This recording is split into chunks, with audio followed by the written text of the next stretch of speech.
Help me buy milk. Okay. Write down your name. Come, Lord.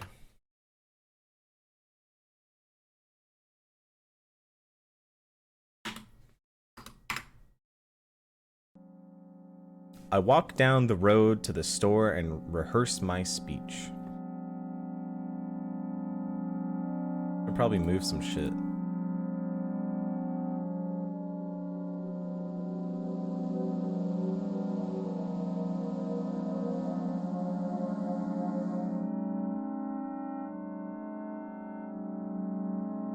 This way too scary, I'm out of here. It's been so long since I've been out of the house that I completely forgot what words to say when entering a store. I'm going to the store! Who are you talking to? Shut up and go already. Who are you talking to? I'm imagining as if I were a character in a game. What if it helps me gather my thoughts? What game? Well, you know. There are games where you can see the character's thoughts right on the screen, you know? So I thought, if someone is reading my mind, I need to be very focused so I don't blurt out too much. Haha. I take a deep breath of air. Hello, can I? Crap. I forgot. 19th attempt, and I'm failing again. I bite my lip in frustration. So, once again, hello, can I get... Whoa. That's a whole word more. Thank you. I'm trying my best. I think this time the I sound was longer than usual. Do you think that's it? Who knows? Hello, can I... Ugh. I wish I hadn't said anything. Haha. Loser! Don't insult me, please. By the way, you've been walking with your left foot on the pavement and your right foot on the grass for a full minute now. What? My right foot is frozen in the air. How much? 50 steps on the pavement and 51 in the grass.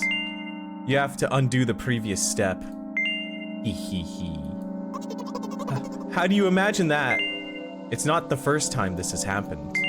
You've been taught the right way, haven't you? Come on, you're so stupid. Stop insulting me! Ugh, here we go again. So, step 1, take a step back to get your foot exactly in your own footprint. Wait a minute, what do you mean step 1? What then? But it's already the 52nd, or wait, I'm going backwards, so then it's the 50th? It doesn't add up. Okay. Step 50, take a step back to get your foot exactly in your own footprint. Could you rephrase it just a little bit? You can't just repeat a phrase without changing at least one word. People don't talk like that. You're hopeless. You make it sound like it's my fault. The store closes in an hour, so you'll be very, very guilty if you don't buy milk. Damn, really? Well, are you ready? Yeah, hell yes! I carefully move my foot backwards, looking carefully onto the dense grass. As I enter the store, I turn to the first person I see. Hello, can I?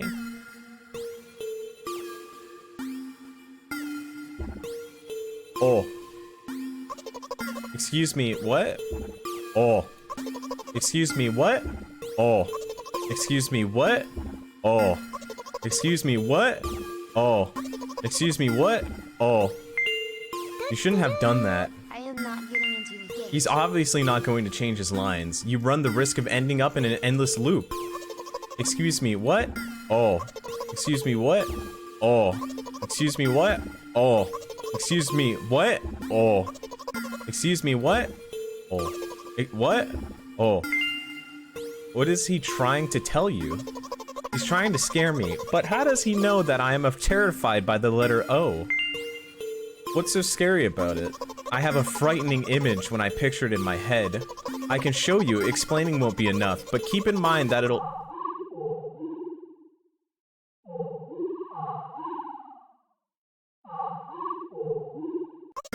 Something like that.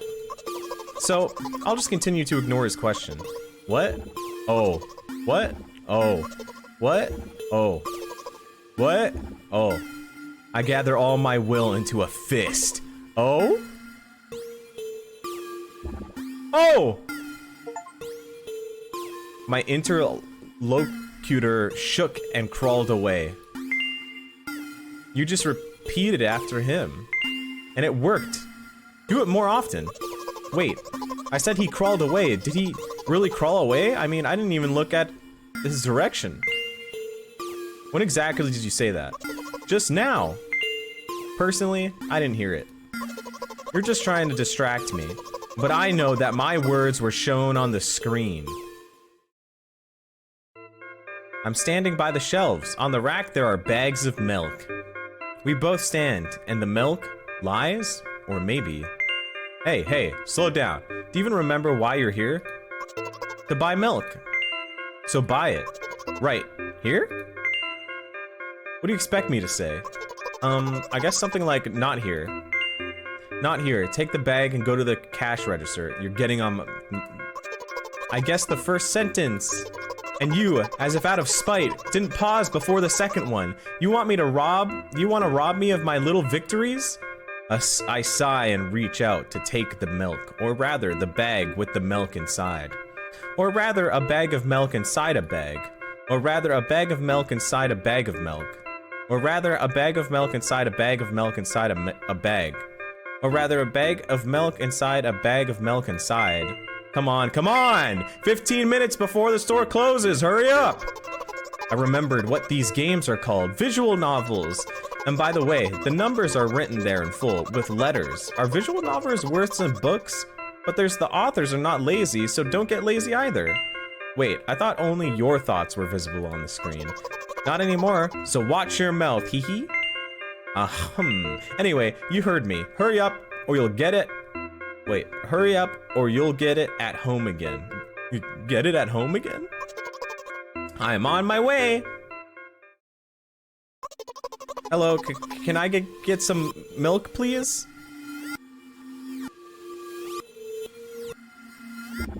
You have it! Ah, give! I put a weighty bag on the register. Of course, not just the bag, but the milk, too. Hi, can I have it, please? No! Please? No! But please, Mom will throw me out of the window if I get back without milk! No! But why not? Give more! But I don't have anything else. Hey. What? They hate you. You are pathetic. Pay for the milk. Haha, really? What would I do without you? I take a crumpled bill out of my pocket and hand it to the cashier. He starts to carefully examine it. It took about 2 days before he nodded contentedly and put it in the cash register.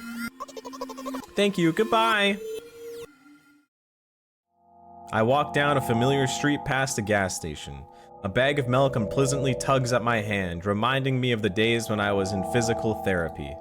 By the way, they gave me a bag at the checkout, so now I'm carrying a bag of milk in another bag. Don't think anything of it. I just love the pyramidal structure of verbal constructions.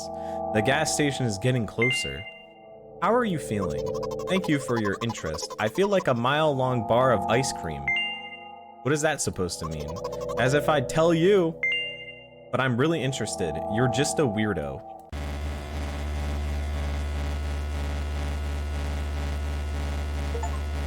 Looks like Cumlord doesn't help me at all.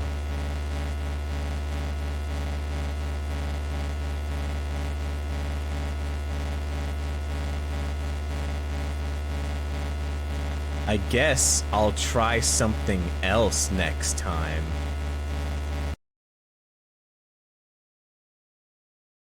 Fuck, they killed me.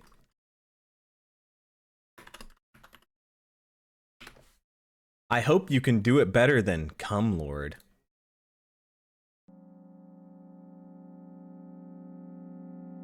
Oh, well, time to speedrun. Shut up and go already. Hey, aren't you supposed to help me? I take a deep breath of air. Hello? Can I? Skip! Loser!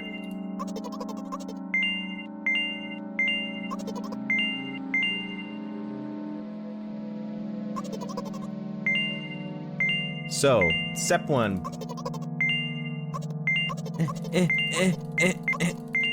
Is there a way to skip chapters?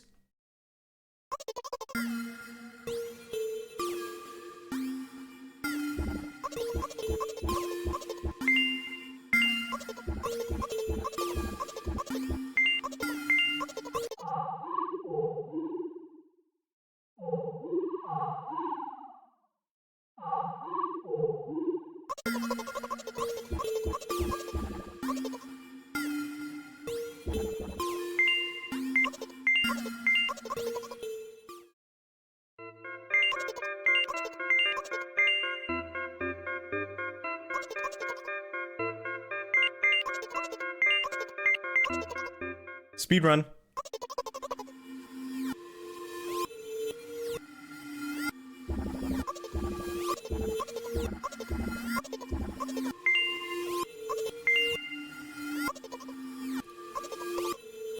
So am I this person's tulpa?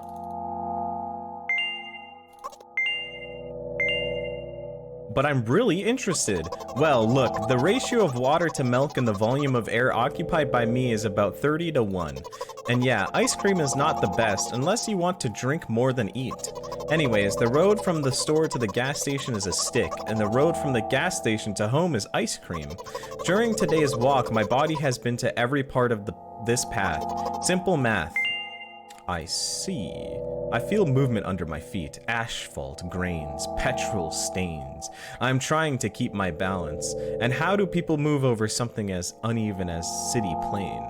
Gently, heel, toe, I count in my mind every meter of the path I walk. I even close my eyes for more concentration. Hey, watch out! Ah! I unconsciously take a sharp step to the side. At the same moment, a huge bear rushes past me with a wild screech. Hey, I'm walking here. I cast a reproachful glance at the swiftly departing giant. Its red eyes, in turn, look at me with mockery. Did you see that? How brazen! It was a truck. Oh, really? Although, if you think about it, are there bears with eyes on the back of their heads? You could have died. Come on, are you saying someone would seriously want to kill an innocent girl carrying a bag of milk? You are sick. The world is a cruel and dangerous place. I'm not in the world you're talking about.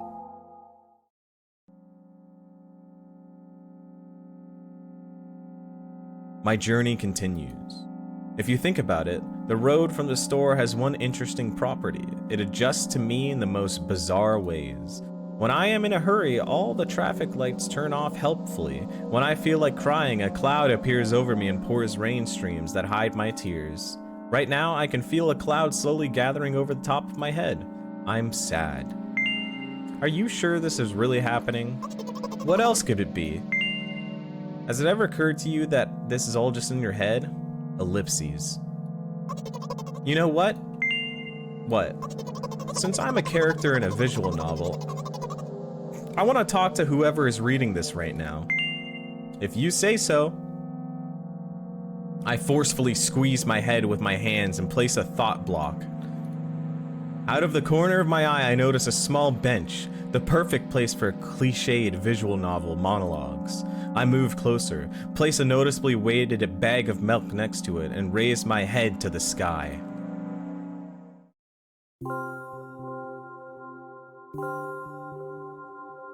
Listen, I'm a little embarrassed, haha. I realize that I'm going crazy. The medications are becoming less and less effective, so ultimately, things will happen painlessly, I hope. Do you know what I'm talking about? Yeah. I will be honest with you, and I expect the same from you, please. Do you know what I'm talking about? Yeah. What the fuck? I'm saying yeah. Among Us. What am I supposed to say? No?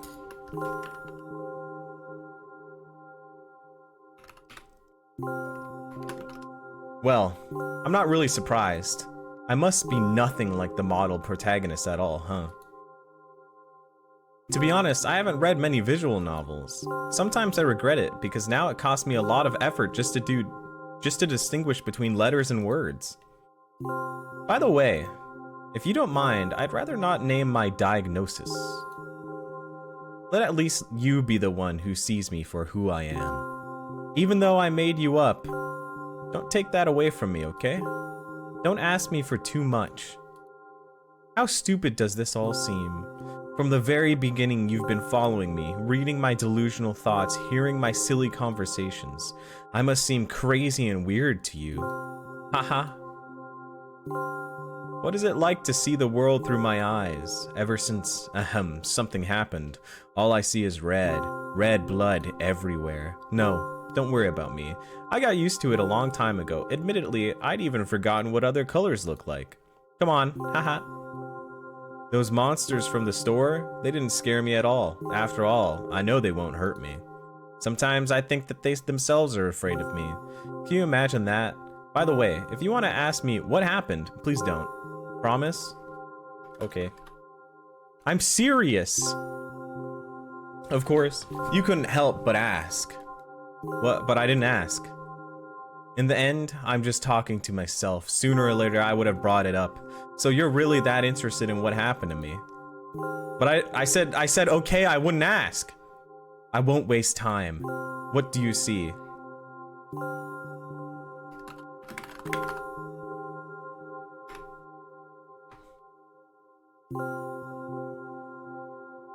Like, it kind of looks like Sonic, right?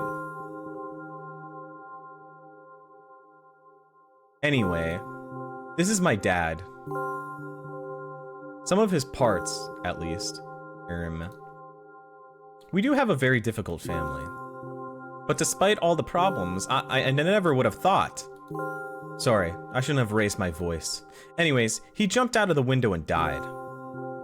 This is my last memory, then a long gap. Strange, very strange. Today is the first time I've ever been able to buy something in a store without a major incident. Of course, the medicine helped me. However, I think it's more your merit. I kept thinking we mustn't screw up in front of the reader, or oh my god, what will he think, haha? I don't know why I decided to become a visual novel character for the sake of going to the store today, but it clearly paid off. Thank you. By the way, it seems to me that there are some boundaries in our communication. That's how I like it, haha. And yet, I've been so sad lately, and I've been thinking more and more about what my life has become ever since my dad. Well, you know, day after day it seems the same thing. I've tried so many medications that I hardly feel any difference between them anymore. As long as they help keep me on my feet, I'm happy, haha. But you know what? Today is a special day because I have you. There's so much I want to tell you. That was very rude of you. Oh no. I'm not going to pressure you. I'm just advising you to go home. I understand. Well, dear reader, shall we go?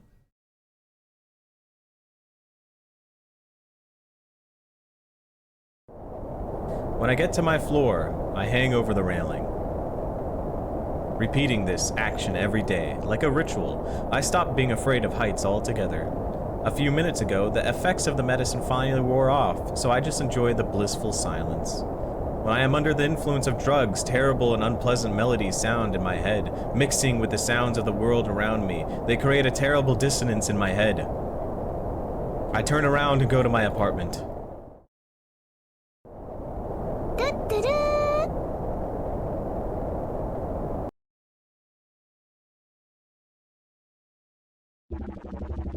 Did you bring the milk?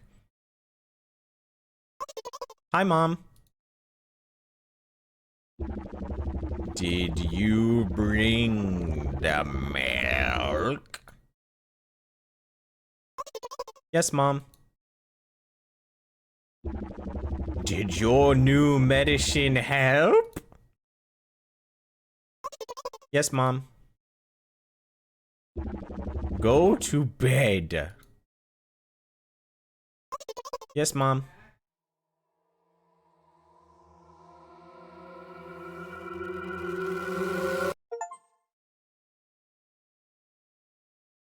We did it. We bought milk. Wordius thanks to the 33 months. Shrekster, thanks for the prime. Yay!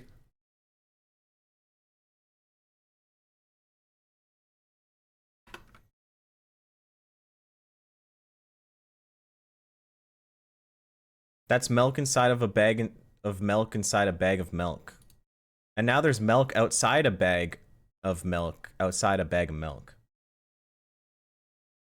I liked that game. That was cool.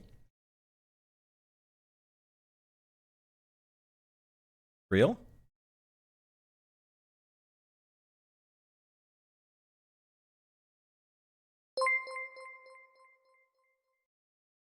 I think your hackin' Poggin got great hair sure for. Best flippin' streamer ever less than 3. Thank you. Thank you. Though I wouldn't say I'm the best streamer ever. Wait a minute. No, no, no. No, we're missing.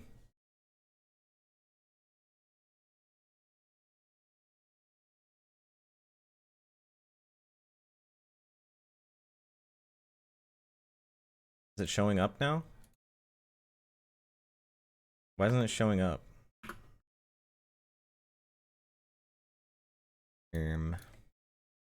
Guys? There we go.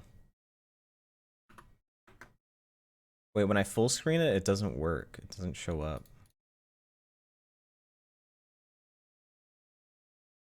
Guys, why isn't it working? I'm gonna get mad.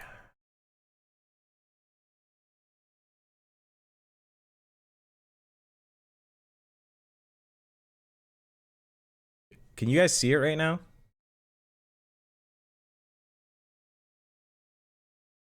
No.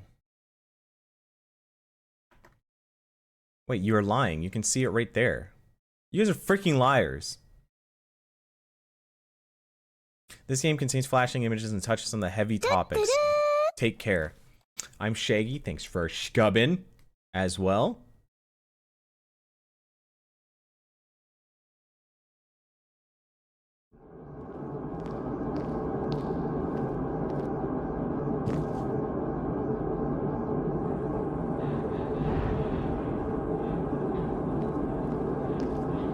$46, $47, $48, $49, $50, $51.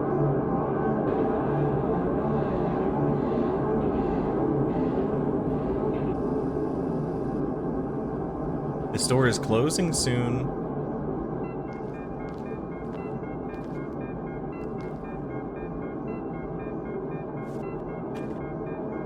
Milk.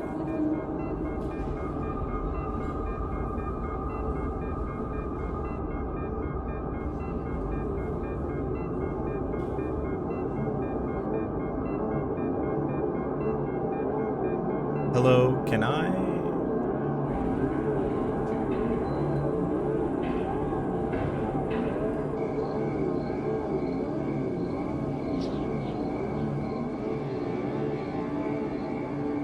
It won't take much time. What do you see? Are you sure? Anyways, it's...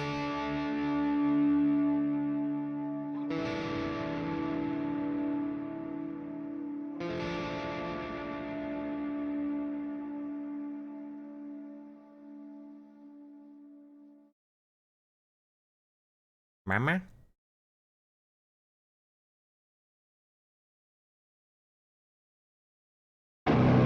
Yes, Mom.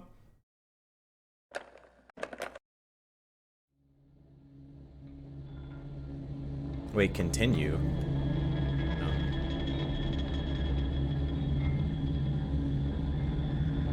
Looking good, you baddie, not gonna lie. Don't talk about how I look. Talk time.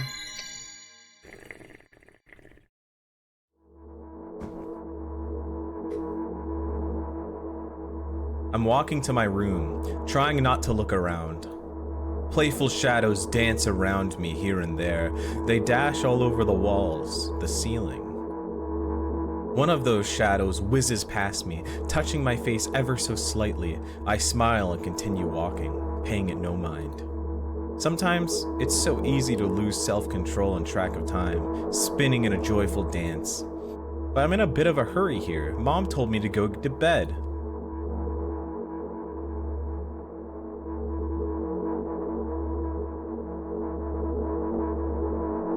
I walk past the kitchen on the way to my room. The door is shut, but I can still feel the chilling air coming from the other side. My first thought is that there's a living corpse blowing into the keyhole, laughing mockingly. Ahahaha, that's so silly. I'm absolutely sure we have no corpses in our kitchen. I know for sure that we've never had any corpses in our kitchen. I'm absolutely sure of that.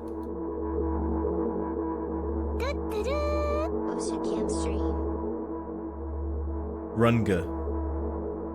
I break into a run and dash towards the closed door. The shadows intensify their chaotic dance. Are they trying to stop me or calm me down? I don't know. It doesn't matter right now. Don't you get it? I wave my hands around as I run, trying to chase away the annoying pursuers, but then I suddenly realize that I won't be able to stop in time. I've got no other choice but to break the door down.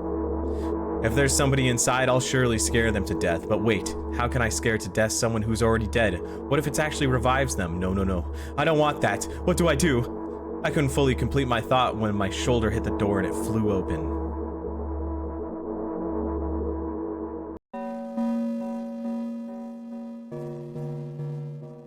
As I expected, there was no living corpses inside. But there was a bag of milk I bought today, sitting right in the middle of the table, watching you with its unblinking eyes. I stare back. Nothing happens. Although, what exactly did I expect? Gratitude? Have I done something that was warranted? That warranted it? A bag of milk probably doesn't care whether it's on the shelf in a store or on the table in my mom's kitchen. On the other hand, nobody would drink milk inside the store, which means I took it from the safest place in the world and into the scary unknown. I'm so sorry, you poor thing.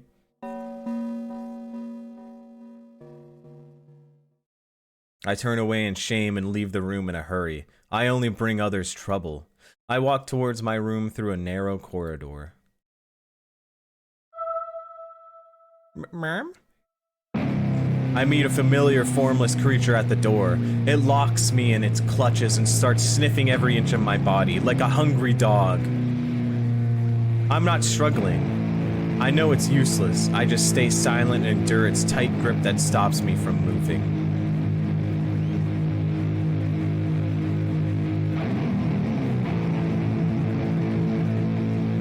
Wait, I forgot something.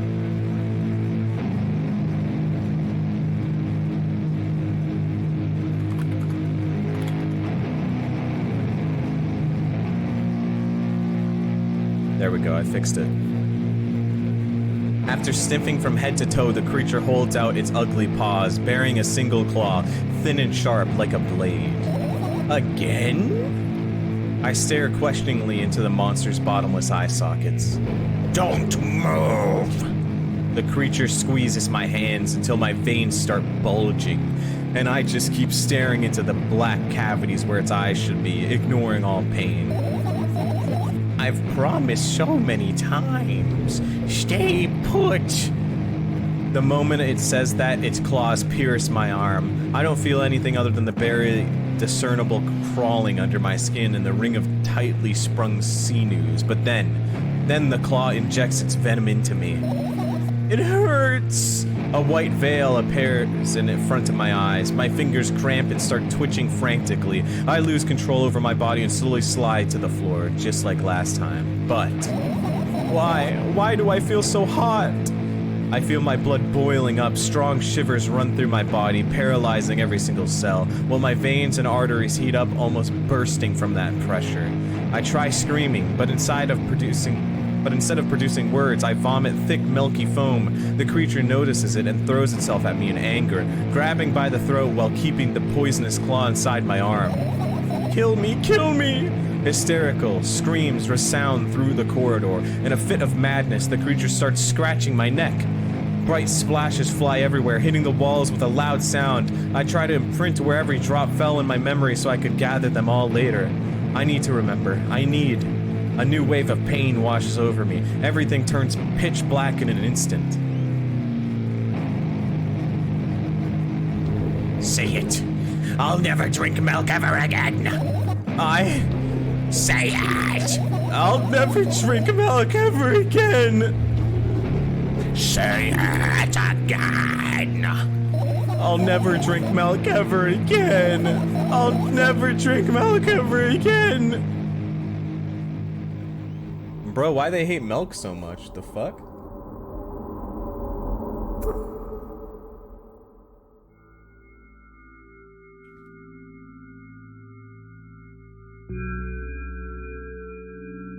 I finally get to my room. I'm so tired of all this fuss. Thankfully, I still feel comfy and warm in my room. Even the weird sounds coming from the outside don't make me anxious at all.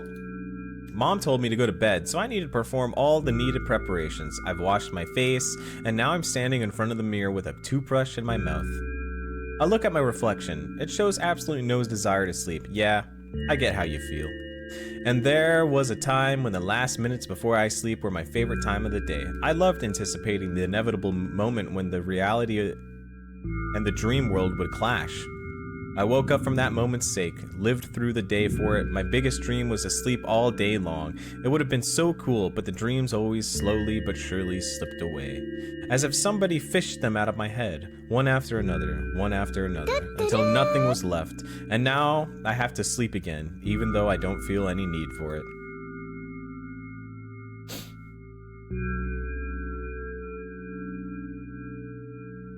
Pills! After finishing with my face, I usually reach out for my pills. It's funny, but I have no idea how they work separately since I always swallow them as a bunch without thinking. Now I want to have a better look at it, to twirl it between my fingers, to chew on it.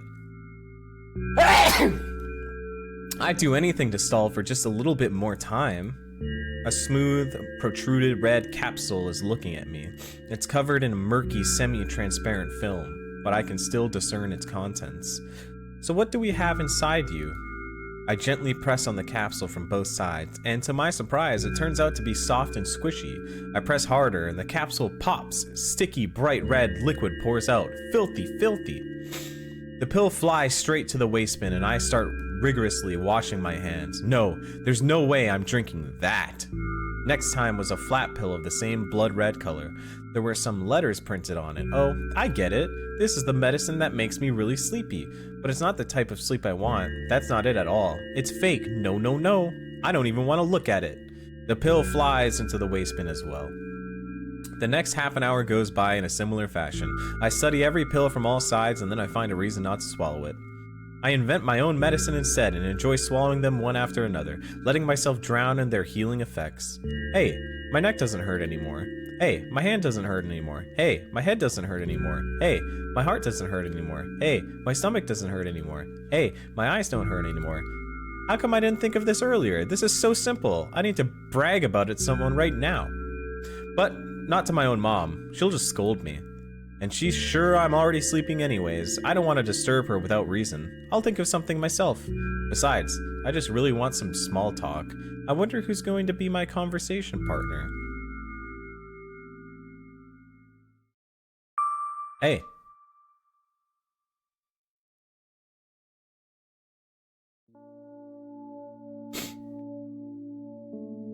Does she sleep in a sleeping bag? Hey, long time no see. It hasn't even been an hour, dummy. You know we're only supposed to meet once per day, right? There you go, bullying me again. Aren't you even a little bit happy? Not even the slightest bit? I'm pretty exhausted after day. Well, I guess you are too. That's not true. You need to go to bed. No, you've been in control for way too long already. It's my turn now, alright? I'll just stay silent until the medicine's effects wear off. How about that? Hey, you can't do that. You need to do your best to make me feel better. That's exactly what I'm doing. What a bully. Actually, why am I even worried about this? In reality, I don't need you at all. What the fuck? I'm so energetic and I feel great, which means I can do anything, and you can only watch and agonize over your uselessness. I can imagine how angry you are right now. Yeah, I'm all beside myself. What made you so happy all of a sudden? And why would I be sad? Remember yourself a couple hours ago? I don't know what you mean. Stop lying, stop lying, stop lying. Middle. Nuh-uh, I still don't understand. Whatever, unlike you, I won't forget that pathetic, snotty girl for a long time. She just whines and whines all the time. Don't even try ruining my mood. I want to have fun while we're together, alright? So, you're the one calling the shots now? Yeah. Well, let's see how long you can last. We'll see, yeah. Am I really that pathetic? Ellipses. Say something. I can feel tears streaming down my cheeks, hanging from my chin, and then falling on my clothes, burning holes in them. That was fast, but not unexpected. Hey, at least I tried. Go wash your face, then we'll decide what to do with you. I can fix her.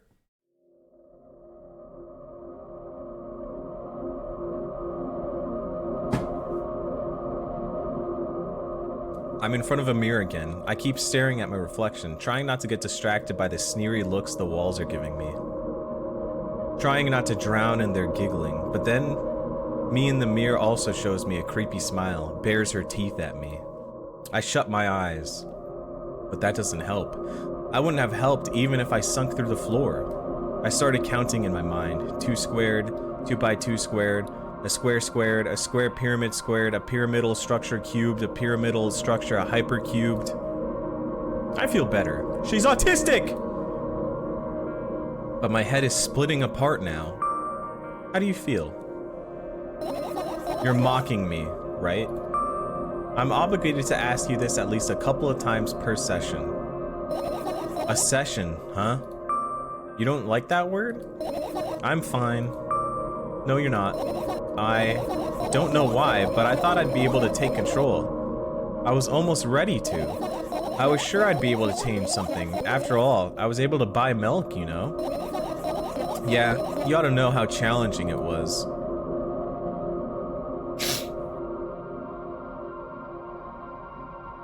Back to the pills. Papa Molly, I'm sweating.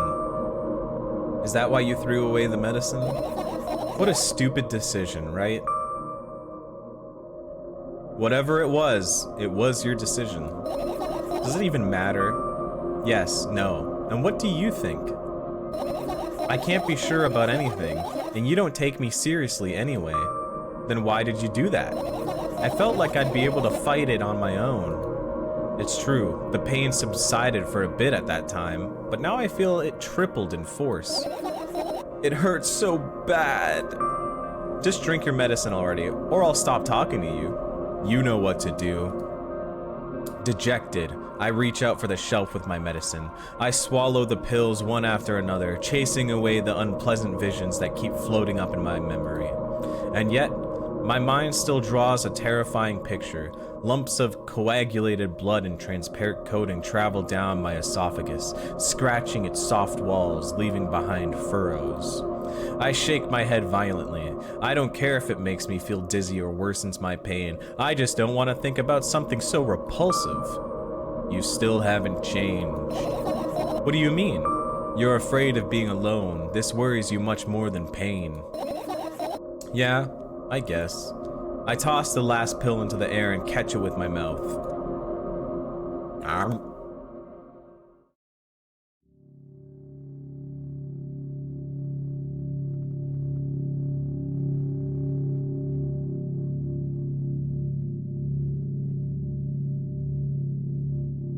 I lie on the floor. I look at the ceiling. I can clearly hear water running in the metal pipes up there. I hear the cracking of concrete blocks that will someday surely fall on my head. Hey, this is Rain POV. But I'm not afraid of that at all. I can't imagine my death coming from above. Rather, it's rearing its claws from somewhere below, waiting for me to lose focus.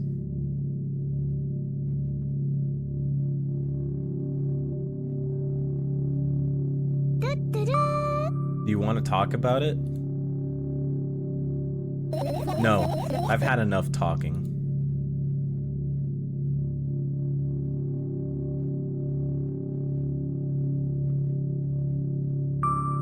What do you want then?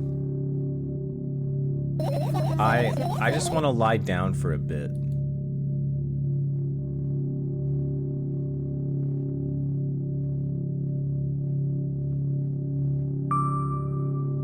Even if the ceiling is bound to collapse, it won't be today.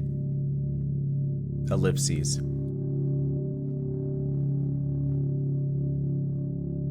She didn't want to talk anymore, guys. Wait, that's a pretty high-ass ceiling. What the fuck? I carefully extract thoughts that are yet to be fully formed from my head and lay them out on the ceiling in orderly rows. Now it's my corkboard. In hopes of seeing the whole picture, I switch them from one place to another, pile them on top of each other, scatter them around. In the end, I throw them off my hand, annoyed, and start over. I can't do it. You can always imagine your thoughts as something small and swarming, like cockroaches. Ew, I hate cockroaches. Can I make them fireflies? I don't mind either way. You would not believe your eyes if 10 million fireflies lit up the world as I fell asleep. I don't even have time to blink before my thoughts, they're fireflies now, start whirling all over the ceiling of their own accord, forming whimsical patterns. I can only observe them and wait for the right moment. It's just, that moment doesn't come. The mocking sounds of the flapping wings coming from the ceiling make me start losing my patience. Enough! I hate you!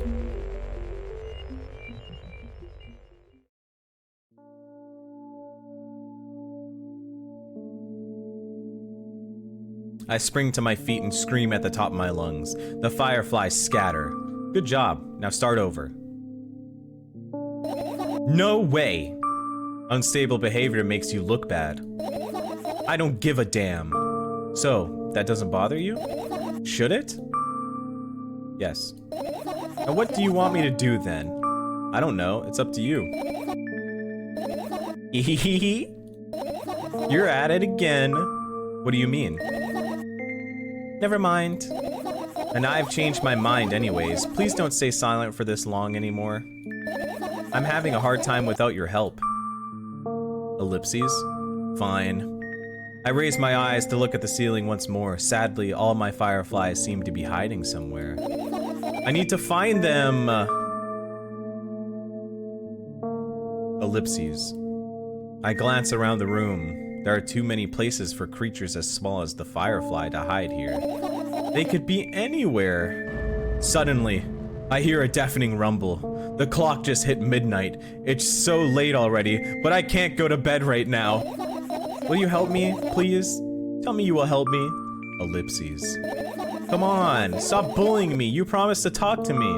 What were you thinking while laying on the floor? What do you mean? You should know it better than anyone else. That's the thing. I have no idea. This is weird. Ellipses. Ellipses. Will you tell me?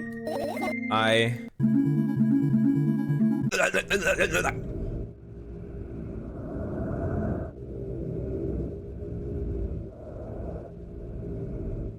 roll my sleeves and start rubbing my eyes intensely. They are so itchy. Why are you crying? Why cry? My eyes are itchy. Did you drink milk? I wonder if I tear out all my eyelashes one after another, will my eyes stop itching?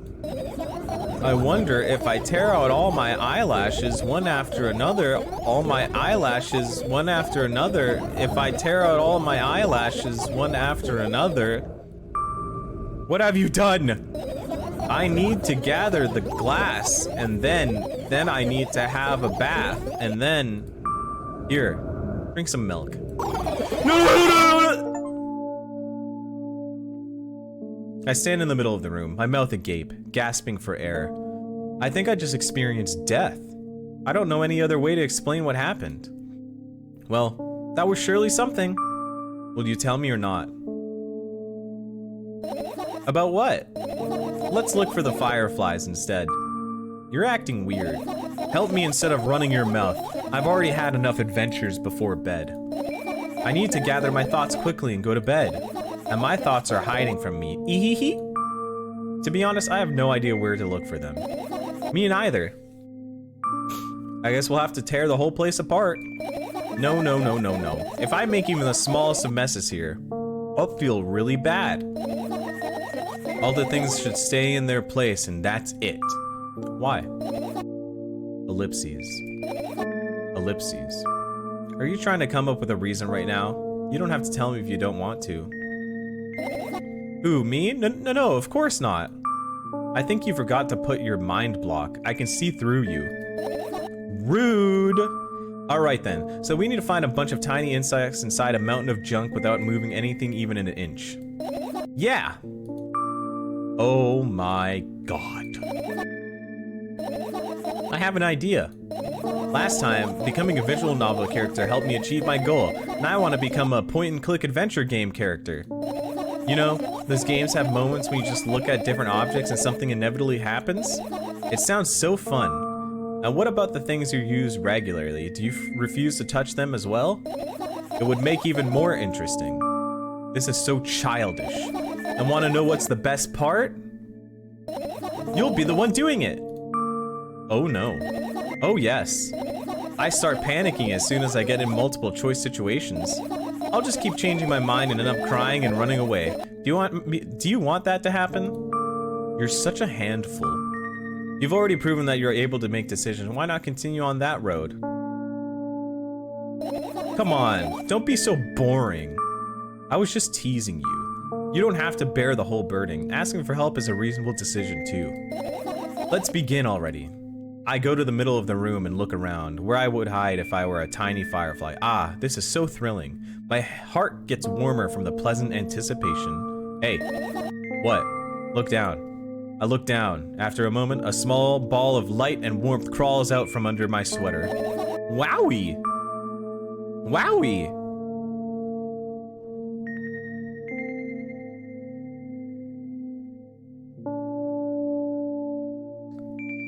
A firefly! I carefully grab the firefly. It's pleasantly scorching to the touch. I put it in my shoulder. I'm sorry, little guy. Time to come home now. As if it was an order, the firefly slowly drifts up, circles around my head for a bit, and then flies into my ear with the speed of a bullet. Hee, it tickles. One down. Let's look for the others. Yeah. He crazy. He crazy. Oh, is it my turn? Something tells me something bad happens if I click that. Oh, I can't click it. I get close to the waste bin and look inside it with curiosity. Pill packaging, notebook pages, and other garbage. Boring. There's nothing here, indeed. No self-respecting firefly would hide in a heap of garbage. Can't disagree with you here. I look at the mound of pills and it makes me feel dizzy. I don't want to think about it. I don't. What's wrong? I've almost skipped my dose for today. How reckless. I could have died. Hey, calm down. You already fixed that. You'll ultimately die anyway, so why worry? I feel like she's gonna die if I say this. Oh, you're right. I heave a deep sigh, come closer and extend my hand. Whoa, it's warm. The moment those words leave my lips, one of the bottles overturns. Pills rain down from it, and along with them, a firefly! Hooray! After circling above my head a couple of times, it finally lands on my palm. The firefly rushes up my arm and upon reaching my shoulder, crawls straight into my ear. My mind becomes a bit clearer. Yay!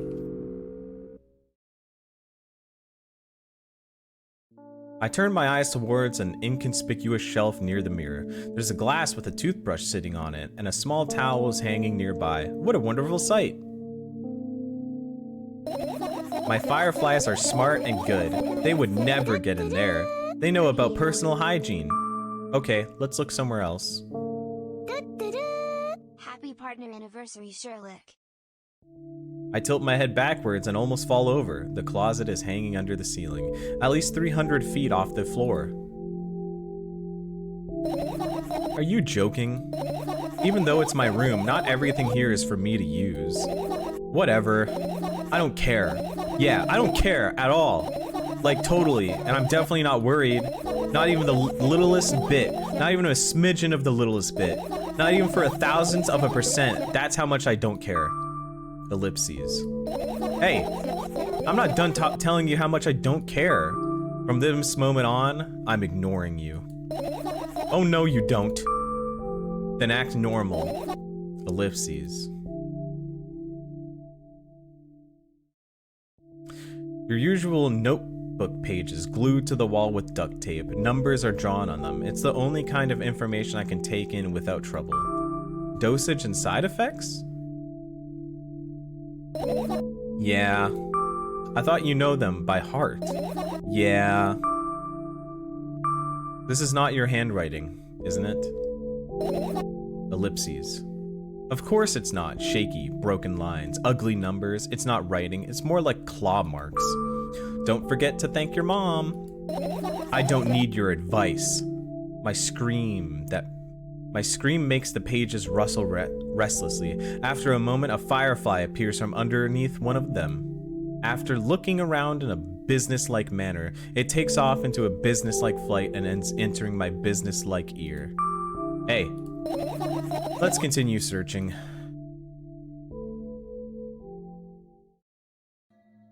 Hey, this is a plant. A firefly has to be in there, right? Insects enjoy pollinating the flowers and stuff like that. Yeah, I guess.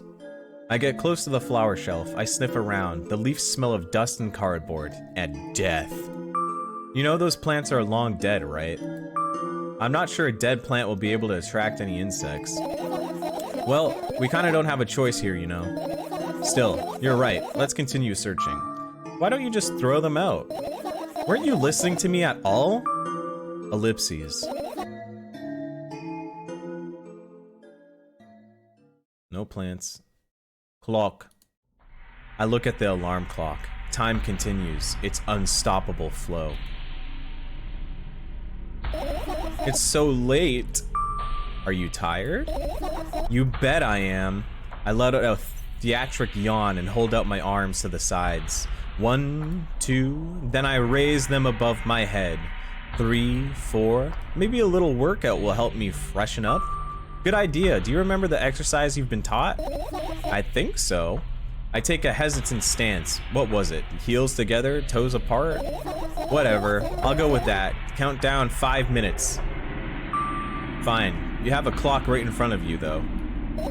I can't look at its hands for too long. At first, I feel like they start moving in the wrong direction, and then they disappear altogether. And then things always get messy. Last time I saw a pair of eyes on the clock face. And also, I used to hear voices back in the day. They pleaded for help, I think? What a mess. Truly a mess. It was a mess, right? A mess. Well, are you counting down? My God, finally. What do you mean? I was trying to get through to you for half an hour. Huh? Forget it. Do you see the firefly? No? Let's continue searching then. She stimmed for half an hour? You would not believe your eyes. You would not believe your eyes.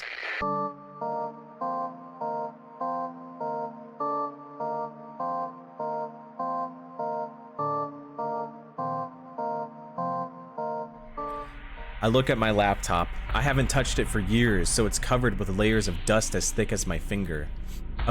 A bizarre item. I fear it. Why? It's a long and boring story. Wonderful. Tell me about it.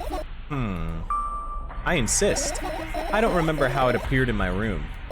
One of my parents probably brought it here because they couldn't find a better place for it. They didn't prohibit me from using it. On the other hand, they encouraged me to do so. Sure, I've spent my whole days in front of the screen. Games, drawing, engineering, calculator, 3D modeling. So much fun stuff to do. Is this a game about VTubers? You had amusing hobbies. Yeah, I did, before entering the web.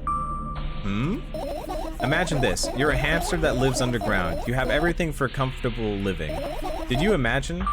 As always, your analogies are spot on. Okay, I imagine. Alright, so you're a hamster that lives underground. You have everything for comfortable living, okay? Okay. Wonderful, and here's the situation. You're a hamster that lives. Okay, I got it. You want to talk about something else? Yeah, fine. You'll end up returning to that subject anyways. On one wonderful day, someone digs you up from your hamster house and brings you to the pet store. Now, your new home is a cage. It's a way more comfortable and warm compared to the underground. And the most important part, you have a lot of neighbors here. Their cages are identical to yours, and the other hamsters look identical to you, too. That means you are all the same. Apart from the fact that they were born at the shop. You'll ask, what does that indicate? And I'll tell you, nothing at all. I forgot what I was talking about. Gosh. Okay, let's start over. This time, try to avoid stupid hamster analogies. You know, I'm not at fault here. So, I had a lot of friends online, tens, hundreds of them. Impossible to count. Is it impossible though? I had exactly 317 of them. Although, I guess nobody counts the exact number of hamsters when they walk into a pet shop. Hey, don't get distracted. Oh, right. From my 317 friends, 68 were into gaming, just like me. 130 of them like drawing, just like me. The remaining 119 were into calculators and 3D modeling equally. And when I say equally, I don't mean 59 and a half friends on each side. Alright? You can split numbers evenly, no problem, but math doesn't work like that when it comes to a friend. A major conundrum, right? Get to the point. I knew, of course, that no real person exists on the web.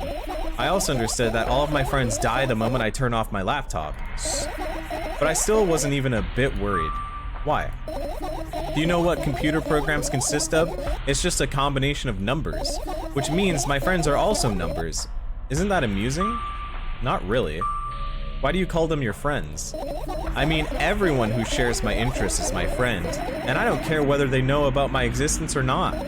Anyways, as I was saying, every program has its own algorithm and purpose, its mathematical formula, and if you solve that formula, you'll be able to predict the program's behavior at any moment. The longer you speak, the less I follow. You don't need to follow me around, just listen. I sit on the floor and the laptop screen ends up right in front of me. The only thing reflected in it is my dim face. A web person is just a random picture and a random string of letters. Words and actions from the web person are just executable code. Hey, let me know if you need a break. One day, someone appeared. From that point on, my laptop was always on. There are no real people on the web, but he was good at pretending. At some point, I let him trick me. Hey, look. Huh? Suddenly, a firefly slowly crawls out of the laptop's vent grill. I reach for it. It gets on top of my palm, blinking all the while. I think it's trying to say something. I can see that myself, if only I knew what. Looks like a cipher. Don't you want to crack it? I changed my mind. I have absolutely no desire to find out what it wants to say. The firefly stops glowing for a moment after that. Then it starts glowing again, as if coming back to its senses. For some time, I think about the further course of actions, then flies up and dashes into my ear. Let's continue searching. And what about your story? You must be mad at me for interrupting you. I'm sorry. If you do everything right, I'll finish my story. Maybe. You promise? I promise. And if you forget, then remind me with a code word. For example, what code word? I'll think of one later. And for now, let's keep searching for my fireflies. Finish searching. But I haven't clicked on everything. I doubt it. All of the compartments are locked. What if... I don't even want to think about what's inside. Who knows what I'll end up imagining. Okay. Umbrella. The umbrella emanates a faint sense of coolness. No wonder. It's the only thing that defends me against the thunderclouds that gather under my ceiling. It's such a blessing that it can do it without my help. Still, a firefly wouldn't hide in a place like that. It will catch a cold and be unable to fly. You don't want to check it? Why? I'm sure we won't find anything there. Does that mean I've found all the fireflies? This is my sketchbook. Half of its pages are blank, which means it'll still be good for a couple of years. You draw that rarely? Why? Isn't that obvious? If I run out of pages, I'll have to buy a new sketchbook.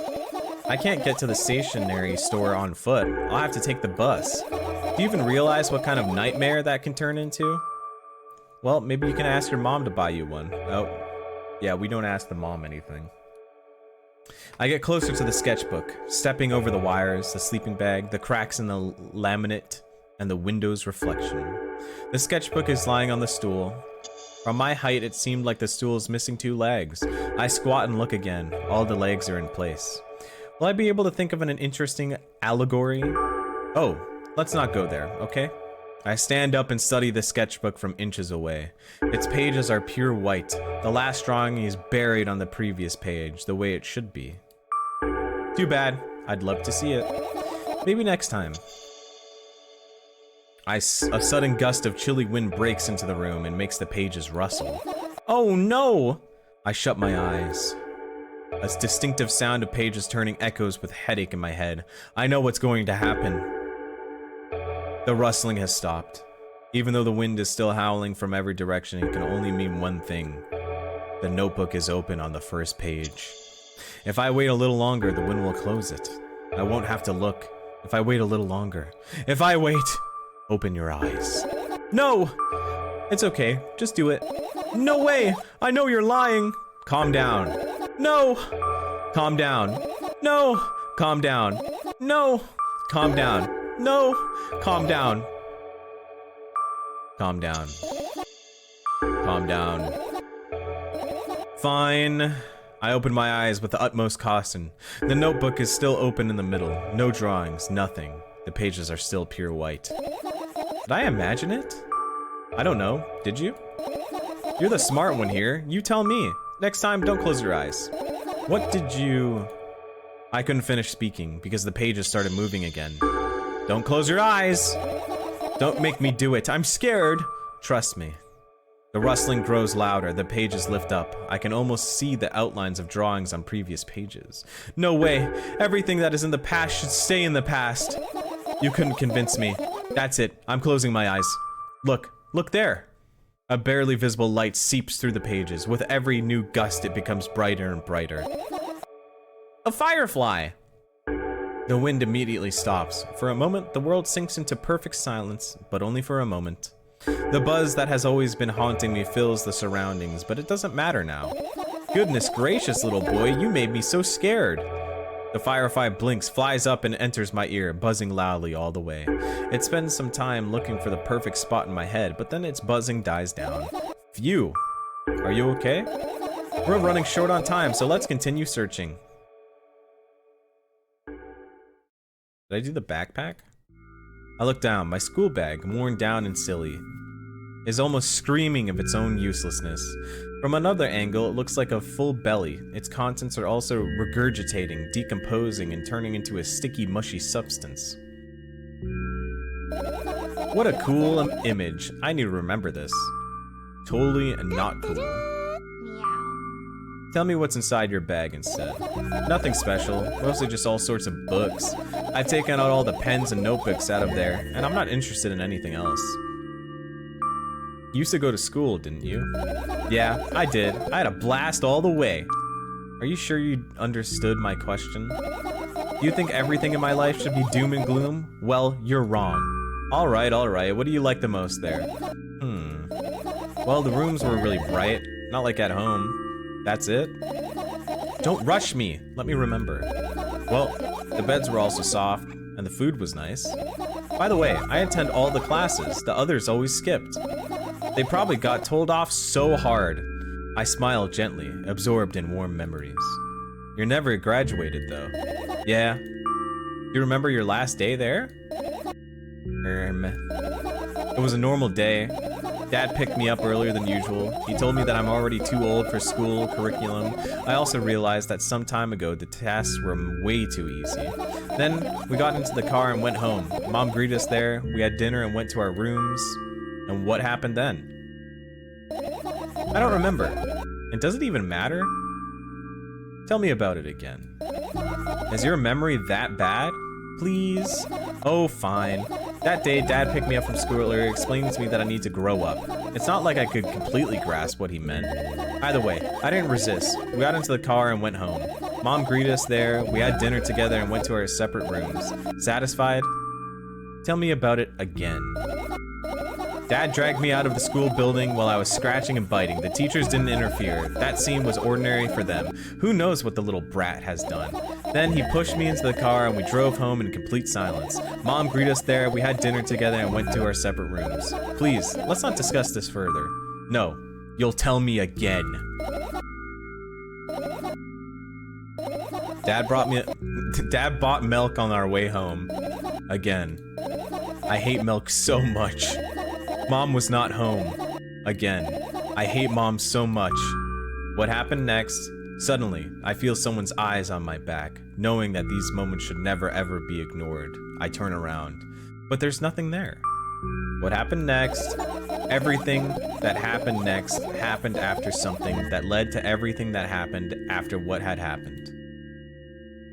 I look at my bag again. Light pouring into the room through the window glints on the metal parts, and there's also a shadow underneath it, which means it's real, sadly. Whatever, I don't care anyways. I almost end up kicking the bag in a fit of sudden anger, but I manage to stop myself in the nick of time. If I move it even an inch, the whole picture will collapse and I'll go blind. It has already happened, countless times. What do you mean you'll go blind? I spent months memorizing the location of every item in my room. That's why I can see them so clearly and vividly. You won't get it. Look at your feet. I look down and see what a small insect is crawling towards me from the bag. It's barely glowing, and it can't even fly. I guess this firefly is really tired. I bend down to pick it up. The firefly starts glowing brightly as soon as I touch it, and then flies up. There you go, boy. Good job. After doing a victory lap around the room, it flies towards me with high speed. I shut my eyes, anticipating the firefly to enter my ear. That's exactly what happens. After it gets inside, it buzzes for a little while and then goes silent. This one is kinda sad. I wonder why. It doesn't matter. What matters is that it's no longer alone. Sure, let's continue searching. Chat looking breedable today. You don't know that. Veg. Hee, this is my sleeping bag. It's soft and warm. I'm sure that no living creature would be able to resist the temptation to spend a minute or two inside. They'd want to dig deep into it with a couple of favorite items, close their eyes, and then... Hey, did you fall asleep? Huh? I gently slap my cheek to return myself to senses. It's already way past midnight. Usually I'd be sleeping like a log at this time, but right now, I can't. Let's continue searching. Hey, maybe we'll find something inside. Nah, my thoughts don't have a feature of putting to sleep. Quite the contrary, they always cause insomnia, just like tonight. What? I said, searching here is meaningless. Okay,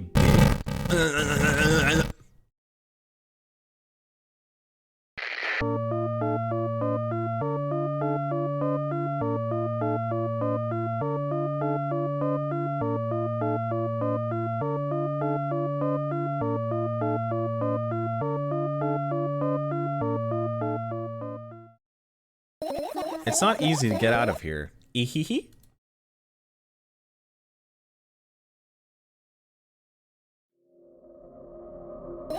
Are you serious? What's wrong? Just think about it. Why would fireflies be attracted to light? I think they're quite self-sufficient already in that regard. Well, only if they purposely went to lower their self-esteem. Variety. Yay. I look up towards a very high place under my ceiling. I can hear a countless number of small legs marching inside the AC unit. Oh well. What happened? Fireflies can't be friends with cockroaches. We'd better look somewhere else. Why would cockroaches be there? Have you forgotten? You were the one who told me to think of my thoughts as cockroaches. Yes, but... They become fireflies afterwards, but cockroaches don't disappear just like that. So they occupied this place. Do you understand now? I do. I don't. I'll pretend I do.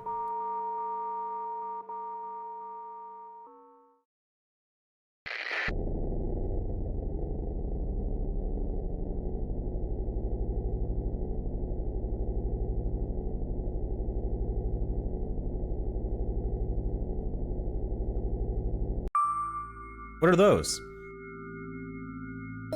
Ah, those. Those are the photos of my best memories, but they're blank. I stared at them so intensely that I burned them with my eyes. Ehehe. Now they're just covering the cracks in the walls. Cracks? Forget it. Are we continuing the search or what? Okay, we are. Wait, this wasn't here before. What's this? Huh? Okay. Ehehe? What's funny about that? I imagine myself being a firefly that is looking straight at a giant fan. And I'd be so jealous. The only thing preventing it from flying is a cage as it's locked in, and the cable. It's like an inmate, if you think about it. It's so sad. Yeah. Let's continue searching. Is that everything? I think I got everything. Besides that.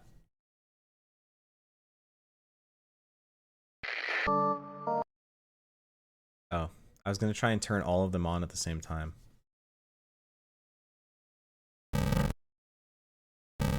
Finish searching. You found all the fireflies. Amazing. I guess.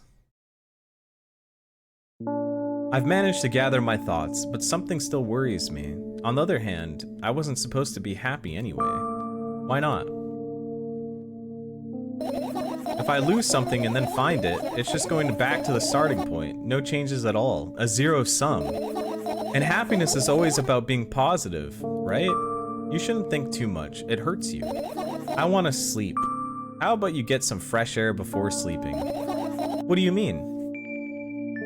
Well, go to the balcony, breathe in some air. Somehow, those words triggered a panic attack in me. I subconsciously step away from the balcony. I don't think it's a good idea. Why? This may sound silly, but I feel like someone is watching me. Alright, let's stay here. There's no way somebody cares about you that much. Just for a couple of minutes, okay?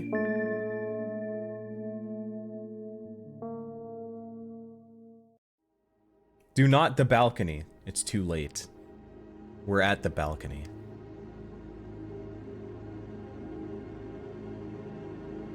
My apartment building looks like a bottomless cooking pot, but instead of soot, it has hundreds of concrete and metal boxes on its walls. There are lights on in the windows. There are muffled voices coming from the inside. The howling wind spirals up and splits into hundreds of independent streams. Seems like I want to be heard by every person living here. It must feel so lonely, living in an endless silence. Your apartment building is pretty weird, isn't it? I could see the horizon from my window before, and the building grew for miles in both directions. I guess at some point it circled around and closed on in itself. Nothing unusual about it.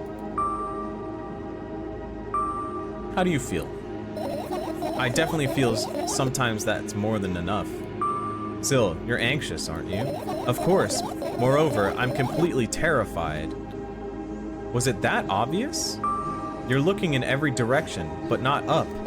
Ah, this. I've already told you, haven't I? About what? Ah, you know, small stuff. Can small stuff make you terrified? It's hard to explain. I climb up on the metal railing and let my legs hang down. I sneak short glances at the abyss from time to time. It replies with angry, cold breath. That's how we interact, like old friends. Sometimes, I feel like the whole world pretends to be crazy, as if it's trying to make me believe in something that doesn't exist. That's weird, isn't it? Yes, but at the same time, it makes me feel a little bit happy. Everything around me was created for my sake, to deceive, trick, confuse me. If that's true, I guess I'm not so crazy myself after all. You believing in this is the definition of craziness. You're probably right. Another gust of wind blasts against the pot's walls, smashing the glass to dust and blowing away the concrete crust. I, on the other hand, feel a gentle breeze that only ruffles my hair. I still haven't come up with a code word. You were the one to remember your promise. You don't need a code word anymore. I don't like when this happens. I want to remember certain things only when I want to. Nonetheless, you've made that promise. And I'll keep it. But you need to keep in mind that from this moment on, every word will bring me pain. I bend down and imagine falling into the abyss. I have exactly 2 minutes before I meet my end.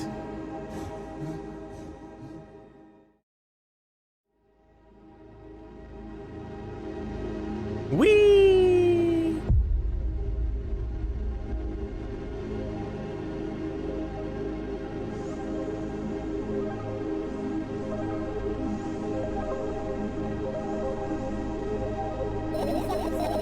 I had a friend online, my best friend, even though the combination of letters he used instead of his name wasn't that cool. Well, the combination of pixels he had instead of his photo was also boring and unattractive.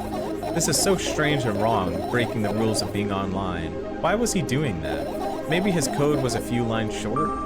I don't get what you mean. I could tell you about those rules. You can't find them anywhere, but I'm smart, so I figured them out myself. Although, I'm not sure if I should divulge in them. Why? When I try to say what I think out loud, I tend to make mistakes. If I make just a single one, everything that comes after contradicts my thoughts. And I end up with the opposite position. And I don't want that. According to that logic, it'd be better for you to keep your mouth shut forever. Yeah, that's my dream. Keep my mouth shut. Never get up from bed. Never see or hear anything. Just dream on and on. Oh, why is everything so terrible? Don't get distracted. So what was this about your friend? My friend? Ah, yes. He was brazen enough to... Come on, gather your thoughts. He somehow made me believe that he was real.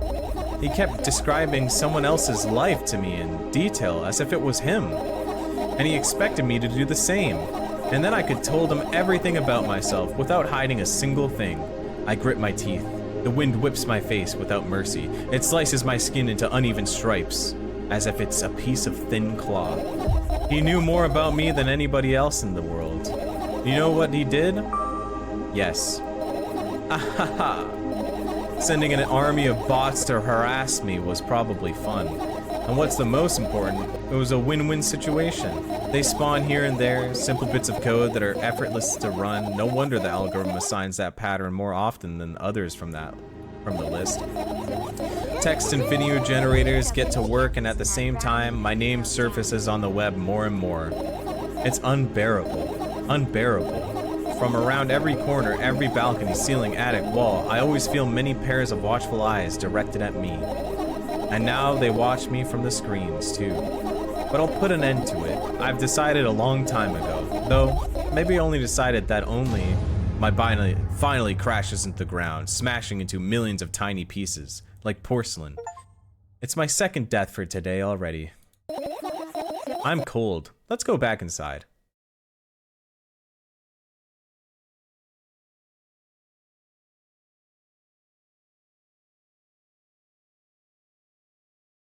I return to my room. Thankfully, it hasn't changed one bit during the minutes I was outside. Without a second thought, I go towards my laptop and yank the power cable from the outlet. That's it. That's it. That's it. What are you gonna do now? What's with this silly question? I'm going to sleep, of course. Hoping that tomorrow will only come after a year, or a decade. Imagining myself to be outside of my mortal shell, but at the same time still being me, ridiculous, like milk outside a bag of milk.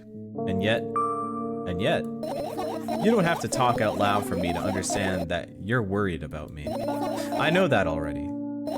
I also know that our time is running short. You won't take another pill. Of course not. In fact, I won't take it tomorrow either. And the day after tomorrow. And never ever. That's a goodbye then. No. I have one more small favor to ask. A really, really small one. What is it? I've blurted out way too much today. A lot of stuff I'd want to forget forever. I don't blame you. But was it really unnecessary? You'll see tomorrow. No. I wouldn't be able to sleep like this. Fine, what's the favor? I nervously scratch my wrist and bite on my lower lip. Wait a minute. You're afraid to tell me? Yes. I'm also scared that something bad might happen if I tell you. I'm also scared that when something bad happens, something way worse will happen. Stop. I get it already. Still, I won't leave you alone until you tell me. Bully. No, you.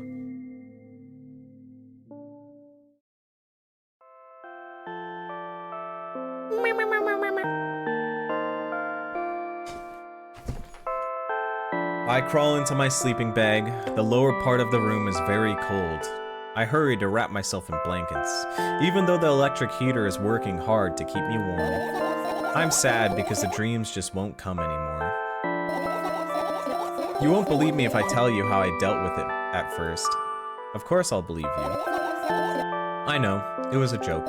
Well, anyways, I washed my face, brushed my teeth, lied down, and started imagining that I'm watching a dream. I didn't sleep at all, of course, and always looked sleepy in the morning. After a week of insomnia, I started feeling weird and seeing things. Letters floating in the air. Strange silhouettes that appeared in the most unexpected of places, bulging eyes with trembling pale pupils. It was scary, you know. Then, one day, I almost died. I just collapsed in the middle of the room and couldn't move for a while. And then silhouettes, letters, and eyes were hanging over me and hissing. It was horrible. And well-deserved, I guess. It felt like I was caught on the biggest lie in the world. Yes, it felt exactly like that. After that, I stopped. But the silhouettes, letters, and eyes stayed here. I guess they like this place. They always follow in my wake, peeping at me, and I'm kind of scared of them and can't even argue with them. But today, well, still too scared to tell me? Of course, they're still listening, you know. Use your hands. All right. I start chaotically twirling my fingers with enthusiasm, forming complex shapes. You want me to tell you a bedtime story? Shh. And I was trying so hard here. Don't you get it? They'll hear you. Relax, nobody can hear you. So what do you say? I'd be happy to, but I have no idea how to tell them. Oh, it's incredibly easy. Just talk about something without stopping. Sounds silly, but it's not. And meaningless. You don't know what you're talking about. I know enough to realize that we'll just end up wasting time. Let's focus on something actually important. Boring. Fine. Close your eyes.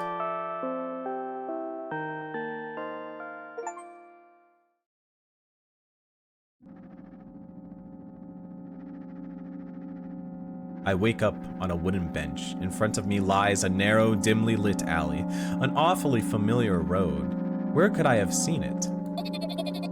Finally. I hear a voice coming from the side. I turn around and see a boy with a weird expression on his face. You're late! Who are you? The boy blinks in bewilderment. We're not going anywhere like this. Try again. Then he takes a very deep breath. You are late. I stare at him, confused. He stares back, also confused. Sorry? The boy nods, satisfied. See? Much better. You have a name. My name's Tresca. I give the brat an evaluating look. He's so young, yet already coming at me with questions like that. None of your business. And besides, will anyone tell me what I'm doing here? Hey, that's rude. It's not like there's somebody else here besides me. Haven't they told you anything? I know all there is to know, for one. About what? You're obligated to escort me to the store. Tresca says that and strikes a victory pose. No way I'm doing that. You do understand that refusal is futile. Well, aren't you full of yourself? I'm serious. I'm not the one who's decided that. Do you think I'm delighted with your company? He's weird. Constantly shifting between happiness, sadness, loudness, silence. He's a wacko, and his name is stupid. Are we going or what? You can go. I need to think.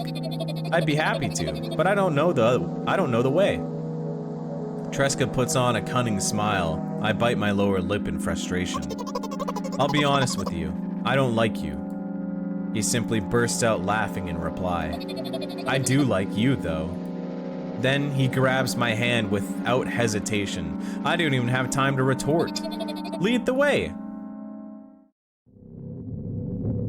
Our trip to the store went fine, if not for the fact that Tresca was walking way faster than me. And on the other hand, at times he stopped abruptly and went backwards, studying the ground underneath his feet. In the end, the trip took a lot longer than it should. After reaching the store's doors, we are greeted by a sign. We're closing in 20 minutes. Who had the bright idea to indicate their working hours in this way? They probably have a special staff for this, someone who runs to change the sign every 5 minutes. It's convenient. Are you joking? Yeah. You're so annoying. It's much better than being boring. How old are you, by the way? None of your business. Ah ha ha ha ha! What's your name? None of your business. I was ready to slap the living hell out of the brat, but a scary-looking man suddenly appeared behind the glass. He's holding a cardboard sign that says we're closing in 15 minutes. Let's go. What are you waiting for? Huh? Oh, yeah. After another round of going across a long row of canned products, we realized that we're lost. I can't believe you don't know where they sell milk. Maybe we should ask somebody for directions. Sure. Hey, wait up. Tresca lets go of my hand and walks confidently towards one of the few store's customers. That person is standing with their back to us, studying something on the shelf. Hello, can I can't hear neither the second part of his question nor the reply he gets, but my good-for-nothing friend freezes in place. Looking the customer straight in the eye, I hurry toward them. Is he yours? The customer talks to me. He speaks with disgust while wearing a scornful expression. If he's yours, please get him away from me. Yes, I'm sorry. I grab Tresca's hand and lead him away. He's still looking at the customer, his mouth ajar and eyes popped. He's also shaking. Only when we turn around the corner, Tresca calms down. What was that?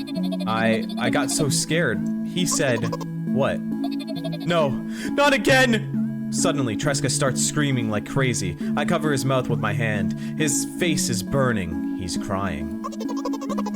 Can you act normal? You don't understand. Of course I don't. I don't understand anything. Annoying other people is still wrong, though. This is something you don't understand, it seems. You're mean. Who? Me? Tresca pushes me away and runs off. Drat. At the edge of my vision, I see the store staff hang a new sign on the door. There you are. I meet Tresca at the cash register. Before that, I managed to visit the milk department after finding out where it was.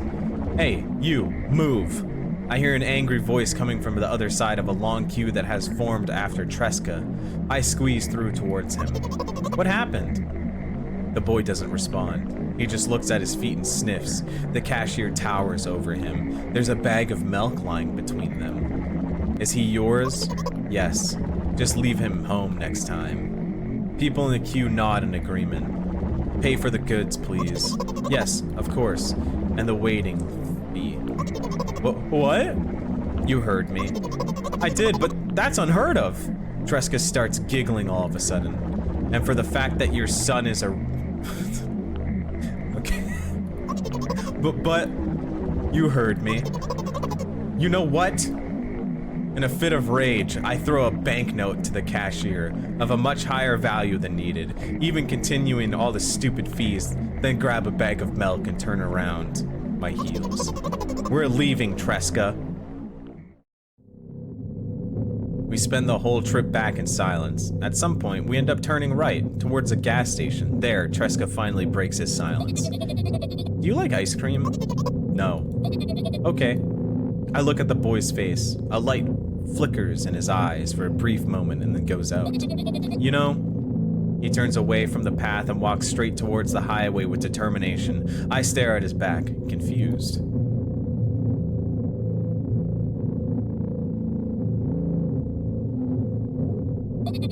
It seems like you're not helping me at all.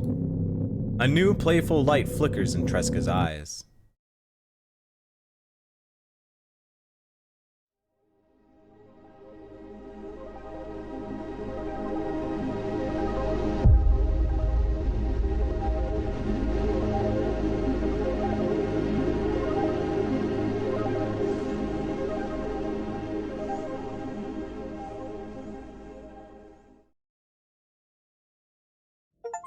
Milk outside a bag of milk outside a bag of milk. A game by Nikita Kryukov. I see working with the Tips for Fedora hat look. How's that going? The Tips Fedora hat look?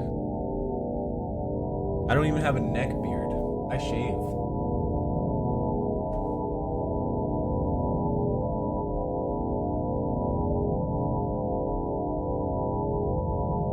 I don't think I understood it. I didn't care. This is definitely me when I drink milk.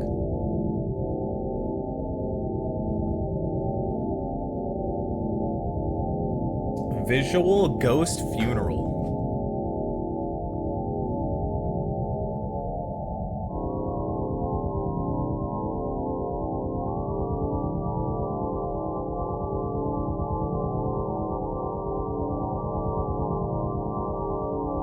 You should play this if you've played those two games. Also has voice acting, so you don't need to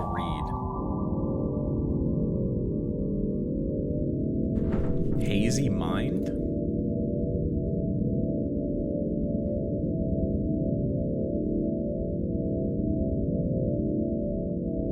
What is today becoming visual novel night?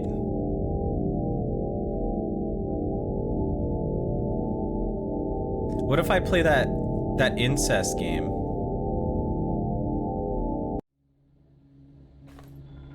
Ugh.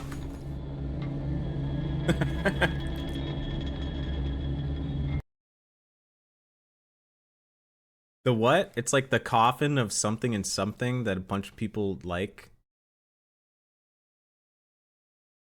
Know what I'm talking about?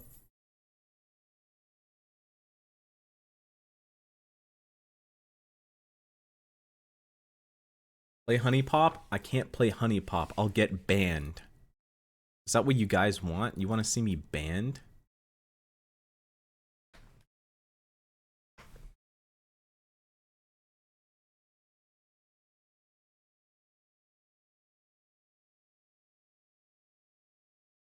Bum ba ba ba ba ba ba ba ba da da da da da da da da da da da da da.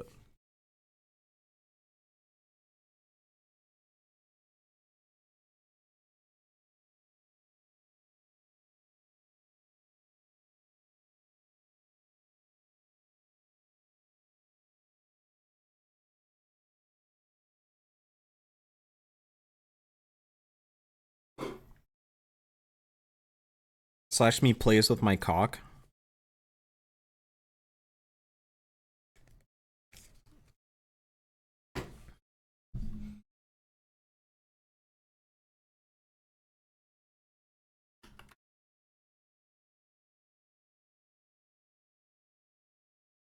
Where's this music coming from? Oh, that's where it's coming from.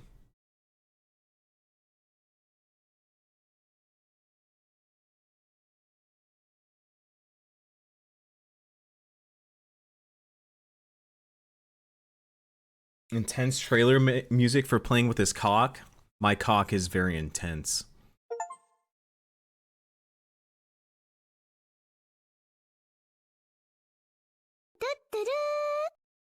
My Rusty Spoon with a 10 gifted sub. Sheesh! Joe C, thanks for the 6 months. Local Weatherman, thanks for the 27 months. DJ Spooky Ghost, thanks for the 38 months. Red Wolf, thanks for the 2 months. Thumblina, thanks for the 19 months. Ember Desu, thanks for the 47 months. Sure4 Scares Normies, thanks for the 8 months. Christian Miko, thanks for the 38 months. Maybeth, thanks for the 10 months. Arc Breeze, thanks for the 16 months. Sea Boyle, thanks for the 19 months. Decay, thanks for Scubbin. Ascalon Rift, thanks for the 64 months. Alteration, thanks for the 11 months. I try not to, you know, read subs during the thing. You try mini shoot adventures? What the fuck is that?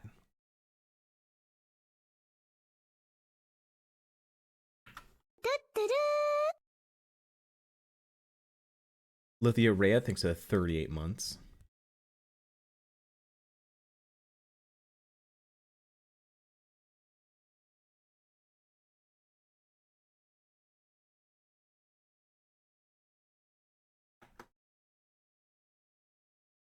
Why are all the depressing visual novels made by Russians?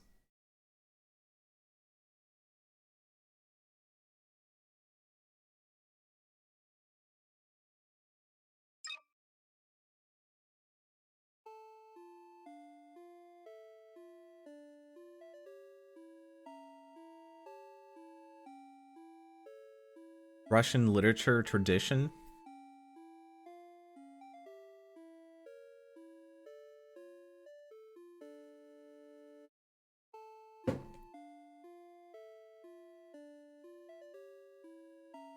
Content warning. Hazy Mind is designed for an adult audience. This content isn't for everyone and will include topics such as suicide, depression, blood, murder, and strong language. If you acknowledge this warning, click to continue.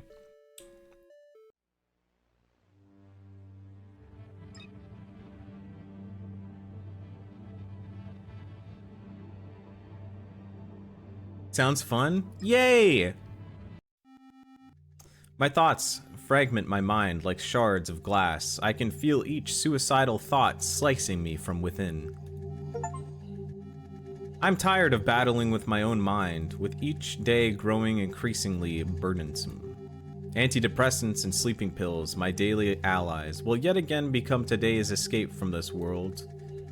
Internally, I am screaming in pain, but the fear of what death might bring holds me back. Is it worth the fight, even when everything inside is pleading for surrender? Death seems like a relief, but what if it's just a different kind of pain? Thoughts spin in my head, but my heart keeps on beating. My hallucinations morph into terrifying creatures, squirming in my mind like worms, offering no peace. Fear paralyzes me, leaving me in the darkness with only my thoughts for company. A bottle of pills in my hands, my heart pounding in my chest, a terrifyingly real reminder of the life I wish to end. I understand how strongly emotions overwhelm me. I understand how long I have thought about this. But my brain continues to look for reasons not to do it. In the end, my self-hatred still wins. The pills feel as icy as snow. Their coldness seeps through my skin, swiftly sweeping away the last remnants of doubt. Closing my eyes, I swallow them one by one. My mind starts to fog from the pills I've taken. A strange moment of silence ensues. It's as if the world has slowed its rotation, giving me time to reconcile with my fate. The sensation of the pills in my throat feels like a sharp blow to the back, a confirmation of the irreversible decision I've just made. The world starts to slowly fade away, as if someone is gradually turning down the brightness on the TV. My consciousness becomes foggy. Thoughts mingle, quickly turning into meaningless chaos. I hear my own breathing, its cycle getting quieter and less frequent. The last thing I feel is the heaviness of my eyelids, which close involuntarily. I surrender to the lifeless yet soothing oblivion. Sleep. It comes like a wave, sweeping me into an impenetrable depth. I surrender without resistance. Suddenly, a glimmer sparks in the darkness, and I see a dream. The surrounding darkness starts morphing, dreams within it stir, stories both frightening and familiar. There are scenes from my life, moments of both happiness and suffering. As each second passes, those images become more vivid, adopting shapes, colors, and sounds. Some of them are kind, reminding me of times when I laughed, when I was happy. But there are dreams that pierce me, reminding me of what led me here. I dive deeper and deeper into the dream.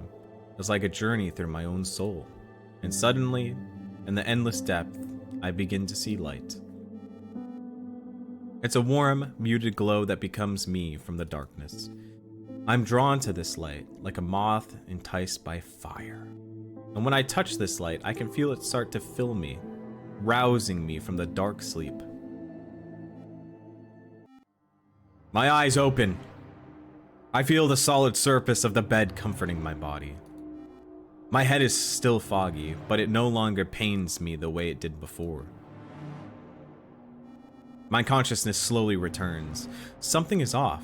Everything around looks unfamiliar, even though I know it's my space.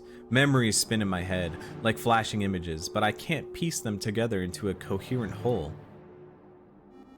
It's a feeling of emptiness, as if a part of me is missing. Names, faces, moments, everything is plunged into a disorganized mess, deemed unreachable from my mind. I'm finding it harder to breathe. My mind screams, seeking answers I don't have. Everything around starts to seem distant and insignificant. I'm lost in my own world. Realization sets in. I have forgotten everything. Who I am, where I'm from, my existence is erased. I'm too scared to move, to breathe, because even these sensations feel new and alien. With each breath, I attempt to remember, but it only results in greater panic. The world around me begins to crumble, like an abandoned building eroding as time passes. I sense that I am moving further away from myself with each passing second. Fear wraps around me, squeezing my heart, and I can't find an escape.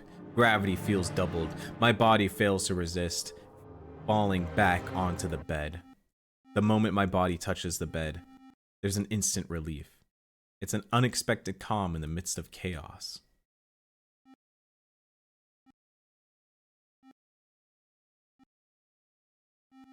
I feel the warmth of a foreign hand slowly passing through my hair. Despite consciousness stirring again, the desire to leave the comfortable sanctuary of my bed has disappeared. However, in the end, I decide to find out who it is so tenderly guarding my peace. Hello. You've finally woken up. You must be feeling lost and confused right now, unsure of where you are and who I am. Don't worry, I'm here to help you. I need to tell you something that might be hard for you to hear, but it's important that you know. This isn't the first time this has happened. You've woken up with no memory before. Every night, your memory is reset. You cannot remember yesterday or any day before that. After a failed suicide attempt, you went through a lot of stress, and that's why you can't remember things. Who are you? Oh, I forgot to introduce myself. My apologies. My name is Marana.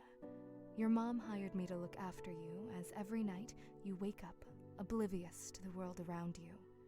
So you're like a maid?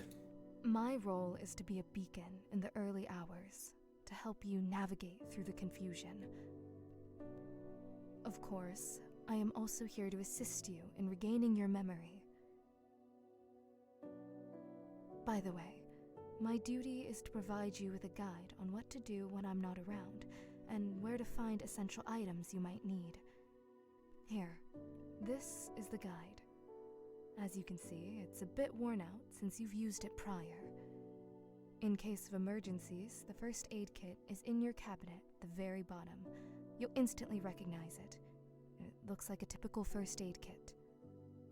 Just to be on the safe side, I've sketched a picture of it here in the guide, so you can be sure you found the right box. To get to the kitchen, you will need to leave your room, walk straight down the corridor, then take a left. That's where you'll find the kitchen. If something happens to either of us, dial 911. That's the number for emergency services. Your phone is on the table. The phone is switched on and fully charged. You've always had a knack for figuring out how to use it, so I'm sure you won't have any issues there. What else was there? I feel like I'm forgetting something. You forgot to tell me not to kill myself. Oh, right. If you have to call an ambulance, you'll need to know your address. It's 4 Buttiff Street, Ark City. Ark City or City Ark, bitch? It might be a bit challenging to remember right now, so I understand. However, Everything I have just told you is written down on this note. Please, keep it safe and always have it with you, okay? Okay. Great. You're doing very well. Now, to add a little joy to the moment, I've prepared something special for you.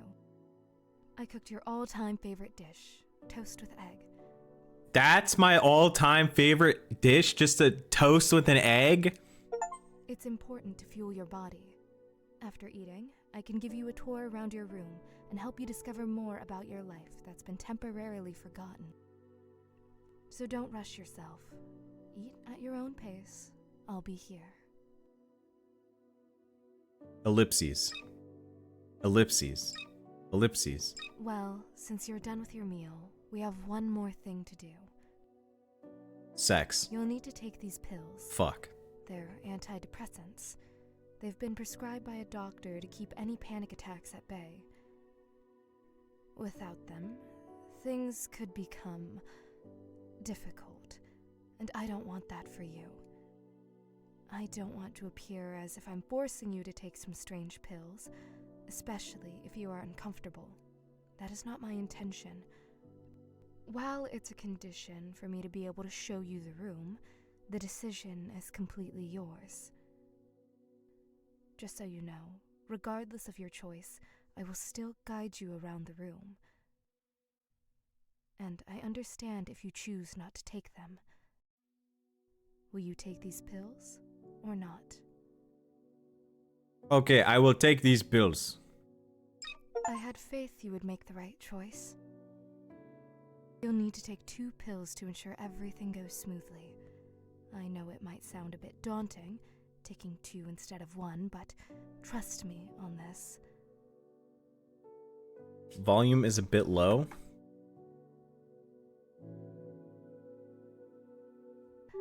Nothing adverse will happen. How about now? Here, these are the pills.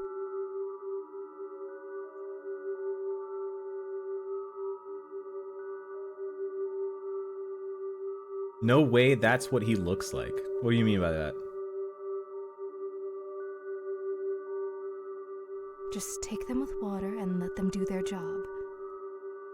I've noticed a shift in your gaze. Are you feeling all right? Please, you must tell me. If the antidepressants are affecting you adversely, it's better to stop taking them. I think they're affecting me adversely. I am all right. Okay then. The next thing we need to do is explore your room. However, I see that it will be difficult for you to get up, and you'll certainly need my assistance. Give me your hand so I can help you rise. I don't think I can make the voice any louder. The thing. I understand that you are curious and have many questions. Let's do a question and answer session before we check out your room. Choose your questions carefully, because I won't answer them a second time. Of course, you can save and revisit these questions, but where's the thrill in that? Trust your initial instinct. That's my advice. So, what do you want to know? Sex? Can we have sex? Why did I decide to attempt suicide? Well, I can't tell you straight away, and I can't say I fully understand you in this regard. You have a loving mother, your own room. I believe you should have valued this more. You even had friends and popularity. In some ways, you were fortunate in life. However, that's just my opinion. Sorry. You can only come to understand the reasons for your actions by going through your diary. Only then will you better understand yourself. Was it a boy? Was it a stupid boy? Right now, we are in the question phase, and soon we'll move to the room inspection. And then you will find out everything about yourself. Do you have any other questions? Is this a dream? At the end, will I just fall asleep and everything will repeat? You probably wanted to ask how it all used to end. At the end, you just fall asleep again, So we'll spend the whole day here, and by lunchtime, you'll sleep. I sleep at lunchtime? When you wake up, you will again remember nothing, but progress is made each time.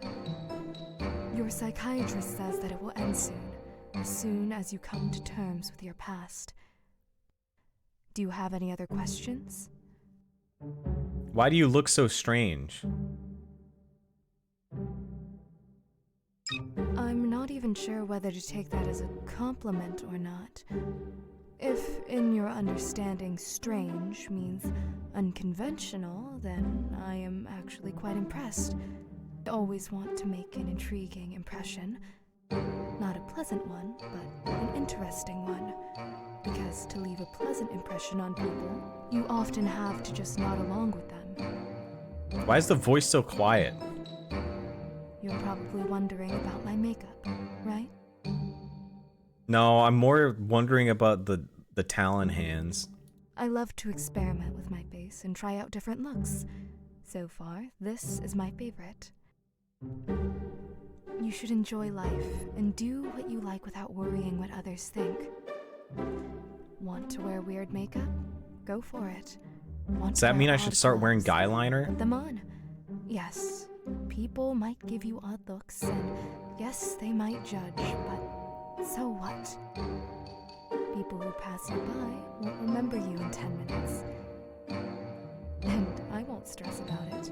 Those unfortunate 2 minutes of judgment can be endured. It's true what they say. People love to talk about themselves. Sorry. I don't. I don't talk about myself. Do you have any other questions? What happened to your hands? For now, unfortunately, I can't answer that question. What the fuck you mean you can't answer that? It's personal. Bitch? All I can say is that it was an unfortunate accident. That's all you can know. All right, that's enough. This bitch is a tulpa. She's not real. Let's move on to inspecting the room. Well, I'll step back now, and you can hover the cursor and click on the items that interest you. Hover the cursor and click on the items that interest you? What?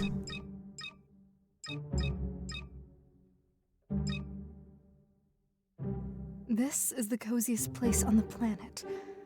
Oh god, if it were up to me, I would sleep in bed all my life. I know it's not much different from death, but I love dreaming, so death is not an option. Though who knows?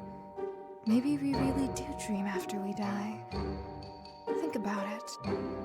But let's not talk about me, right? It's about you. This is the bed you sleep in. Usually, you just lie there and stare at the ceiling.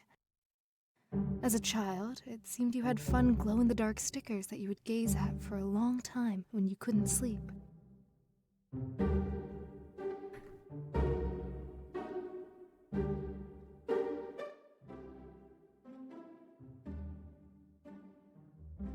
Put the music down so I can hear her more. Another poster, but this one you bought when you were a bit older. You were a fan of anime? I love anime! But since you were a child, you mostly watched romance. I understand you. I was the same. Only later do you realize that such things don't happen in real life. Love isn't real? Do they? Maybe it just hasn't happened to you yet. Don't lose hope. Anything can happen in the future, right? Like killing myself. But that's not really important. Later, you regretted buying the poster, but you can't take it down because it would ruin the wallpapers.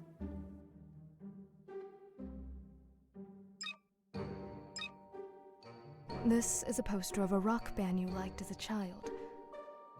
You know, you used to buy these posters and stick them up, but later on you thought it was a bad decision. At least this poster still hangs here, reminding you of your childhood and how you were a huge fan of this band. I think removing the poster is not a good idea. It would take off the wallpaper as well, ruining the look of your apartment. You can continue looking around the room. Oh, thanks for giving me permission.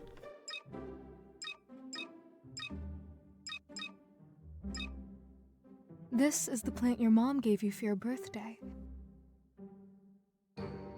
Surprising it's still alive after so long.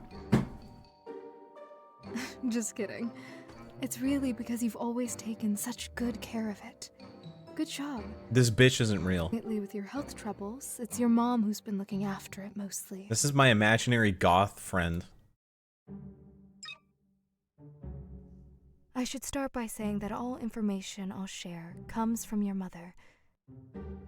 This is your last. You enjoyed listening to audiobooks and playing games. I love You games. also use the laptop for your studies. You even made friends online to play games with. This laptop is like an extension of you. You practically spent all your time on it. So I'm a loser. As soon as you left school, you initially spent a lot of time on your laptop. Apparently, you were attempting to isolate yourself from reality and its consequences. Yep, loser. But soon after, you grew tired of it and stopped playing video games. Reformed loser? I'm not sure if it was a good or bad decision, but it definitely changed your life a bit. By the way, you can look into your laptop and see what's there. Want to check? Yes. Well then, take a seat in the chair and you can take a look. I sat down on the chair and opened my laptop. Yo, why my desktop wallpaper that? Did I really set this horrific picture as my wallpaper? It looks a bit scary. But there are also some files on it. They don't have names, but I should hover over them and then click on the ones that interest me. Round 1. It's lagging. Yay! Round 2. Yay! Round 3. Yay! Yay! Yay! Want to try again? No.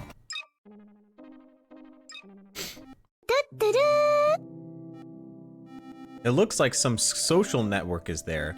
There was no internet on the laptop, so I cannot search for something. But in this social network, I have only one chat with one person named Io. I started reading our messages. Io, why are you treating me like this? I just don't want you to have anything to do with you. But why? What did I do wrong? Tell me. I will correct it. You are too pushy towards me. Even now, you're so willing to embarrass yourself just to talk to me. That's low. You should value yourself more.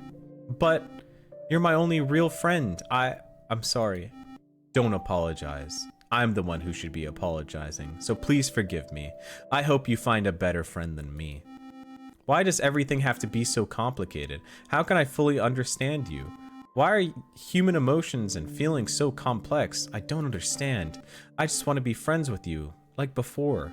We were never friends. I just talked to you out of pity and used you.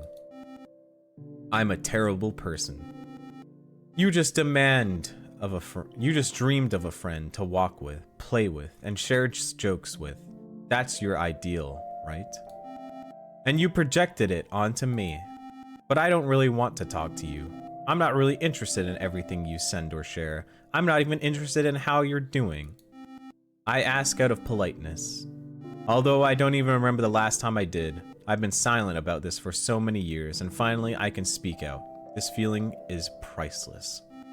I'm just as insecure as you, which is why I couldn't tell you all this right away. It's a pity I'm saying this so late, but it's better late than never. You would continue to live in a lie and in a colorful world where I'm your best friend, where internet friends will definitely meet, and where everyone cares about each other. What kind of magical world is that? You know what else? Your childish behavior really annoyed me. You often got upset when I ignored you. Don't you understand that sometimes people find it hard to gather their thoughts and respond? You acted like a child, as if everyone owes you something. No, they don't. You owe it to yourself. You need to be your own friend. No one else will help you grow up and stop being such a selfish child. That's why you're better off without me.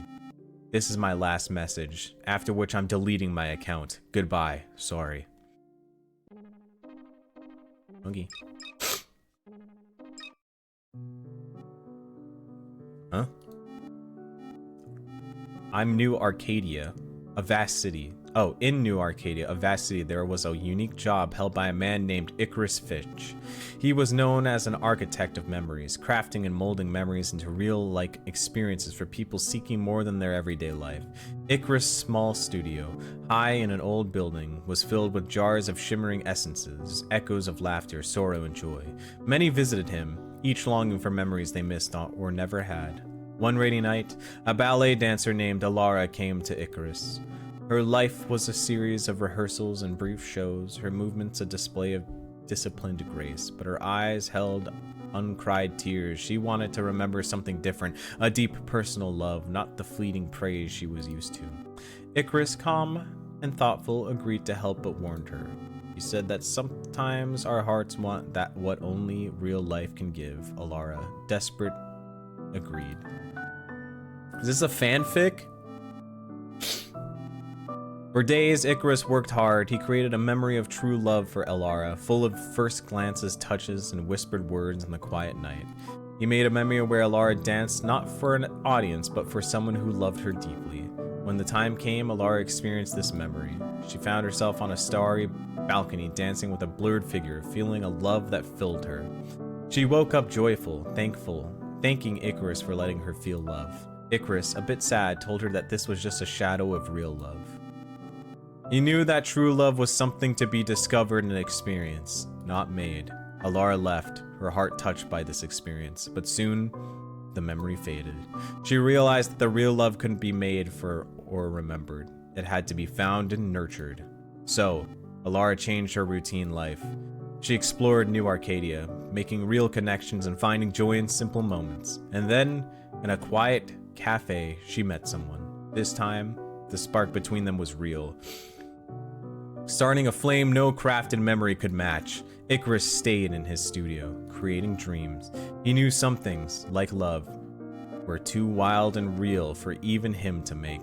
They belonged to life, waiting for those brave enough to seek them. Yay. In a big city, there was a small, old bookstore hidden between huge buildings. This was Julian's special place. He loved books, and he looked after the bookstore.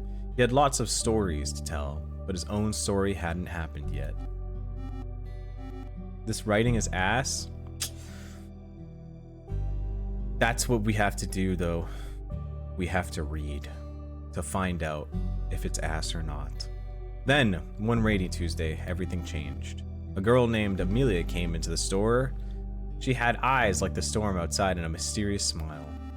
She wanted a book from the top shelf, a book Julian didn't even know existed. We got the book for her, their hands touched for a second, and it felt like a new story was starting. As Amelia kept visiting the bookstore, she and Julian got closer. They talked quietly among the old books, laughed together, and shared secrets. Julian started to fall in love with her. But Amelia always seemed a bit sad. Julian could see it in her smile and her eyes. He didn't ask why, because he didn't want to ruin what they had. One day, as the sun was setting, Amelia looked really sad. She told Julian something hard to hear. "I'm sick," she said, "and there's no cure. I came here to get away from it all." But in stories where everything ends happily and love lasts forever. After that, everything changed. Time, which once made their love grow, now felt like it was running out. Julian wanted to make every moment count. They spent all their time together, making their love story stronger, even though they knew it would have to end. One cold day, when the leaves were gone, Amelia passed away.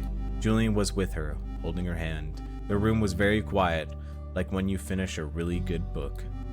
After Amelia was gone, the bookstore felt different to Julian. It was full of memories of her. He kept looking after the books, but he was never the same. The top shelf, where Amelia's book was, got dusty. It was like a reminder of the girl who had changed his life. Now, in the quiet corners of the bookstore, if you listen carefully, it feels like their love story is still there. Julian talks to Amelia's memory, telling her stories. Their love lives on the quiet moments of the bookstore. So do I kill myself because I don't find love? there was a robot named Alos, the last of his kind. He was special because he could understand and show human feelings, made to connect people and machines. Alos lived in a big, empty city that people had left to live among the stars. He walked around the tall buildings and quiet streets, remembering the humans who created him. He saw their happy and sad times in his memories. Alos often wondered if he could really feel things, or if he was just copying what he saw. One day, as the sun was setting, Alos found an old teddy bear. It was old and worn out, but Alos liked it a lot. He called it Tim, and always took it with him, like a friend. Years passed and Alos started to break down. He moved slowly and didn't work as well, but he kept hoping people would come back. One night, Alos stopped working near a fountain under the stars. He understood something important. Feelings connect everyone, whether they are real or not, and they are a part of everything. Holding Tim, Alos stopped working with a peaceful smile. He wasn't sure if his feelings were real, but he felt calm and connected to the humans he never met, but knew from memories.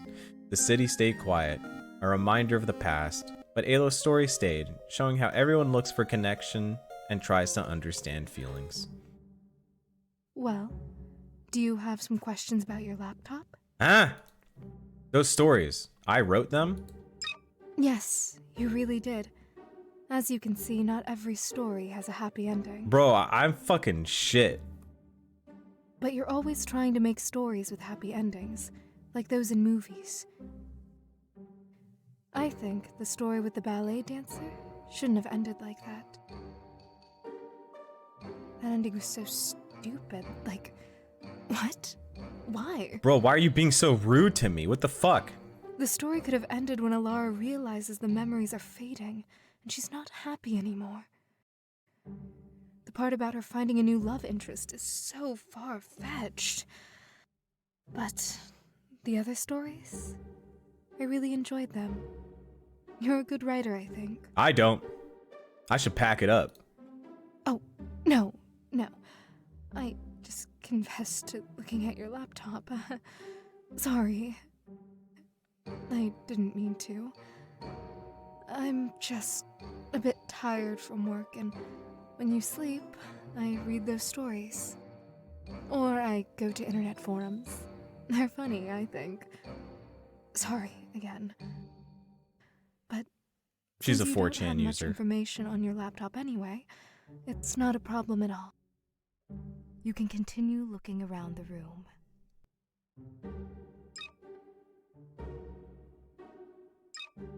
This is your diary, the most important thing you have, and reading it might take some time.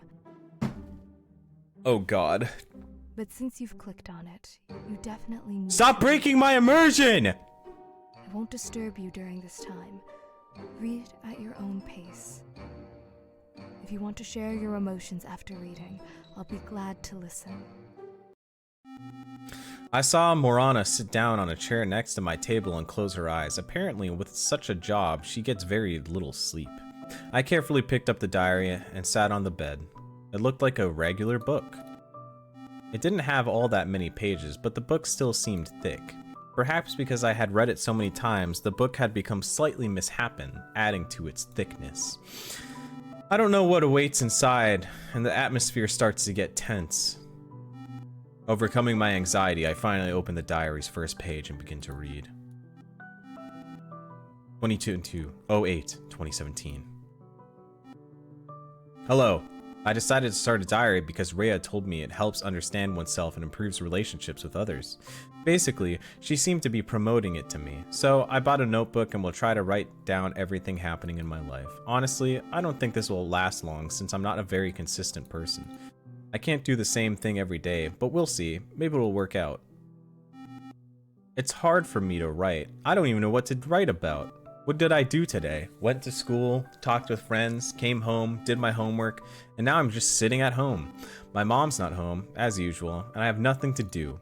Well, technically, I have a lot I could do, like self-improve, prepare for more for my lessons, play computer games, but if I were to lie on my bed and stare at the ceiling, so raincore. I don't know if everybody is as lazy as me, or what it's called, procrastination, I think? Not sure about the spelling. When you can become anyone in this world, work hard, live your passions, but you choose to just lie on the bed, I think in the future I will read my diary and might not understand, maybe even blame myself for something. But I'm tired, yes. I have many friends at school, I get good grades, and I even hang out with friends outside. I always smile and joke around them, trying to stay positive, yet when I come home I feel sadness and loneliness. Nothing seems to help, not video games, not studying, not even food. Maybe I'm just not in the mood. Honestly, thank you, diary. I feel like I've vented to someone, like crying on a shoulder. I feel a bit better. But not getting an answer back is hard. It's like talking to a wall. Maybe I don't need a reply? Your purpose might be to be there for anyone who wants to share something privately but is afraid to. Anyways, I'll go now. 0409-2017. Hello again, diary. It's been 2 days since school started. These days were normal. Ray and I sat together, joked during breaks, had lunch together. Today, I brought her the cookies I baked at home, and she shared a tasty salad with me. She loved the cookies. Rhea is genuinely a kind person. We have a lot in common, but she's not into video games. She prefers studying, and she's really dedicated. I don't have that drive, even though I get the same grades as her. I feel like school just prepares us to be perfect workers. It's like, do this, do that, don't question things, or else you'll get the lowest mark, or in a job setting, you might get fired. 1309-2017. Hello, diary. Recently, our class was asked to write an essay about friendship. I spent a long time thinking about what to write. I have many friends, but what does that essay really want from me? Should I worry more about the teacher thinks rather than what I truly feel? It's so absurd. At first, I wrote an essay expressing my real opinion that friends are just a way to avoid feeling lonely. After rereading it, I realized the teacher wouldn't like it. I tried to write something that would get me a good grade, but the problem was I sat with that paper for over an hour and couldn't think of anything. I decided not to submit the essay and got the lowest mark. I chose not to tell my mom about it, and she doesn't seem to care much about me anyway. If I had submitted the essay with my honest feelings, they might have sent me to a psychiatrist or even suspended me from school. That's life. 1810-2017.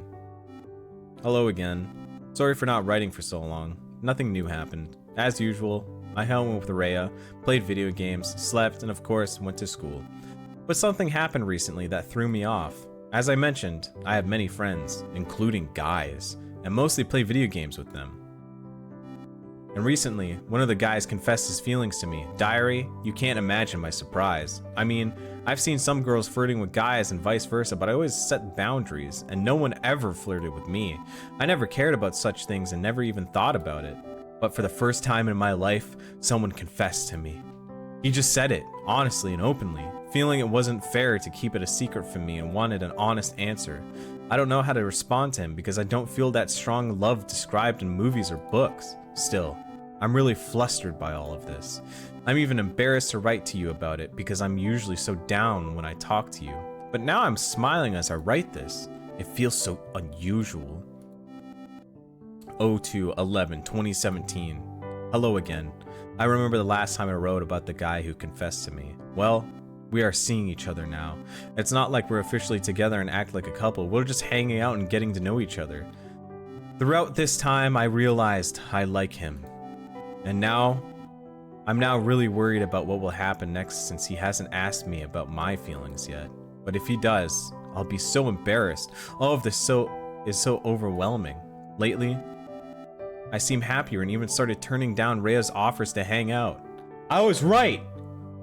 She kills herself because of a guy! She's quite puzzled because I haven't told her who I've been spending time with, but I think she suspects I have a boyfriend. She even started teasing me about it. To be honest, I'm a bit scared. Soon, we'll be applying to colleges, choosing our dream professions, or staying in school for 2 more years. I think I'm not very sure about what I want to do, so I'll just stay in school for another 2 years. Thoughts of the future upset me. I don't want to think about it. I've got a strange feeling that something's wrong with me. I love to dream, especially different creatures. For instance, I recently drew a chubby black cat during class. My imagination can run wild sometimes, but in class, believe it or not, I thought I saw that exact cat I drew walk into our room, looking so real. I instantly knew it wasn't real, and laughed it off, blaming it on being tired from school. But deep down, I'm worried and scared. I know mental health issues can be inherited. I had a grandfather who took his own life. My mom often spoke of him, remembering him as a great man, and cried for him. She said he lost his mind after my grandmother's death. I'll never meet him, though I wish I could have talked to him. It's a pity. I don't romanticize mental disorders like movies do. I think it's not normal and should be treated. Otherwise, people can completely lose their minds. Anyways, that's the weird situation I experienced. 21/11/2017. Hello, diary. Life goes on as usual, but I want to vent. Maybe even cry a little. I think something terrible is happening to me, and I'm too scared to tell my mom, even though I know I should. I don't want to become like some movie psychopath or schizophrenic. I hate the idea. Only fools romanticize that, as these are scary diseases and people do horrible things when they suffer from them. I recently read a story about a woman who killed her own kids overnight because she was schizophrenic. From what I understand about this illness, you see creatures or places that aren't real, just in your mind. That's been my feeling lately. I've started seeing weird creatures, especially when I'm bored. Like during classes, I see them often, and it's hard to get rid of them unless I distract myself. I know I should tell my mom, but I'm terrified of being diagnosed or accepting that I might never be able to live normally in society. That would be like death to me, since I'd no longer be ordinary. I'm still thinking about it, but I'll write more if there are any updates. 17/12/2017. I did it. I told my mom today. It was hard, and seeing her reaction was painful. The look in her eyes and her expression said it all. She might see me as a monster. Or maybe she doesn't believe me and thinks it's just a teenage prank. I don't know. It took a lot of time and effort to get it out and find the right moment. I don't know what to do next. This is the first page I've cried on. Sorry. It's just very hard for me. I want to tell the others, but people might avoid me. No one wants to be around someone like me. I'm sure of it. I might go mad and hurt them or myself. Who knows what other horrible things might happen. So, I'll keep quiet until the end. For now, my mom and I have scheduled an appointment with a psychiatrist she knows. I don't know my diagnosis yet. I'm just fearing the worst. Life's been tough, especially when things are finally starting to get better. I've been in a relationship with a boy. My relationships with my friends are better than ever, and my school grades are good. Okay, diary. I'll write when I have the strength. Goodbye. 26/12/2017. Schizophrenia. It's hereditary. I got it from my grandfather. I've been removed from school, but my mom arranged for me to be treated at home because the quality of the mental institutions is terrible. I didn't say goodbye to Rhea. It was too hard. They'll probably tell her I transferred schools and moved away. I haven't talked to my boyfriend since my last diary entry. In fact, I've been ignoring him. I know I'm being horrible to them, but maybe it's better they never knew me. It hurts me to do this. I cry every night. Sometimes we need to be cruel so people can get disappointed, move on, and forget about us. I'm hurting them and myself, but their pain will pass. They'll move on, find someone else, and I want to believe they'll be okay. Things will never be okay for me again. Not because of my mood, but because of the illness. No one knows how to cure it, and no pills will help. The hallucinations will become more and more real, scarier and scarier, and there will be more of them. I don't want to think about it. It's too terrifying. Since I left school, I'll have to study at home and focus on self-education. Starting the new year, my life will change entirely. 30/12/2017. New Year's is coming soon, but unsurprisingly, I'm not in the mood. I think I made the right decision by distancing myself from everyone. Take my boyfriend, for instance. Our relationship will never have worked out. It's not because I'm a bad or can't act normally. I'm not crazy, but the relationships have huge goals, like starting a family. I look ahead and I don't want my children to experience what I'm going through now. It's better for both Ray and him to move on in life. I'm getting increasingly bored these days since I'm not attending school, so I entertain myself by imagining various creatures. Of course, I could play video games all day, but I'm tired of that. When you're free to do anything, it's hard to enjoy things that you once found pleasant after some time. Guys.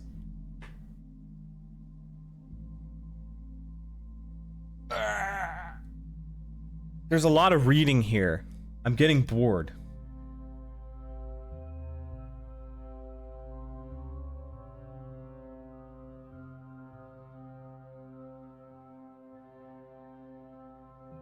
This is too real for sure for. It's not too real. It's almost over, bitch. Oh my god. The New Year's has already passed. Mom and I celebrated it together. Hey, why is Dad's eyes crossed out? Dad didn't even call, let alone visit. Honestly speaking, I'm not that mad at Dad, but my mom is very angry with him and doesn't want to see him. He found a new family and left us. It's not that he found a family, he just found some young girl, a student. Oh. I understand that my mom is very disgusted by this and that he left us from his own pleasure, but I think she needs to move on in life.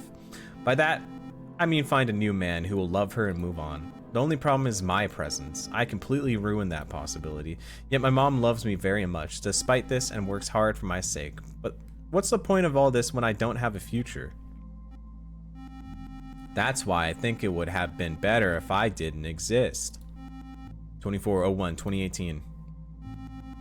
I don't want to write this hello diary anymore because I see no point. Honestly, I see no point in writing here either. I feel so bad that the only thing I can do is draw out to distract myself from everything. The hallucinations are getting scary, but I'm used to them. Sometimes I hear voices, but they're more like noise.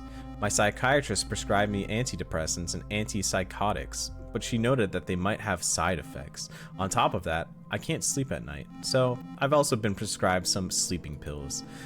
But one sleeping pill usually doesn't help, so I take 2, and now it seems I consume these damned pills instead of food, which aren't helping. I mean, they cost a lot of money, and my mom stays late at work more often. She changed shifts, and I barely see her now.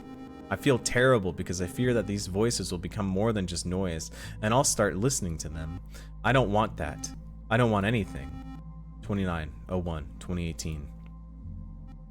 Well, hello, diary. Yes, I wrote earlier that I wouldn't write like this, but who cares? I drew some work and I will paste them into you now. I hope you like it. Anime. Stay positive, happy face. I told you she's not real. She's not real! I am tired. What the fuck? Wait. Is this Morana? It looks a lot like her. Was I familiar with her before? Shit work, blah blah. Why didn't she tell me about it?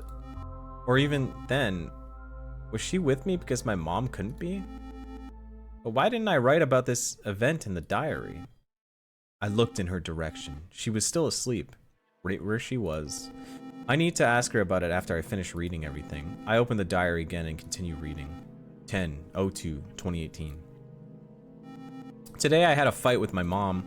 She called me a mistake, said I do nothing, and that I'm a burden, and called me stupid.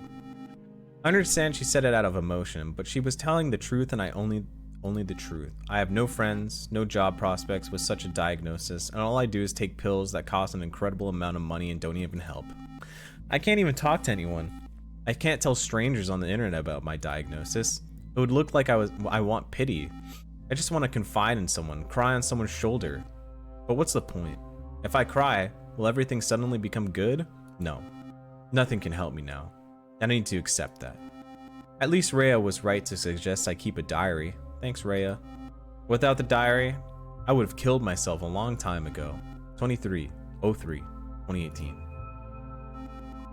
Hello and goodbye at the same time, diary. I decided today to overdose on all the pills prescribed to me. I see no point in living and trying. I don't want any of this. Fear gripped me, and I felt goosebumps. On this exact date, I decided to end my life. I fully understand my actions. Even now, it's hard to imagine what I've been through. These hallucinations probably pushed me to the decision. No matter how hard I try, there's no helping me. Not in any way. Okay, that should not be the main focus right now. What's important to me now is to find out who she really is, and how her drawing could have been in my diary. I close the diary and approach Morana. Wake up! She ignores me and doesn't wake up. Oopsie. I couldn't breathe. I'm really scared to touch her. I don't know. I'm very afraid. I can see her face while she's sleeping. It was covered by her hair. But I had no other choice. I gathered courage and touched her. She quickly grabbed my hand with her terrifying black hands. I still couldn't see her face. I try hard to break free from her grasp, but these attempts are unsuccessful. Visions start in my eyes. I begin to see weird monsters laughing at me. Their voices echo loudly in my head, and I can't say anything. Morana starts squeezing my hand tighter.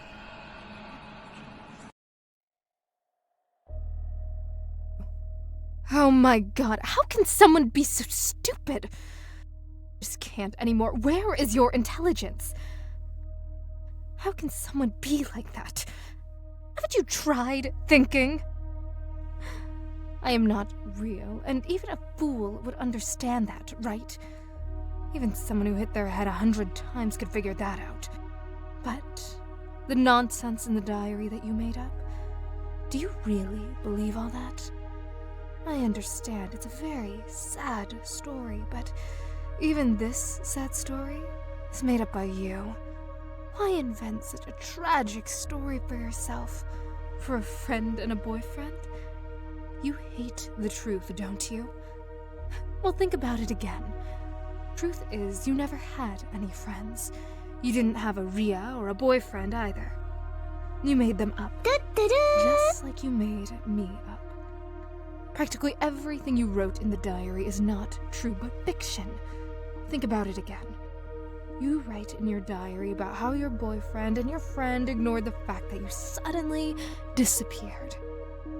What nonsense is that? Think if you really had friends and a boyfriend, they wouldn't know where you live? That sounds illogical. Very illogical. Damn it, illogical. Do you really think they wouldn't visit you if you suddenly disappeared? Something like, oh, my best friend disappeared without telling me anything, and I'll just do absolutely nothing.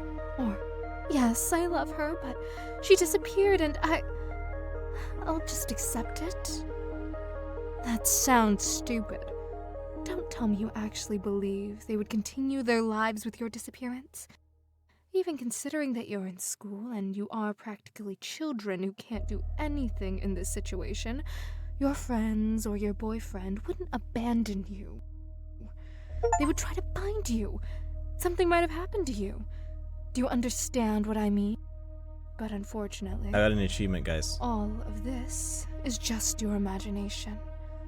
No one is going to look for you.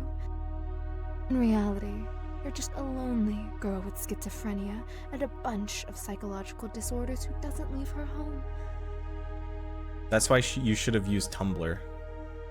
You've had this illness since childhood. You didn't go to kindergarten or school because of it. And your mom kept you at home. You hardly saw the sunlight in your life. Not that it's her fault. She was scared to let you out among people because you always acted strangely, and other children always laughed at you and bullied you. Your father left your family not because of some student he found, but because of you. No! You didn't know it. It's all because of you. Why is my tulpa yelling at me? You've gotten too caught up in your own play. I'm tired of being in it. I'm leaving. Stay by yourself and enjoy the solitude, since you love to suffer, right? Morana got up and left, slamming the door loudly behind her. She appeared upset, even though she was also angry. I'm somewhat confused by what she said. It doesn't fully register in my mind. Should I go after her? Go after her. My bitch. Suddenly, I spotted a strange creature on my bed, looking at me with its peculiar eyes. Are you leaving already? Everyone leaves. I'm not surprised. You're not an exception. Fine. I release you. Go on. Just be careful, okay? Okay. A strange yet unexpectedly charming monster. But I'm off to follow Morana. I'll return to this creature later. I see a corridor, a long corridor, and directly opposite my room, another room. It's wedged open with various linens. That's odd, but maybe Morana went in there. At some point, I became fearless and pushed the door open.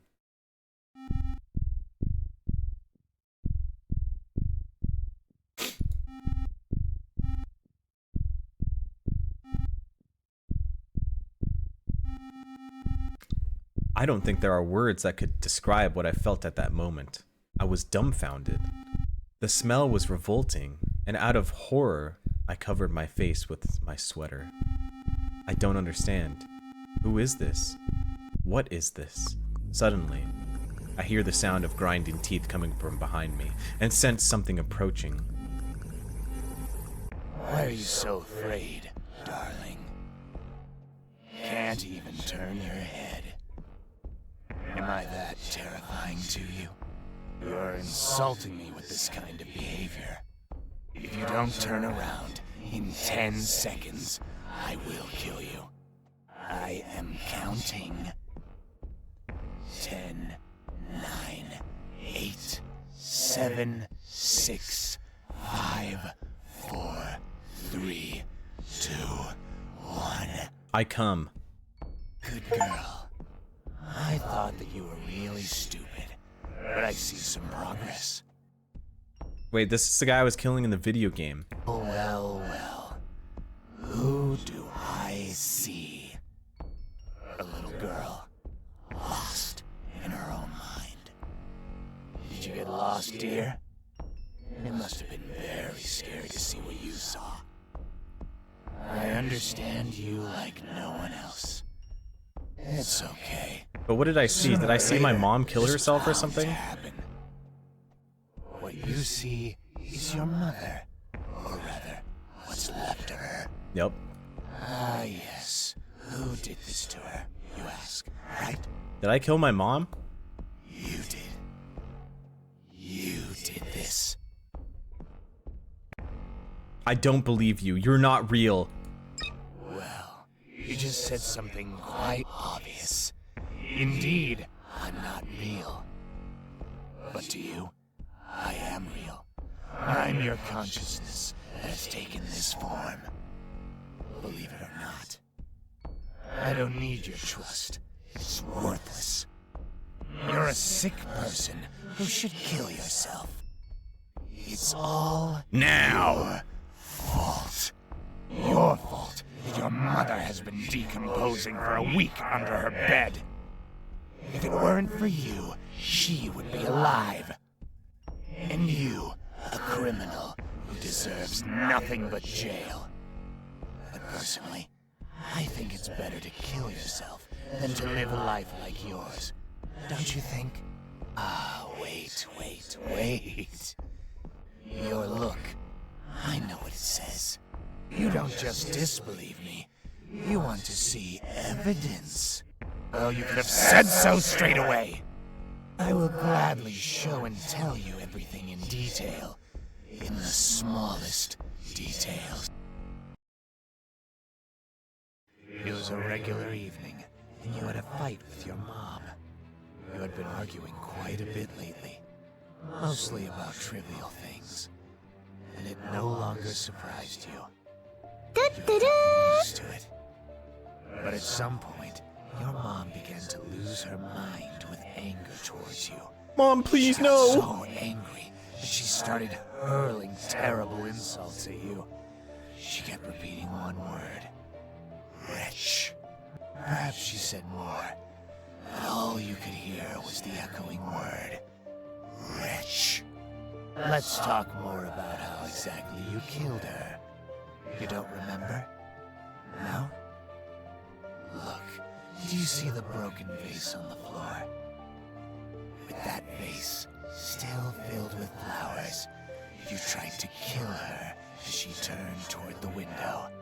Honestly, you hesitated at first, but after grabbing the huge vase and hearing her insult you, you seemed to get a taste for it. I was telling you to do it at that moment. You know, add a bit of courage, since you were always too timid to take bold actions. And at one point, after mustering a great deal of courage, you took a last breath before... BOOM! Your mom had no opportunity to grasp what happened. but you missed when you threw the vase. Like I said, you're not good at this. I'm a fucking noob. I can't even kill my mom. But wait, what happened next? Your mom looked at you, not fully comprehending what you just did. Scared, you ran to the kitchen. Or maybe you wanted to run away from home. I'm not sure. Your mom chased after you, not understanding what was happening. You're in the kitchen. Your mom's in the kitchen. But there's a difference. You're standing next to a branded, huge, sharpened knife, which you take in your hand. And you point it at your mother. Your mother, naturally, is in total shock. She tells you, don't do anything stupid, with a trembling, frightened voice. You, like a complete rag, start to cry. That's very much your style. But then you even surprised me. Suddenly, your expression turned hateful, and you stopped crying. Before that, your mom tried to say something, to apologize, but you didn't hear those words. Everything was like in a fog. And what do you think happened next? I killed my mom, yay! I think you know and suspect what happened next. You plunge that huge knife into your mother's heart with momentum. Blood under pressure from the heart can enter the bronchi and trachea, causing blood to be coughed up. This can occur if the injury creates a passage between the heart cavity and the large vessels of the bronchi. I'm mentioning this because, after a few seconds of shock, your mother began to cough up blood and begged you for help. But you just watched it all happen, emotionless. Moreover, as she pleaded with you to help, to come to your senses, you made it even worse. You began to finish her off with the knife. Fierce hatred. I counted 28 stab wounds. And you laughed. You laughed very hard. With difficulty, you dragged her body to a room. Later, you washed the blood off the floor as if nothing had happened. You propped a rag against the door to stop the smell of the corpse from spreading, closed it, and never entered again. You're probably in shock, aren't you? I don't know. I don't know where the truth lies. Am I really capable of such a thing? Or was it not me? And this isn't my house at all. It's also strange. My head hurts. It hurts very badly. It's splitting. And the last second, I just saw darkness before my eyes and collapsed to the floor, hitting my head hard.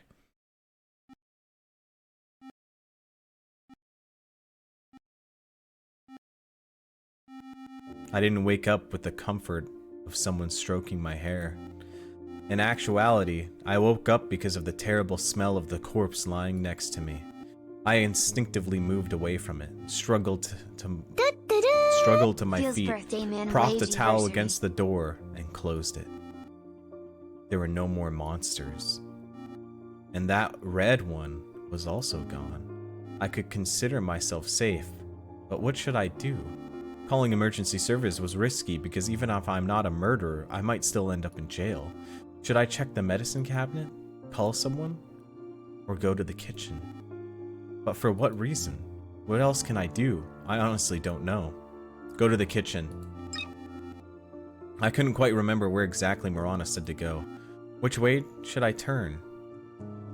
Walk straight down the corridor, then take a... Well, that's a T. Wait, it's two T's. Was it left or right? Hey, right is right, baby. I guess it was the wrong answer because there was only a little pantry over the door. I should take a left to find the kitchen. There wasn't much food in the fridge, just basic stuff. The only thing that caught my eye was a huge knife in the middle of the kitchen. But the knife wasn't bloodied, and it seemed like no one had used it. Just in case, I took it for self-defense and went back to my room. But what use was a knife to me? Why did I even take it? I have no idea what to do or how to get out of this situation. I have nothing. Absolutely nothing. I feel hopeless. I want to cry. I want all this to end. I want everything to be okay. I don't know what the truth is or whose body is lying in my mother's bedroom, but the fact is, there's a body, and I will be imprisoned. I don't want any of this. I want to hide under a blanket and sleep forever.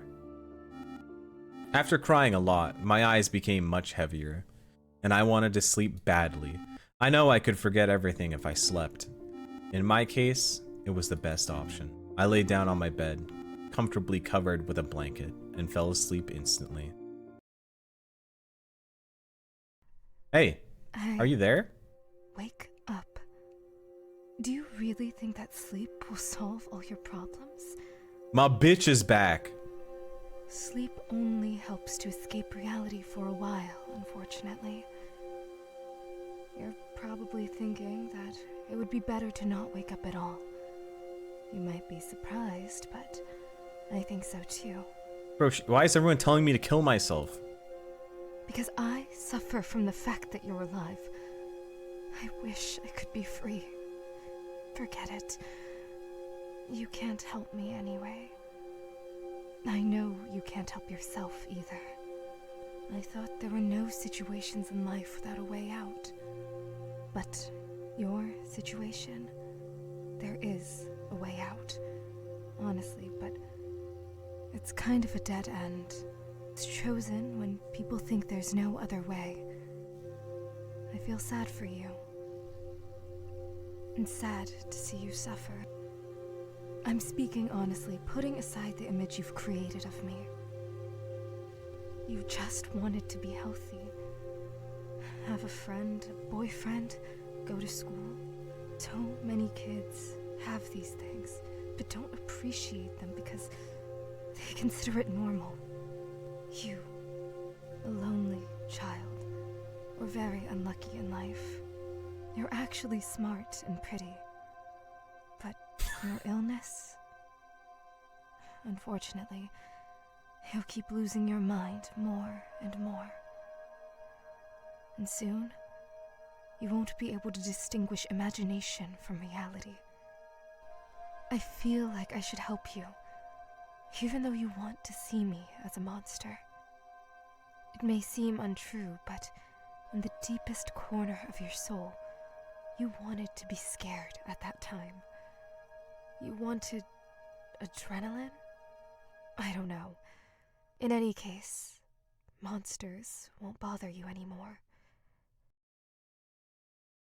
But is my mom dead? I'm sorry for yelling at you earlier. I don't know what came over me. I didn't mean to. I just wanted to help. We're alone now. I know what you've been through, and you must have many questions. Like whose corpse is lying in the room? I'll tell you right away, I don't know. I'm just your imagination, and I can't distinguish reality from your imagination. You must be feeling terrible right now. Let's go outside instead. Fresh air will help clear your mind. Bitch, you were telling me to click on shit. It's night now, and the sky is likely to be especially beautiful. You've hardly ever gone outside before because of your illness. How do you like the idea? Bro, I don't even have an option. Let's go. Let's take a walk. We quickly got ready and went outside. My house looked very ordinary, surrounded by other houses that seemed abandoned. The streets were empty. Moran and I walked a bit away from the house and saw a huge field of dewy grass, where we decided to lie down. What a beautiful sky. It feels like the stars are trying to talk to us. They twinkle so fast, as if they're sending a signal. Or is it aliens? Just kidding, just kidding. And the night air smells so wonderful, combined with this slight chill. Don't you agree with me? Yes, the night is truly beautiful. No, I don't want to be here. Strange, but I understand you. After what you've been through, you clearly don't trust me. To be honest, we didn't just come outside to enjoy the weather. We need to talk. About you. About your dreams, regrets, and thoughts. It's very sad for me to say this, but the end is known. And I think you understand what I mean. Because I'm gonna kill myself. I'm selfish, trying to sweet-talk you when I, myself, want to break free from the shackles. But I think you also believe this is the way out, right? No, I don't think this is the way out. I knew you'd answer like that. Fuck you, bitch. You're just saying that, but deep down, I know how you feel. Stop trying to get me to kill myself. Because I am you. And you are me. It's strange. I wanted to talk to you, but I don't know how to start the conversation. I guess I'm too anxious. I just feel sorry for you. And I don't know how to help you. There's nothing in the world that would help you, and I know how lonely you feel. But you're not alone. You have me after all. Bitch, you left me like 3 seconds ago. You always talk to me when you wanted to get something off your chest. You're a kind person who wouldn't hurt a fly. And I know you have no one to talk to. Even your mother, she was always too busy to talk to you. Video games will never fill the void inside you, and I understand That's not true. how much your existence There's in the some world sick video torments games. you. Like Elden Ring. Sometimes you feel it would have been better if you were never born. Even in the event of your death, there's no one who would cry for you, right? That's the most saddening part. Usually it's only family and close ones who hold you back from the edge. But you have no one. I wish I could take your hand, the younger version of you, and lead you away from these problems. That version of you that still doesn't quite understand what makes them different from others. To make you a healthy child. Imagine your life if that were true. This bitch be You have yapping. a friend, a boyfriend, a loving mother, and a very bright future. It's what you always wanted more than anything in life. Though these are simple things, aren't they? People on the internet, they don't quite fill the void you have inside. Some just disappear without a trace. They delete their account forever, or they just remove you from friends. No, that person thought I was a loser. They start ignoring you as if you were never friends. They all leave. Absolutely everyone. No one will stay with you, and no one will truly worry about you. Though you, if I remember correctly, really cared for them. Sometimes it seems that all people are cruel by nature. They will betray you at the right moment to make it even more painful for you.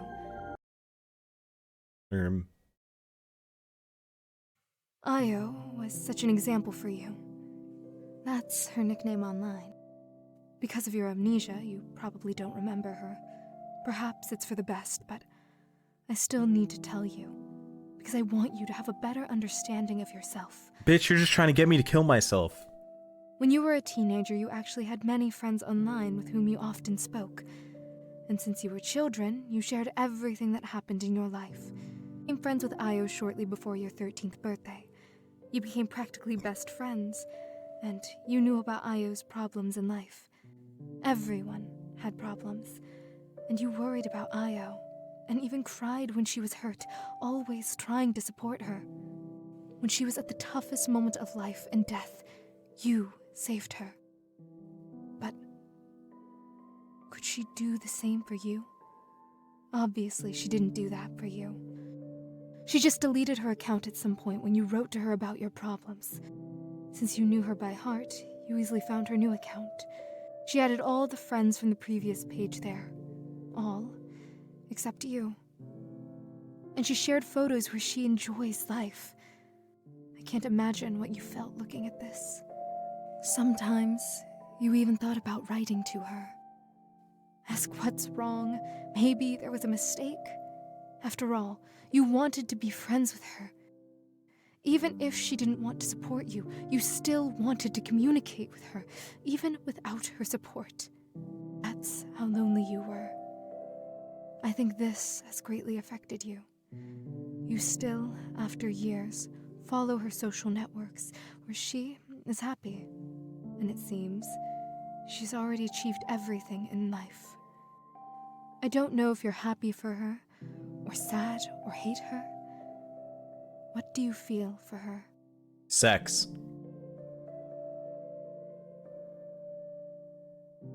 Sadness, hatred. I hate her! I hate you! I understand you. In some way, but it's a strange answer from you. Have you changed? Before, you felt either sadness or joy, and now, out of everything, you chose hatred. Though, maybe it's emotions. I understand. But I couldn't stop thinking about something. To ask again, or maybe not. I won't ask. What about the body in the other bedroom? What body? I saw a corpse there. Is it real or fiction? I don't know. know. You're asking an imaginary friend what's real and what's fiction. Are you really okay? Besides, I already told you, I don't know. I'm just not sure. Well, then you're not sure. Forget about it for now. If there really is a person there, you can't save them anyway.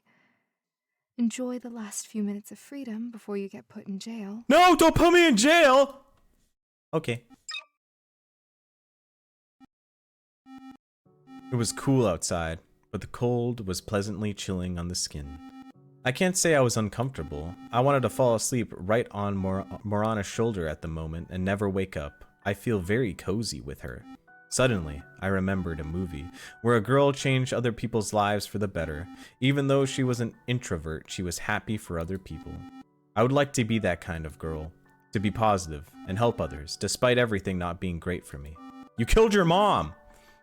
Because in the end, other people also helped her. Or, I would like to be a movie director and create movies that help people, or write books. I love writing stories. You know, I could be a movie screenwriter in an alternative life. That sounds very interesting. Don't make me laugh. Many want it, but only a few achieve it. But imagine how cool it is to come up with a story that deeply affects someone, where it changes their life. It would be the greatest achievement of my life, to change someone else's life for the better. For the better? That's a subjective concept. Good and evil are subjective. Well, I have standard concepts of good and evil. Even so, everyone has different standards. What seems for the better to you might seem for the worse to many. You understand what I mean? But then how do I understand it? What is good in all senses? Not at all. Every person is different. What can you do? Someone engages in charity, and for them, it's good. While someone else kills people and considers it charity, as it frees people from a terrible life. Is that why I killed my mom? And who do you want to be? Me? Well, you came up with quite the question. How can I handle it? I'm not so thoroughly thought out as a personality. You can handle this. Whatever you come up with, that's what I will be. I don't know. I think you could be a doctor. You're very calm and intelligent. Are you kidding? Can you imagine me in that doctor's attire? That's too funny. Haha, yes. I imagined it. You really would be very amusing. What kind of doctor would I be if I don't have normal fingers? By the way, what's with them? If I'm not mistaken, you told me earlier that you'd explain it. I might be wrong, but... That. Yes, I remember. These are gloves. Well, hands are burnt. That's why I wear gloves. I don't want you to see that. My hands look terrible. What happened? How did it happen? A fire, obviously. Okay. Don't you feel it strange when you imagine me and ask such questions? But you look so real, as if you have your own secrets, and you're unusual. Ambiguous, I would say. I still haven't figured out what role you play in my life. You seem both good and bad, at the same time. I don't know. Thanks for the compliment, but because you still can't decide who I am for you, you don't know yourself. How can you create a constant personality for me? By the way, how can I distinguish what's real and what's not? To distinguish, you need to think. Assume something. Think critically. What could really happen and what sounds illogical and unrealistic? Only in the end will you find out what's true and what's not. So, just believe what you believe. Actually, I'm very comfortable with you. I could probably spend a whole lifetime like this. It would be hard for me to part with you. If I did, you know what? If I do, you know what to myself. You know what to myself? You know what? Am I stupid? Why does that send... Oh, if I do, you know what to myself. I get it now. No, it shouldn't. You're liberating both yourself and me. You're doing a good thing. But we could lie and talk like this forever, couldn't we? I don't need anything more in life. Just a friend who can listen and support. And I can do the same for you. We can't talk like this forever. We'll run out of topics before an hour passes. Maybe you're right. Okay, let's go home now. You just want me to kill myself! Okay. As soon as I set foot on the threshold, a storm of emotions suddenly overcame me. I began to think about my future, and each thought pierced me into pieces, knowing that I won't achieve anything in life. I will be nobody. Such thoughts often bring me down to earth, reminding me of my worthlessness. What happened? Why did you stop? What are you thinking about? I'm thinking of killing myself. I will decide to do it again. Why? Because I don't want to exist in the world. I don't want to grow up. I don't want to feel pain, disappointment. I'm a coward. A sensible decision. Thank you. For what? For freeing me. For no longer having to be obligated to you. But I'm doing it more for myself. I'm sad to say goodbye to you. Thank you for your supporting me in the last minutes of my life. You're welcome. You imagined me to behave this way, didn't you? Apparently, you desperately wanted support and learned to control your hallucinations. Glor. Are you scared? A little. But it's not my first time doing this, right? I should be confident about it.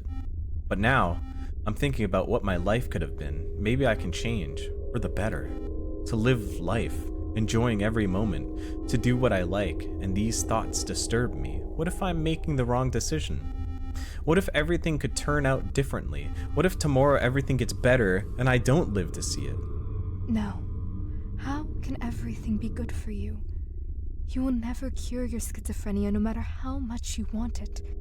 Even if theoretically possible, you would still have mental disorders that would still serve as a catalyst for suicide. Or am I saying something wrong? Unfortunately, you're telling the truth. There won't be any magical moment, no person who will save me. There's nothing that will change me.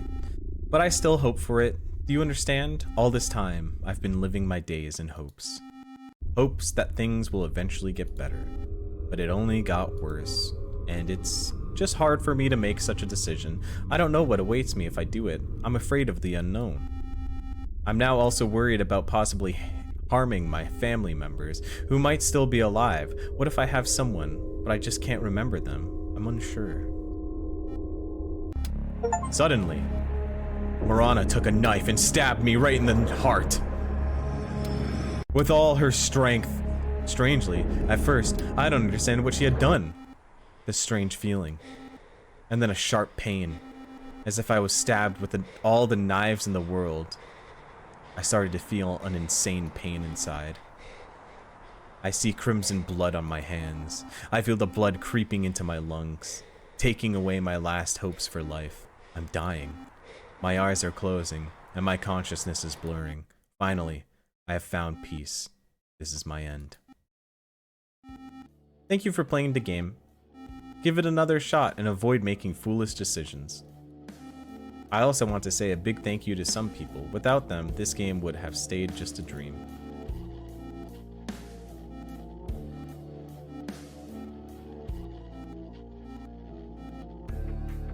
What's the good ending supposed to be? Probably me not killing myself?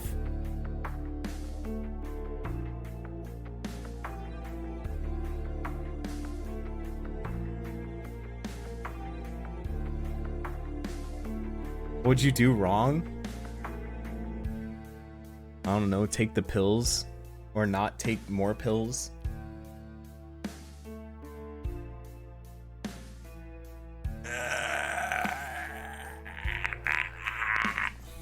Senile, thanks to the 35 months. Vape Trail, thanks to 12 months. Robot Dragon, thanks to 13 months. SFS, 185, thanks to 5 months. Marigu, thanks to 7 months. Apache Pie, thanks to 3 months. Cryo, thanks for the 18 months. Marcus Wilson, thanks to 5 months. Alithia Red, thanks to 38 months. Alteration, thanks to 11 months. Andy and Lele, I ain't playing that shit.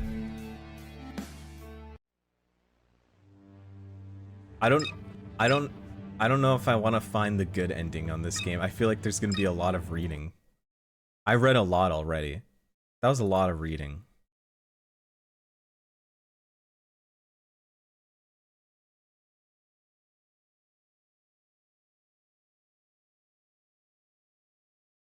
No more yapping, please, I beg. I've already played Signalis.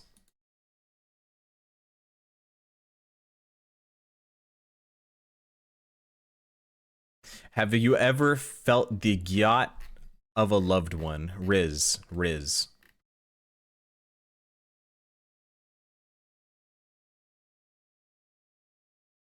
Is that a game name? No. But I need to go to the washroom, so be right back. It's piss time. Yay!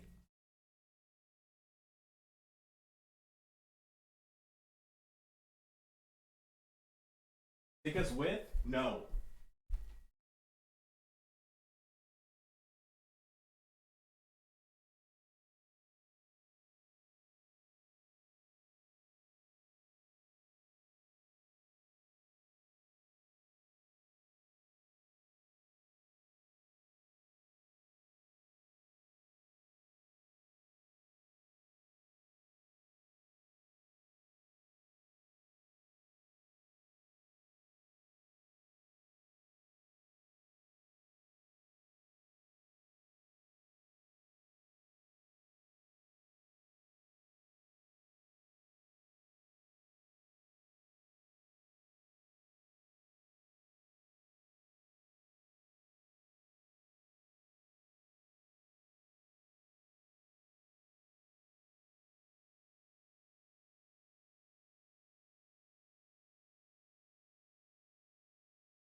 Why are you guys yaying?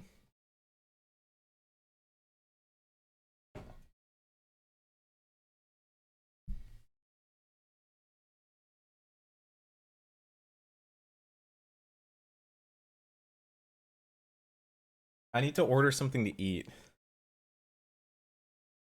What should I get to eat?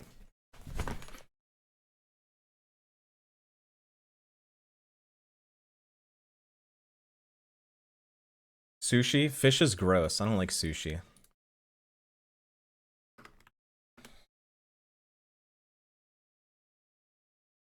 I had fried chicken yesterday with some white gravy, and they randomly had a special where I got like get one free. It's crazy.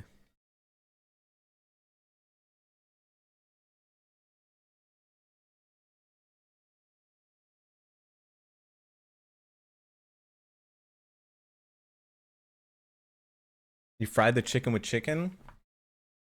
I don't know, bro. It was called chicken fried chicken. What do you want from me, okay?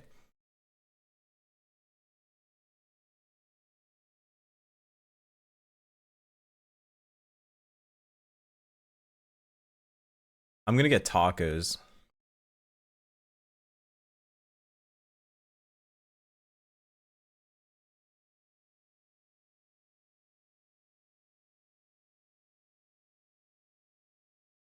No, not spicy tacos.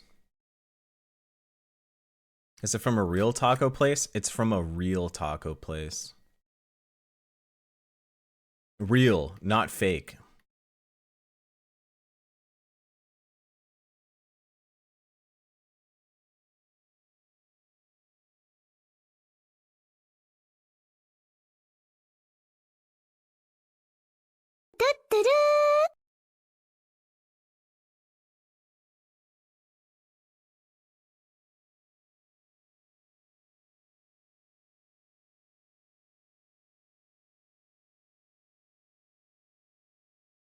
All right, the food is on the way. Like when you walk in, you hear the sound of a chunklet hit the wall, narrowly missing a rude child. What?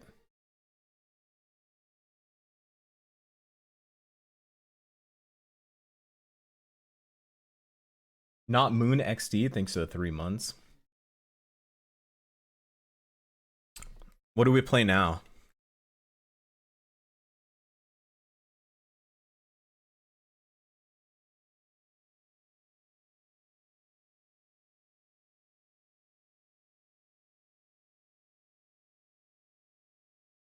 Autism Simulator?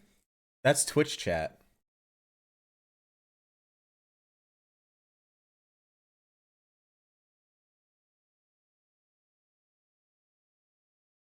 Play Tawawia?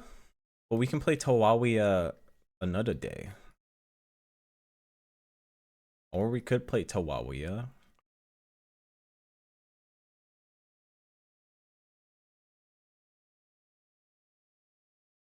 I'm looking for something. Give me a sec. Uno momento, por favor. Play buckshot roulette. You guys want me to play buckshot roulette?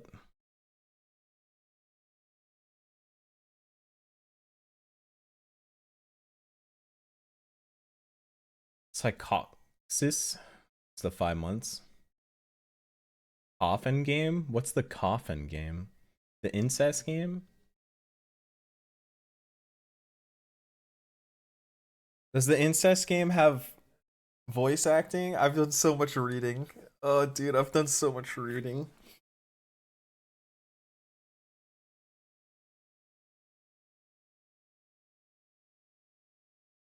No voice acting? Blech.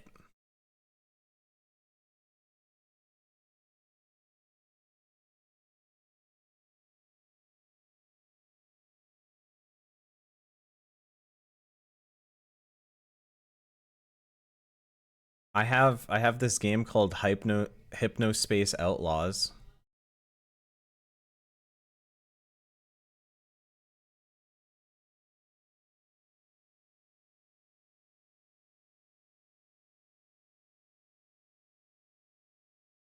That's good, but also more reading. Oh god. Why is there so much reading?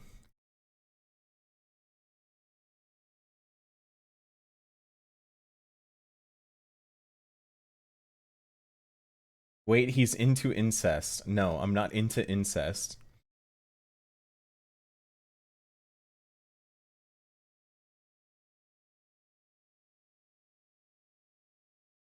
Play Among Us? I can't play Among Us. I'm too powerful for Among Us. Slay the princess.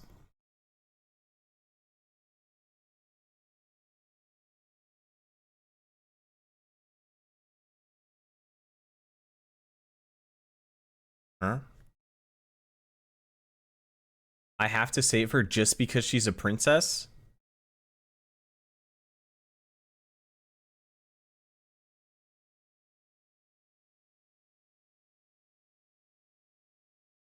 Slay the princess is goated. Real, not fake?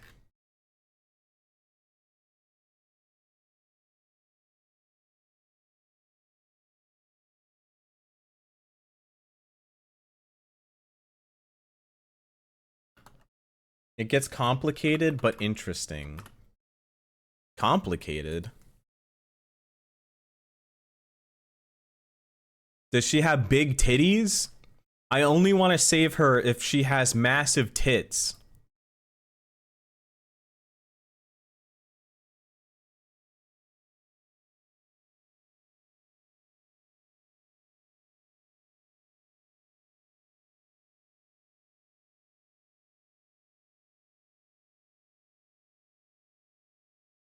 Shut up! Shut up! Shut up!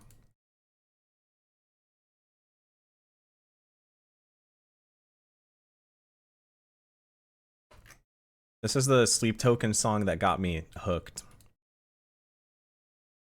You guys want to see some booba?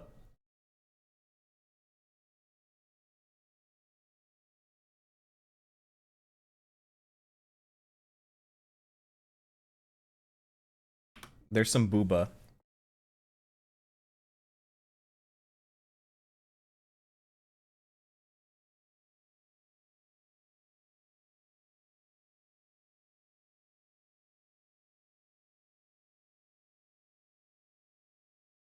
Thanks? No problem. That's what I'm here for. I'm a man of the people.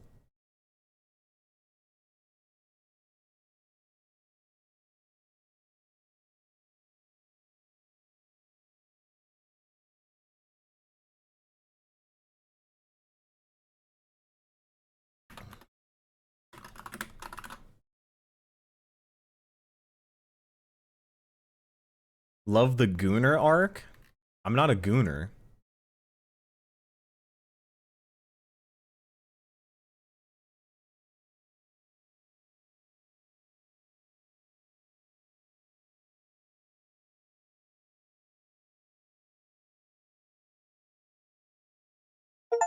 That's Yumi art on your wall? Yeah. I got it at an anime expo.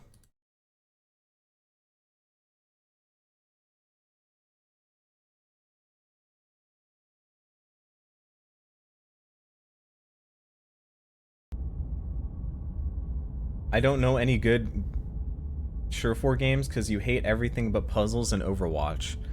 What the fuck do you mean? I've just played 3 visual novels and I'm about to play a fucking 4th one.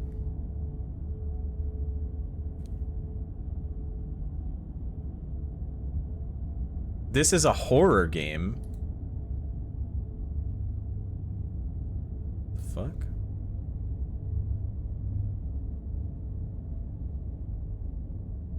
If either of these cause health issues for you, you can disable them in the game.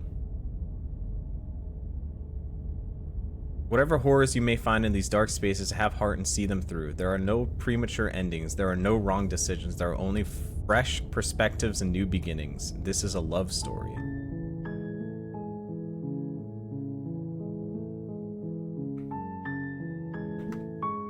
Okay, where do I put my camera? Did I just do the same spot as last time?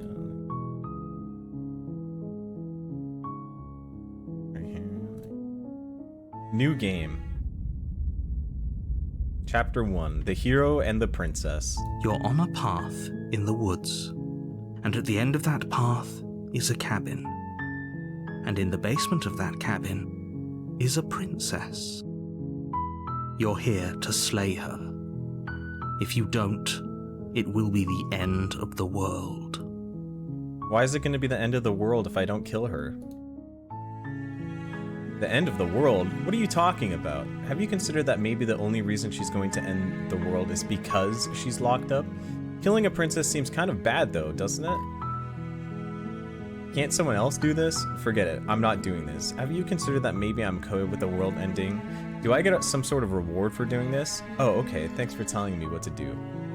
Sweet, I've always wanted to off a monarch. Viva la revolution. Silently continue to the cabin. Turn around and leave. Seriously? You're just going to turn around and leave? Do you even know where you're going?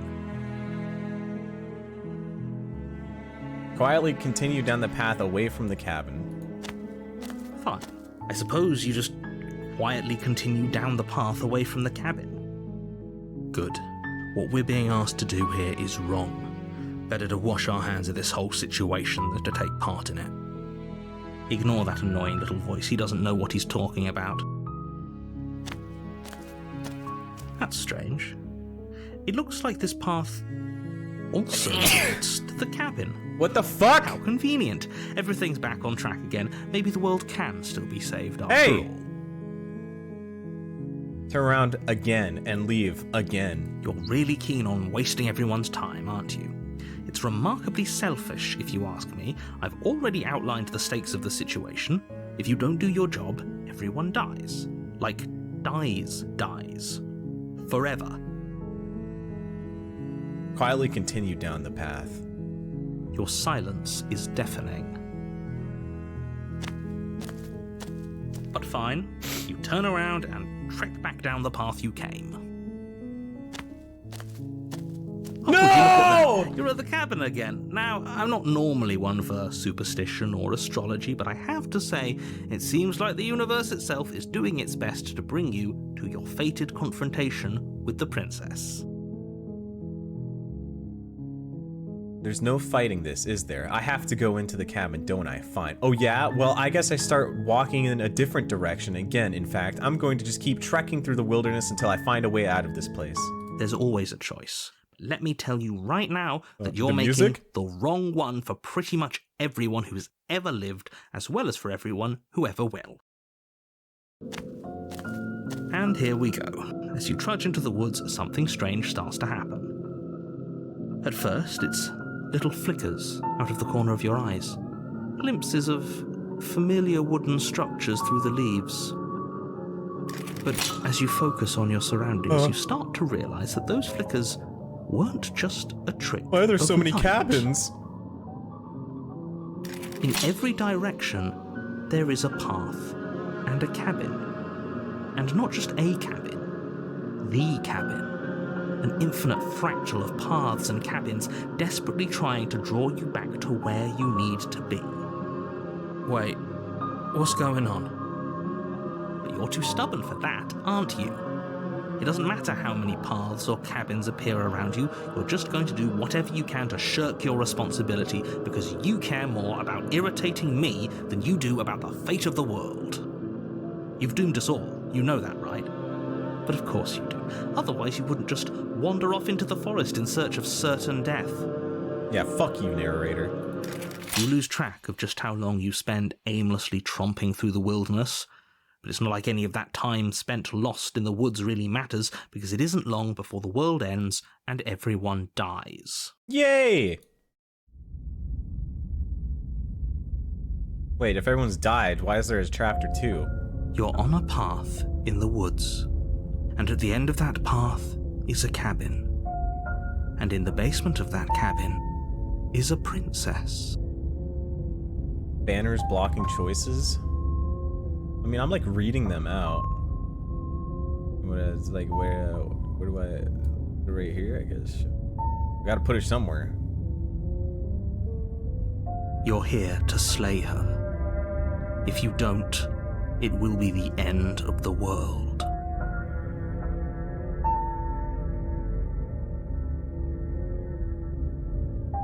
But what if I leave again? Lie. Yep, okay, heading to the cabin now where I'm definitely going to slay the princess.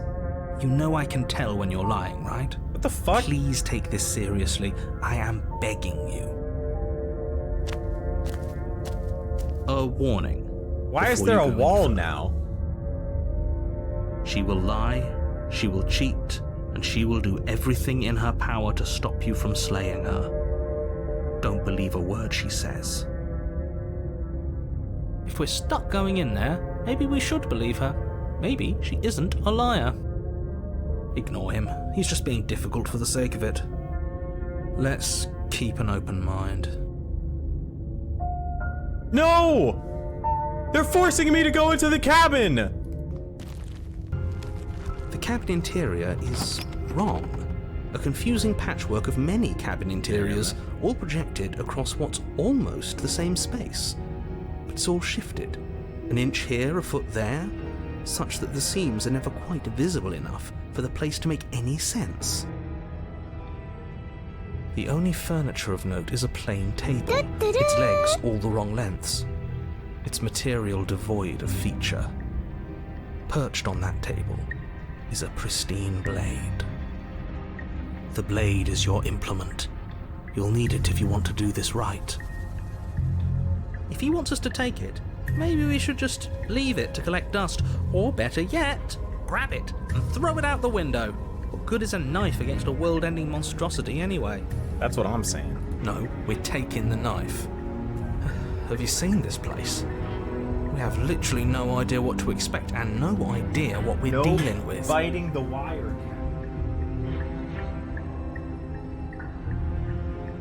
Just lay down. Stop being horny. I've already told you what you're dealing with. You're dealing with a princess. How many times there any do I have point to to explain saving? this incredibly simple and straightforward premise? You can't just say that, not when everything here is so wrong. Listen to me. My job is to describe facts as facts and to guide you through your job, which is to slay the princess and through that action, save the entire world. And if you're going to slay her, you cannot let fear creep into your heart. You cannot lose yourself before you even get to her. Oh, ho, ho, ho. You've piqued my interest. Why is the What's voice gonna the happen if contrarian we here? Lose ourselves. Yeah, I want to lose myself. Nothing, because you're going to pull yourself together. Just ignore the stressful geometry and stay calm. How? Even if we closed our eyes, you're constantly describing it to us. I'm not going to stop doing my job, so you're just going to have to get better at yours. And quickly, if you don't mind. Yes, take a deep breath. I'm all for getting under his skin, but we'll miss out on loads of fun if we shrivel up into a ball and go insane the first time we see something weird. What you're seeing here is obviously real. Just accept it and go with the flow. It really isn't hard. Yeah, but you told me not to believe in her lies. Okay, I'm fine. Good. Now, whenever you're ready, we're all waiting for you to complete a very important task. Explorer, you didn't say anything about the mirror on the wall. Approach the mirror. Take the blade. Mirror. Ooh, we should look at ourselves. Wouldn't that be fun? Yeah, what do I look like? You won't be looking at yourself because there isn't a mirror. There's the What do you mean? table, the blade sitting on the table, and the door to the basement. There's There's a nothing else mirror in right here. Wait, I can see things the narrator can't see. There's definitely a mirror. There isn't. You insisting it isn't there just makes me want to look at it even more. Why would you lie about that? What's the point? I also want to look at myself. I want to see how handsome I am. It doesn't matter. Remain silent. Approach the mirror. You walk up to the wall next to the basement door. It's a wall. There isn't much to see here. This really isn't funny. Am I a vampire? Wipe the mirror clean. You reach forward and rub your hand against the cabin wall. I hope you know how ridiculous you look right now. I'm not human! But it was there a second ago. And now it's gone.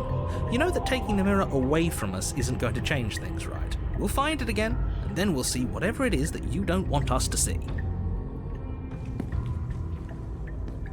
Take the blade. Nah, fuck the narrator. Enter the basement without the blade. The door to the basement creaks open, revealing a web of branching staircases all built from unidentifiable materials. Nothing here seems to belong, and the closer you examine your surroundings, the more confused you get, your head throbbing with the effort of making sense of this place. None of the stairs even seem to go anywhere. Why does it say let alone narrator like down. that? Isn't that how you say narrator? The air here has a sickening, almost sludge-like miasma to it, the kind Sludge. of indiscernible quality that comes from the blending together of every scent there is at once. An odour that is simultaneously everything and yet the sum of it all coalescing into a thick, nauseating nothing. If the princess lives here, slaying her is probably doing her a favour. Whoa. Her voice, a disquieting collage of tone and personality, drags up the stairs. Hello? Hi. What are you doing here? Are you here to kill? No, thank you. Oh, don't be such a baby. I don't want to do this. Let's just turn around and leave. This feels wrong. This feels like a trap. Like whatever we do, we're gonna die. We don't even have a weapon. But we already tried turning around and leaving, didn't we? And he threw up a wall. No way to go but forward. He And threw whatever up a choice we wall. make, whatever she is, we know one thing for sure. And what's that? That the fate of the world hinges on your success? There'll still be plenty of ways to ruin his day. True! Take the harsh stairs to the left. Take the center staircase. Take the soft stairs. The harsh. You step to the left. The path is cruel against your feet, the impact of each step sending pulsing vibrations up your legs, until there's nothing left in them to feel. The air around you grows cold the further you progress. At first a barely noticeable drop, quickly evolving into a numbing cold. Your toes feel like blocks of ice, your breaths puff out in clouds of condensed vapor. You shudder against it as you continue down the stairway, losing yourself in the bone-deep chill. You slowly lose sense of yourself the further you go. Time disappears, and you can feel yourself begin to untether. Physical sensations dull and then vanish, until the only things experienced are the endless repeating patterns and emotions of the journey, a continuous march forward to a destination long forgotten. Consumption and betrayal, skepticism and blind devotion, rivalry and submission, terror and longing, pain and unfamiliarity. And at the heart of it all, an emotion that can only be described as... Are you just going to stand there? Huh? What the hell was that? What happened to us? I feel so strange. Like I'm fundamentally different, but also still the same person I was at the top of the stairs. Oh well, that was a trip, but now it's over. Time to get back to our old devilish ways. Tee. The princess, eyes bright but otherwise shrouded in darkness, watches you impatiently from the other side of the basement. Don't forget why you're here. And why are we here again? In case you weren't listening, I'm afraid I lost myself on the way down. You're here to... He's just being an ass, we remember. Though I'm still not sure if we should trust you. Let's talk to her for a bit, try and get our bearings. She seems normal. I'm not normal. I'm sorry, I didn't realize I was here. What's your name? Getting down here was weird, like I was pulled apart and put back together again. Do you know what happened to me? For all I know, you're locked up down here for a reason. Do you know why you're down here? You're apparently a threat to the world. I was sent here to slay you. Yeah, what happened to me? What, like you need me to hold your hand and tell you everything's okay? Please hold my hand. You're not really please. cut out for this, are you? Why are you even here? We're probably stuck down here forever, aren't we? There's no way out, and barely a way in. As the princess speaks again, it's almost as if she fractures. And where there was once just one of her, there is now another. We can do that? I don't like this. It's those cabins all over again. Can we put her back? Again? Have you been here before? Should we tell him? Nah, let him stew. Right, I'm telling him. Yeah, we've been here before, but we never went to the cabin. We just turned around and left until... It's hard to describe.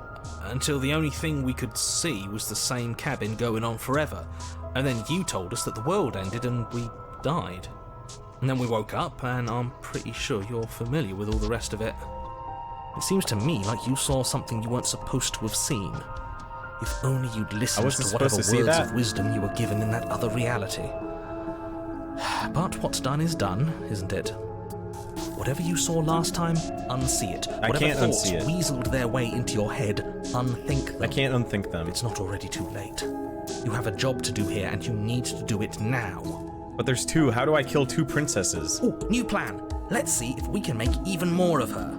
Okay. There's more of you now. What's your name? For all I know, you're locked up here for a reason. You're a threat. I'm getting you out of here. Try and free her. I don't know what you are, but I can't trust you. I can't trust anything here. Leave her in the basement. Retrieve the blade. Wait, these two are like linked. Oh. I can do two options at the same time. There's more of you now. And what's that supposed to mean? Are you trying to get under my skin? I don't feel like I've gotten any bigger. There must be something wrong with you. I'm the same as I was a moment ago. She fractures again. I don't like where this is going. I can do every reality at the same time. Neither do I. Which is why you need to slay her now before things get more complicated than they already are. How would we even do that? Where would we start? We could always start by retrieving the blade. Can we even leave this place? I don't like thinking about what might happen to us if we have to go back through those stairs. Well, that's where the blade is. If you want it, you'll have to go and get it. I don't think we're going to be able to put her back. Kind of hurts to think about it, doesn't it? It's like everything we say just multiplies her. It certainly looks that way, so please, for the love of everything, stop asking her questions and stop stalling. You're I'm not stalling. Just making I'm figuring things out. What's your name? For all I know, you're locked up here for something. You're apparently a threat to the world. What's your name? You can address me as Your Royal Highness, or Her Majesty. Any honorific should do, really. Princess. It doesn't matter. I've been down here for so long. Aw, one of them's What's depressed. depressed. The point of a name if there's no one around to use it? None of them have names. How astute. I told you she was untrustworthy. For all I know, you're locked up down here for a reason. Do you know why you're down here? Maybe it's because I'm dangerous. But you know, right? You have to know. You're the only other person I've ever seen. Or at least the only one I can remember. Don't give me false hope. Please just end this already. One way or another, just do it. She wants me to kill her? Don't be coy. We both know why I'm locked away here. I'm a monster, and the second I get out of this place, I'm going to end the entire world. Okay, this was fun for a bit, but we can't even really interact with her, can we? What's the point of asking questions if all we're going to get is a million answers? Can't even follow what's going on anymore. We need to get out of here. This whole place is making me itch. Now the voice of the contrarian is scared? If I let you out of here, what are you gonna do? I don't think what I do really matters, does it? I just want to live my life. I'm a prisoner here, and whether or not you shoved me down here, you're practically my captor at this point. Anything I'd say is tainted by that. Besides, you already know what I'm going to do. If you want to put an end to me, then put an end to me. Not a single real answer.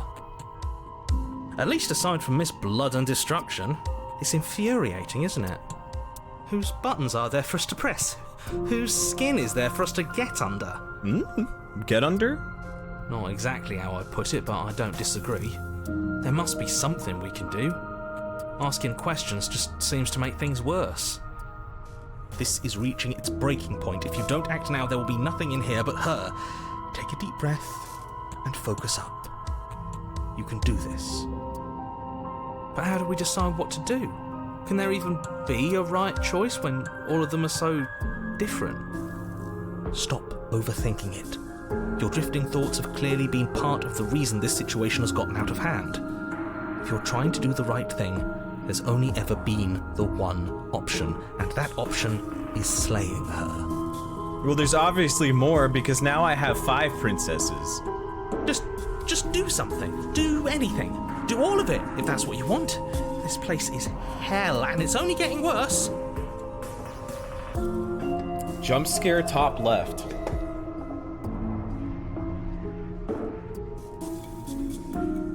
It's time to do everything at once. Wait, that's not right. Go on. You take a step forward. Your foot lands, but it lands different. You experience a firm footfall, a gentle tread, a confident stride. You can feel yourself rupture.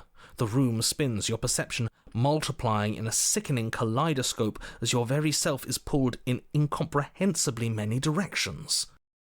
You find the blade suddenly in your hands, all at once you use it to strike at her bindings as you remain upstairs and slay her and leave her to languish alone. Is this what the end of the world looks like? What an unbearable mess. But this... we can't... Do you not have anything witty to say? I could use a good bit of wit right now. Wait, my cursor is a bloodied knife now. No, I don't, because this isn't fun. How are we supposed to have fun if everything is happening at the same time? It's the same as nothing happening, and nothing is excruciating. Luckily for all of us, nothing and everything doesn't go on forever. The world and the princess collapse in on themselves before it all falls apart. Wait, I don't have the knife anymore. I think he's gone. We were never going to salvage this, were we? Wait, the narrator is gone. What happened to us? What are we? There are parts of us that are dead, and others, they just don't fit. They just don't fit. We can feel them moving around in spaces they don't belong. It's all so uncomfortable. Did you do this? Did we do this? Can you pull us back apart? Can you fix us? We should help her. I think we did this. How surprisingly sincere. I didn't actually think our actions had consequences. It's a little late for regret, isn't it? You're surprised our actions don't have consequences? Please. It's going to be okay. I'll do my best. I don't think you're supposed to be fixed. No. You just destroyed everything. I'm not going to fix you. Say nothing. Bye-bye.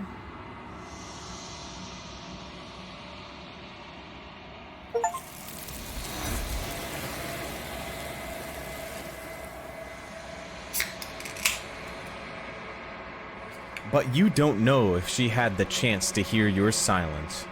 She's gone. Replaced with something else. She's gone. Where did she go? I'm the narrator Should we now. try and find her? And there's that mirror again. Why is it here? Why now? I don't know where she went, and I don't know how we'd even go about looking for her. The narrator is gone. I think I'm supposed to look at the mirror. The narrator is gone. He is. Does that mean the world ended? Again, what the hell are we supposed to do?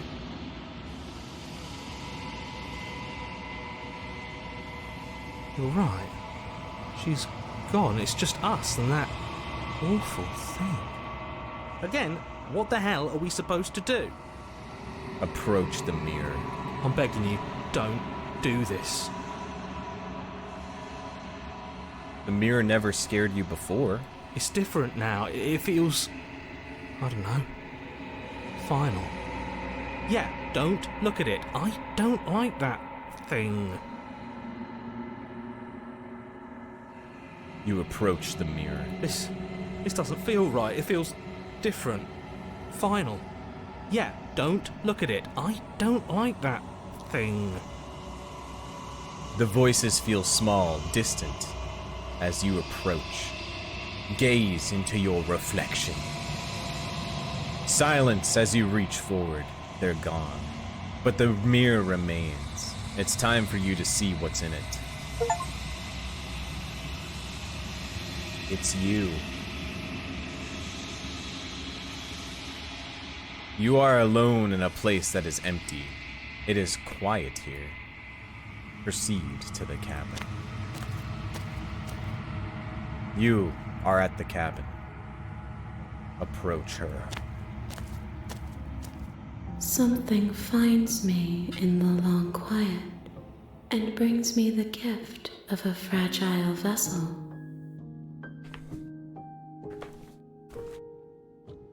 What are you? The gift of a fragile vessel? Is this the end of the world? Let her out of there. Do you know the narrator? Are you what sent me to slay the princess? Are you what trapped me here? Do you know about the worlds beyond this place? Are you the princess? Do we know each other? What happens now? Attack the entity. Destroy your body.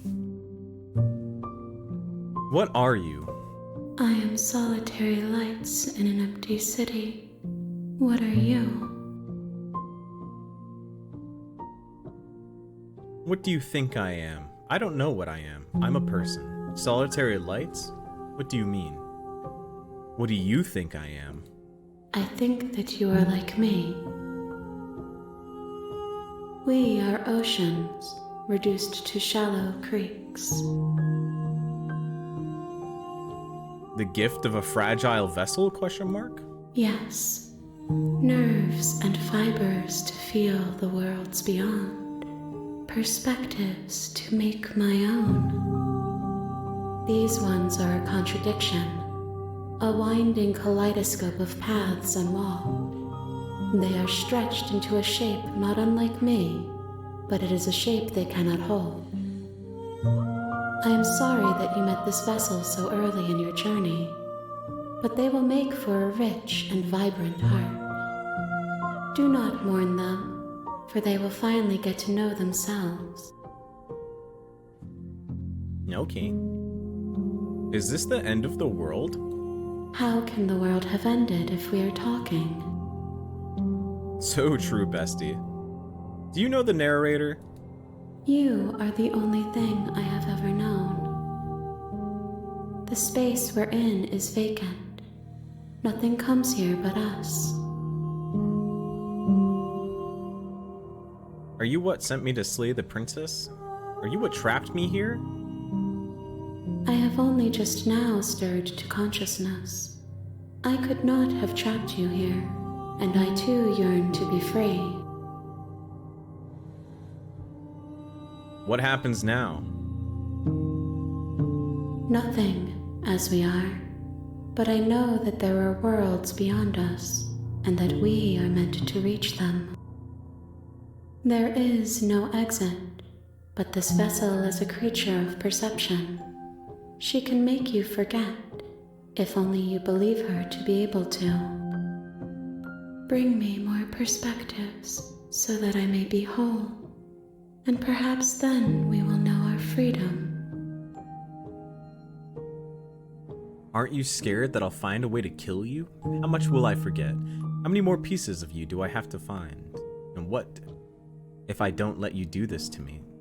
I was sent to slay the princess to stop her from destroying the world. If I help you, is that what you're going to do? Okay, make me forget. How many more pieces do I have to find? More than you have found, but less than there are to find. I am infinite. The rest will find their own way home. How the fuck am I supposed to find infinite princesses? Wait, I don't have the option to, like, destroy myself anymore. How much will I forget? Everything. Until we meet again.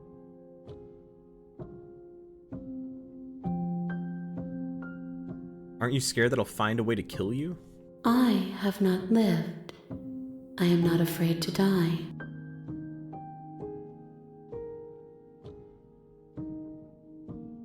You ask of things that cannot be done. To destroy is merely to reshape, to remold. You're being semantic. What are you going to do if I help you? How can I know? I am flickers in something sprawling, and unilluminated. And what if I don't let you do this to me? Then we will be here forever, as we are now, unfinished, dry, hollow.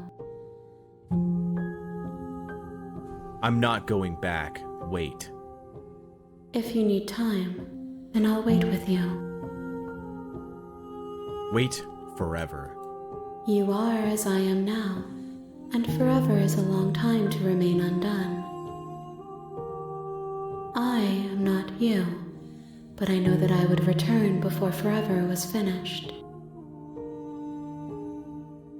What textures will you weave for yourself to occupy forever? Will you place the images of you and I into a box for safekeeping? I'm gonna If go you into your close box. that box, will you become another you in another world? An imaginary pattern repeating itself until it can no longer bear the weight of its hand-drawn cage? You'll always come back to the box, because you'll always want to know what it means to be you. I will be here waiting by your side until you're ready to return to mine. Hey!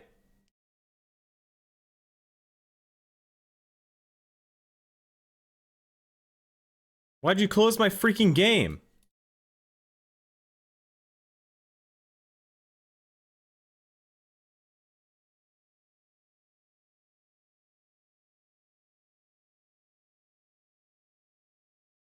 You have returned to me. Oh, hey, Though shit. we were gone mere moments, I never left your side.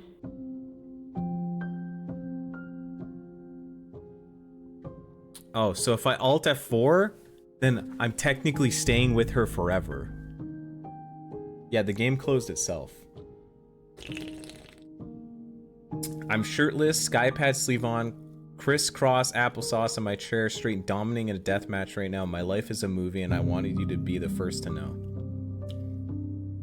I fucked your mom.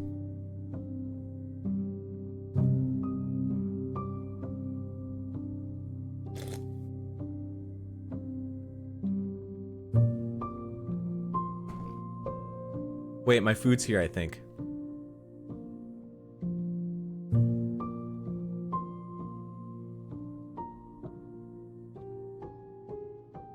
Yay!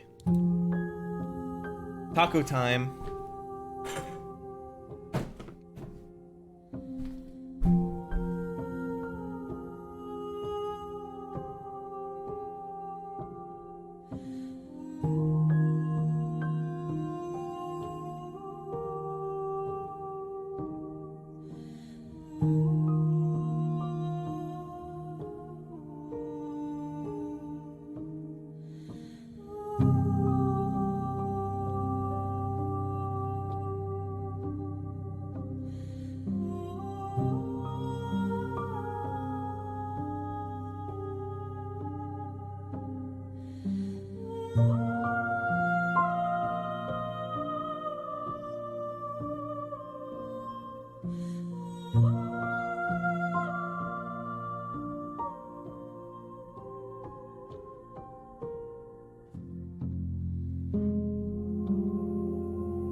Back with my tacos.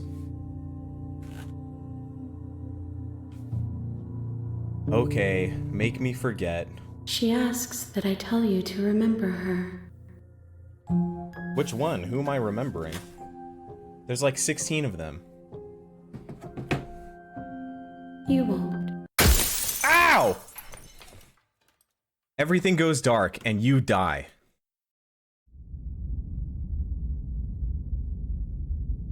She fucking killed me. You're on a path in the woods, and at the end of that path is a cabin. And in the basement of that cabin is a princess. See, she said she was gonna make me forget, not fucking murk my ass, bro. It's bullshit. You're here to slay her. Note, you can skip previously seen dialogue by hitting Tab on your keyboard or RI on your controller. Skip.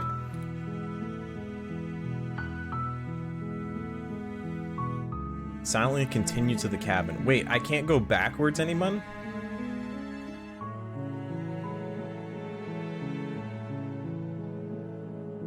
Have you considered that I'm maybe okay with the world ending? Of course I haven't. Why would I even consider that? Nobody wants the world to end. Some people want to see the world end. I mean, maybe some people do, like nihilists or very, very evil people, but surely you're not one of those, right? Mm-hmm.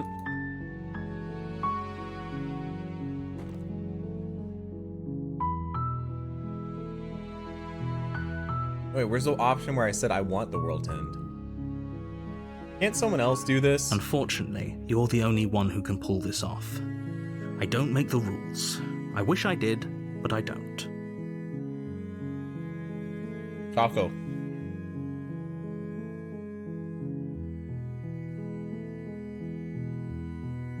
Have you considered that maybe the only reason she's going to end the world is because she's locked up?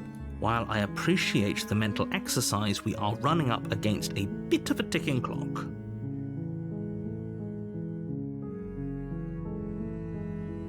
Nevertheless, let me assure you, the princess is locked up because she's dangerous. She is not dangerous because she's locked up. How's she gonna end the world if she's locked up then?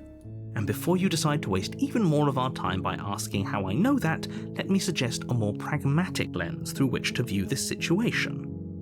Causality doesn't matter here, because the end result is the same no matter what led us up to this point. If the princess leaves the cabin, the world will end, and there is no changing that. What if I just destroy the cabin? It's no use arguing semantics over a metaphorical chicken or egg, because the egg is hatched and it's about to ruin everything. Unless, of course, you do your job and slay her. But I already know what I look like. I'm a monster. I'm the monster.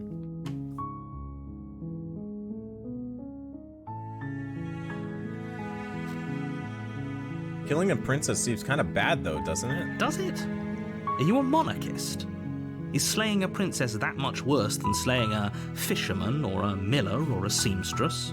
Yeah. If anything, slaying a princess is much better than slaying a seamstress. What the fuck? Seamstresses contribute something of value to society.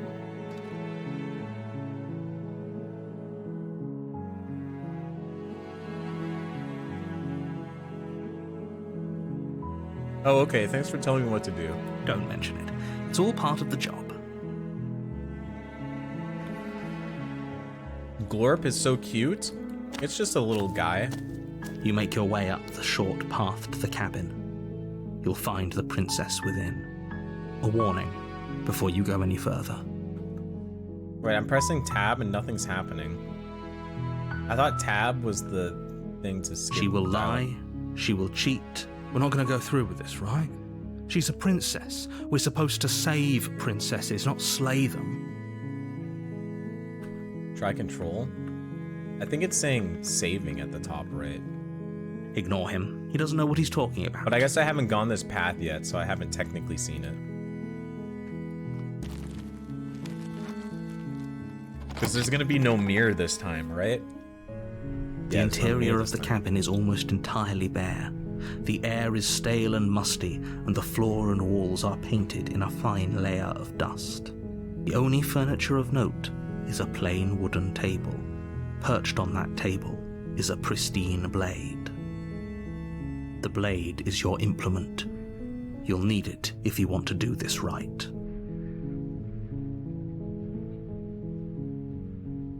Do we take the blade? Or do we ignore it?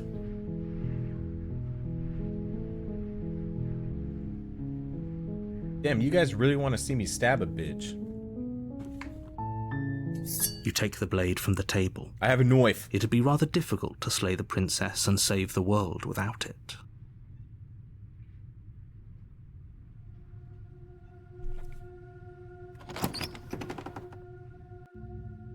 The door to the basement creaks open, revealing a staircase faintly illuminated by an unseen light in the room below.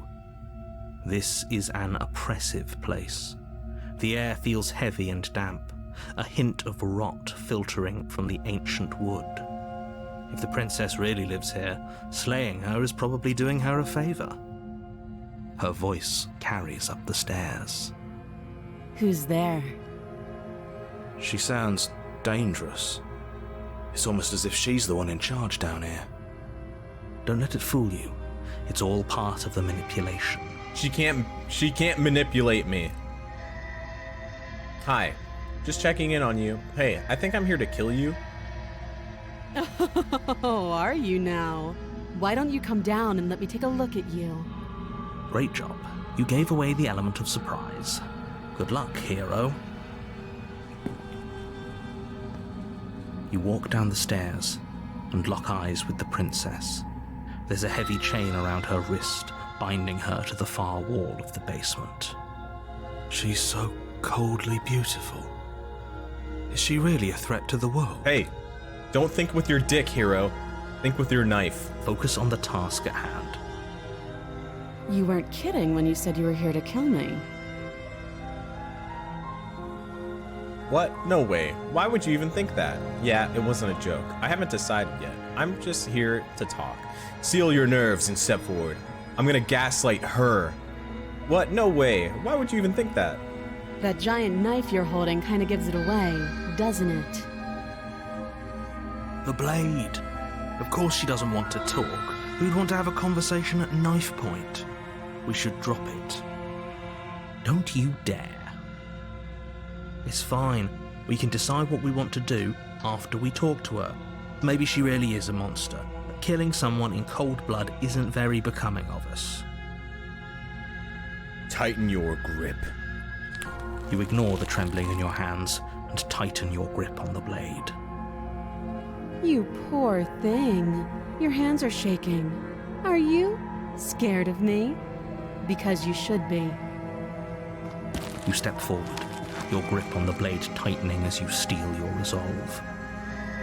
I'm probably chained up in this basement for a reason, right? And if that knife is the only weapon you have, you'll have to get close enough to use it. What if I just throw it at her?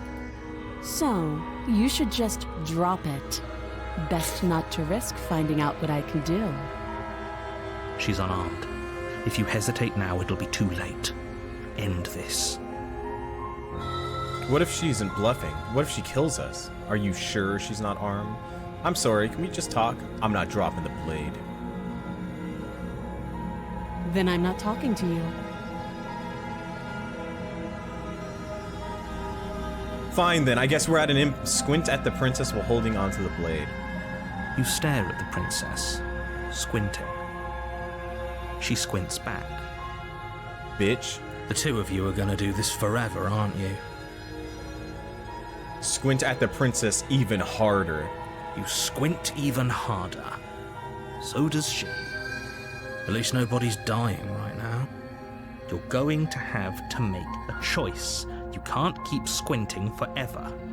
Eventually, someone is going to have to blink. Slay the princess! Doubt, unfortunately, clouds your thoughts as you attempt to run her through. A moment of distraction and hesitation is all she needed to sidestep your thrust and deliver a catastrophic blow to your jaw. What the fuck? It feels like you've been hit with a sledgehammer. You can feel bone grinding on bone where your jaw has been fractured. Holy shit, that hurt! Though she's unarmed, the shock of that first strike is enough to stagger you, putting you and the princess on somewhat equal footing. Your blade slashes through the air again and again, and her fists connect with your body as many times or more, each impact as heavy as that first bone-crushing hit. We can still turn this around. Give up. Finish the job. Flee and lock her in the basement. Finish the job. You and the princess stare at each other, both gasping for breath, equally exhausted. You probably won't make it out of here alive, but you can at least make sure that she won't make it out of here either. Excuse me? Do you think this is what I wanted to happen? I have a duty to state the facts of the situation, and honestly, it's a miracle anyone is still standing right now. Can you not feel all those ruptured organs bouncing around in there? If the princess doesn't do our friend Why in does she herself, got hands? internal bleeding is certain to finish the job. The two of you clash for the final time. You feel your ribs break as she delivers a heavy blow, but you push through the pain, falling forward and sinking your blade deep into the princess's heart. Oh. Yeah, you dead, bitch. The two of you fall to the floor. This was fun. The princess gasps, her voice an unhealthy rasp as her lungs start to fill with blood. You put up more of a fight than I thought you would. But I have to wonder, do you really think this is the end? But I killed you! But you don't have time to worry over such things. Everything goes dark, and you die. What the fuck?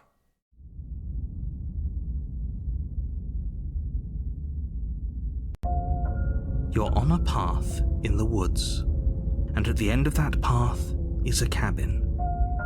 And in the basement of that cabin is a princess. But I killed her. You're here to slay her. If you don't, it will be the end of the world.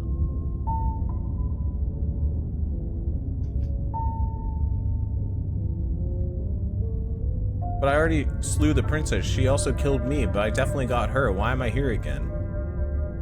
I can assure you that you didn't slay her and that she didn't kill you. People don't just spring back to life after dying, and the two of us are meeting for the very first time. If he doesn't remember what happened, then maybe it's best to keep it that way. You know I can hear you, right? It's going to be a lot harder than you think to keep secrets from me.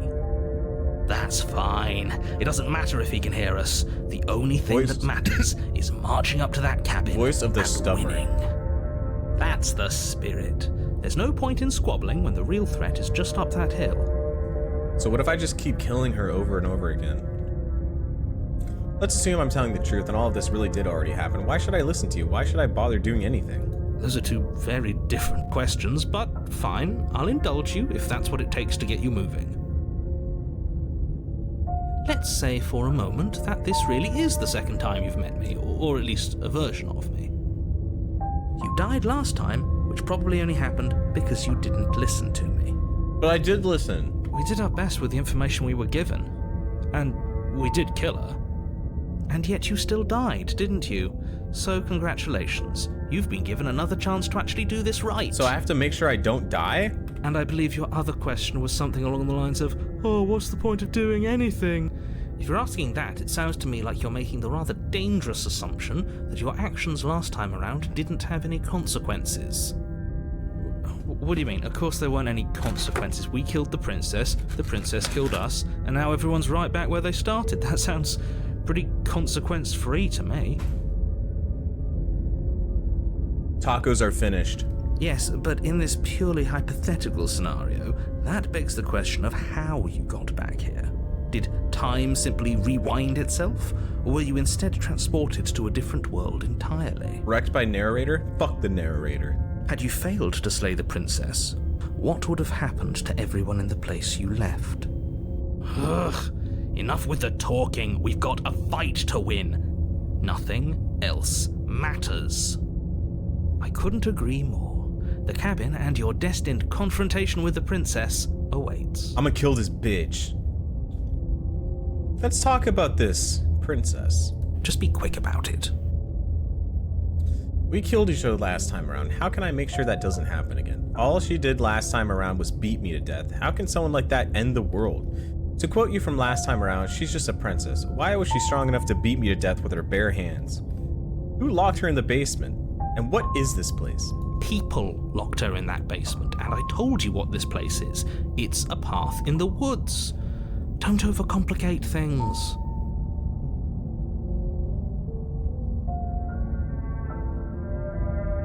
Yeah, if people locked her away, why couldn't they slay her? Oh, this is maddening. Why do you keep asking questions? There's nothing wrong with getting the full picture of what's going on here. Sure there is. It's wasting time and energy that would be better spent fighting. Look, I'm not supposed to say this, but it's because I'm special! You're special. You're the only person capable of doing this. Call it a prophecy, if that helps, but it's just the way things are. Oh, I didn't know we were special. I knew I'm special. I'm special. Yeah, I like the sound of that. Of course you're special. Why else would you be here? You're being cagey. What aren't you telling me? I've told you everything you need to know. Going into more detail would just overcomplicate an otherwise very simple situation and make your job more difficult. What else would we even need to know? We've got all the reason we need for a rematch. Exactly. The less you know about her, the better. Why isn't the narrator wondering about the stubborn voice? To quote you from last time, she is just a princess. Whatever you think happened to you last time, just get it out of your head before you get to the cabin and you'll be fine. we killed each other last time around. How can you make sure that doesn't happen again? Like I said, if she killed you, it was probably because you didn't listen to me. Don't talk to her, don't trust her, just go in, do your job, and save the world. That's all. Great. Now, if you don't mind, the whole world is waiting with bated breath for you to save it from ruin. Proceed to the cabin. A warning before you go any further.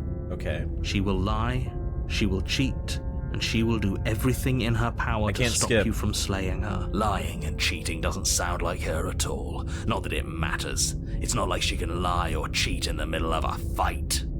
Are you sure about that? The point of my warning wasn't to start an argument over what circumstances the princess is capable of lying in. It was to give you trying some to not broadly do your job, advice. I see. Huh? The princess will do and say whatever she thinks it will take to get her out of there. So don't trust her. Ever. Are we clear? Crystal. Let's just get on with it already. I guess this is my path where I kill the princess. Who's the new voice? It's the voice of the stubborn. The cabin is tighter than its exterior what the would suggest. Fuck? Its hey, cold stone walls this pressing is different. on you, as if trying to forcefully direct you towards There's your a mirror. destination. The only furniture of note is a black iron altar with a pristine blade perched on its edge. See? Even the cabin has the right idea. Let's get moving. This don't look like no fucking wood cabin. The blade is your implement. You'll need it if you want to do this right. Approach the mirror. This whole cabin is different than last time. You didn't say anything about the mirror. This whole cabin is different from last time. Very different. Maybe that's because you haven't actually been here. I hope this means you'll finally drop that ridiculous past life nonsense. You haven't died, and you certainly haven't been killed by the princess. So focus up. The world is If the cabin's different, then that means the princess is gonna be different. What if the princess has a fucking gat? Take the blade. You take the blade from the altar. It would be difficult to slay the princess and save the world without a weapon. Enter the basement. Hey, the mirror's gone. It was never real. The door to the basement creaks open, revealing a rough stone staircase, its walls pressing at your sides and tightening as you descend. Oh, it's so tight. The air seeping from below is heavy and oppressive, with an almost sulfuric odor to it. If the princess lives here, slaying her would probably be doing her a favor. Her fierce voice carries up the stairs. Is that another challenger? Finally. It's been ages since I've had a good fight. That's not what she said last time. This isn't what she sounded like last time. Her voice is a little deeper, almost threatening. Bro, she's gonna be fucking yoked. Good. Sounds like my kind of princess. As much as I appreciate the enthusiasm, just make sure you don't let your bloodlust get to your head. You need to stay focused and keep your wits about you. Remember, you're here to slay the princess, not to have a good fight. As you descend the final step, the form of the princess comes into view. A large shackle leading from her wrist to the basement wall. It looks like she could rip those chains out of the wall without a second thought. Oh, it's you again. I've been hoping you'd find a way back here. Good to see that death doesn't stick for either of us. Why you got horns and shit now? And you brought your little knife, too. Yes. I'm going to have fun breaking you into little pieces. I hope you heard all of that, Mr. Narrator. This is a lot different than last time, but last time definitely happened. You look different, so you do remember me. I'm actually here to free you. I'm not saying I'm not here to fight, but I think the two of us have a few things to unpack first, like how we're both still alive. I haven't decided what I'm doing yet. Slay the princess. I don't know what happened to you since the last time we met, but I am not fighting a giant demon lady. Bye. Turn around and leave without saying anything. Slay the princess. Good. With a singular focus, you launch off the wet stone floor of the basement and catapult yourself headlong towards the princess. Here we go. Let's make this count. Oh, we'll make it count, all right. You can feel flesh give way before a sudden impact blunts your momentum, your weapon tightly lodged in the bone of her arm. She grins at you from behind her guard. Pull it out. We'll try a different angle. No, we can do this. Just keep pushing. We're not gonna win if our weapon's stuck in her arm. Keep pushing. The princess's grin widens as the two of you push against each other, her fiery eyes and masochistic glee practically lighting up the dreary cave. This is like sex. You get it, don't you? I do. Lie. I do. What are you talking about? Silently continue pushing. Yes, you're right. We don't even need to talk about it. Your balance is suddenly thrown off as the princess pulls you into her knee. It collides with your ribs, and you feel them splinter, cracking like wet wood from the impact. As she strikes you again, you hear the whine of straining metal, and then a snap. It would appear that she's loose. We're fine. But you barely have enough time to notice before the princess follows up and smashes her forehead against yours. Your grip loosens from the impact, the blade still wedged in her arm as you tumble to the cold stone floor. I said we're fine. I don't think we're fine. I was just describing what happened. You might not have said as much, but you certainly implied it. It really doesn't matter. The princess glances down at the blade embedded in her arm, and with near total ignorance to pain, slides it out of its sinewy prison. You forgot this. I knew she was gonna throw it back. She tosses it at your feet. I hope you heard all of that, Mr. Narrator. This is a lot different than last time, but last time definitely happened. Aren't you jumping the gun a little here? We each died once. That doesn't mean we're immortal. Were you being metaphorical when you said nothing exists outside of us? There's more to the world than just the cabin. I saw trees and everything on my way here. Don't you want to be free, though? Isn't there more to life than walking up chained in a basement and fighting to the death in an endless loop? She's already free, man. Actually, I think I'm done fighting you. I don't think this is healthy for either of us. Pick up the blade and attack her again. Aren't you jumping the gun? How much more proof do you need? Would it help to watch me rise from the dead with your own two eyes? Yes, it would. Fine. Go ahead. Stab me in the heart. See what happens. What the frick? The princess throws open her arms, exposing her chest. Is she really just going to let you slay her? Do it. Do it right now before she changes her mind. What if I touch her boobs? Hold on. What if this is a trick? If she's leaving herself open like this, there's only one way we can strike at her. For all we know, she's 3 steps ahead of us. 3 steps ahead of us? Have you met her? This isn't a trick. And how would you know that? Because I wouldn't think to trick us, so why would she? That's a great point, so please stop hesitating and end this now. How do I know you're not tricking me? Cut it out, will you? I'm not gonna take a cheap win like that. The princess grins as her arms fall back to her sides. Good. Enough talk. Let's fight. Enough talk, let's fuck. Slay the princess. You and the princess attack each other once again, each of you dealing a single. Dude, that's like right in her booba. Lethal blow. Wait, does that mean we're dead? No! Or rather, about to be dead. As your blade pierces her sternum, the princess buries her fist into the soft meat of your organs. You feel a few horrifically painful pops, a gush of fluid, and it's over. It's finally over. No, it's not. We're just getting started. But it is over. Dead is dead. I know this isn't the happiest ending for you, but you saved the entire world from ruin. There are few better endings than that. Well, are you going to listen to him? Or are you going to listen to me? Get up. Oh my god, it's just like the wolf guy from that Puss in Boots movie. Get up. Wait, no, that can't be right. Your eyes bolt open and you push yourself back to your feet. Alive. What the fuck? But she, like, tore my heart out. Ha! I told you. I told you this wasn't over. Wait, that means she's gonna get up. What about her? The blade went right through her heart. What about her? If we're fine, then she's fine. No, she's dead. She has to be... No! Right. We're all shit out of luck, aren't we?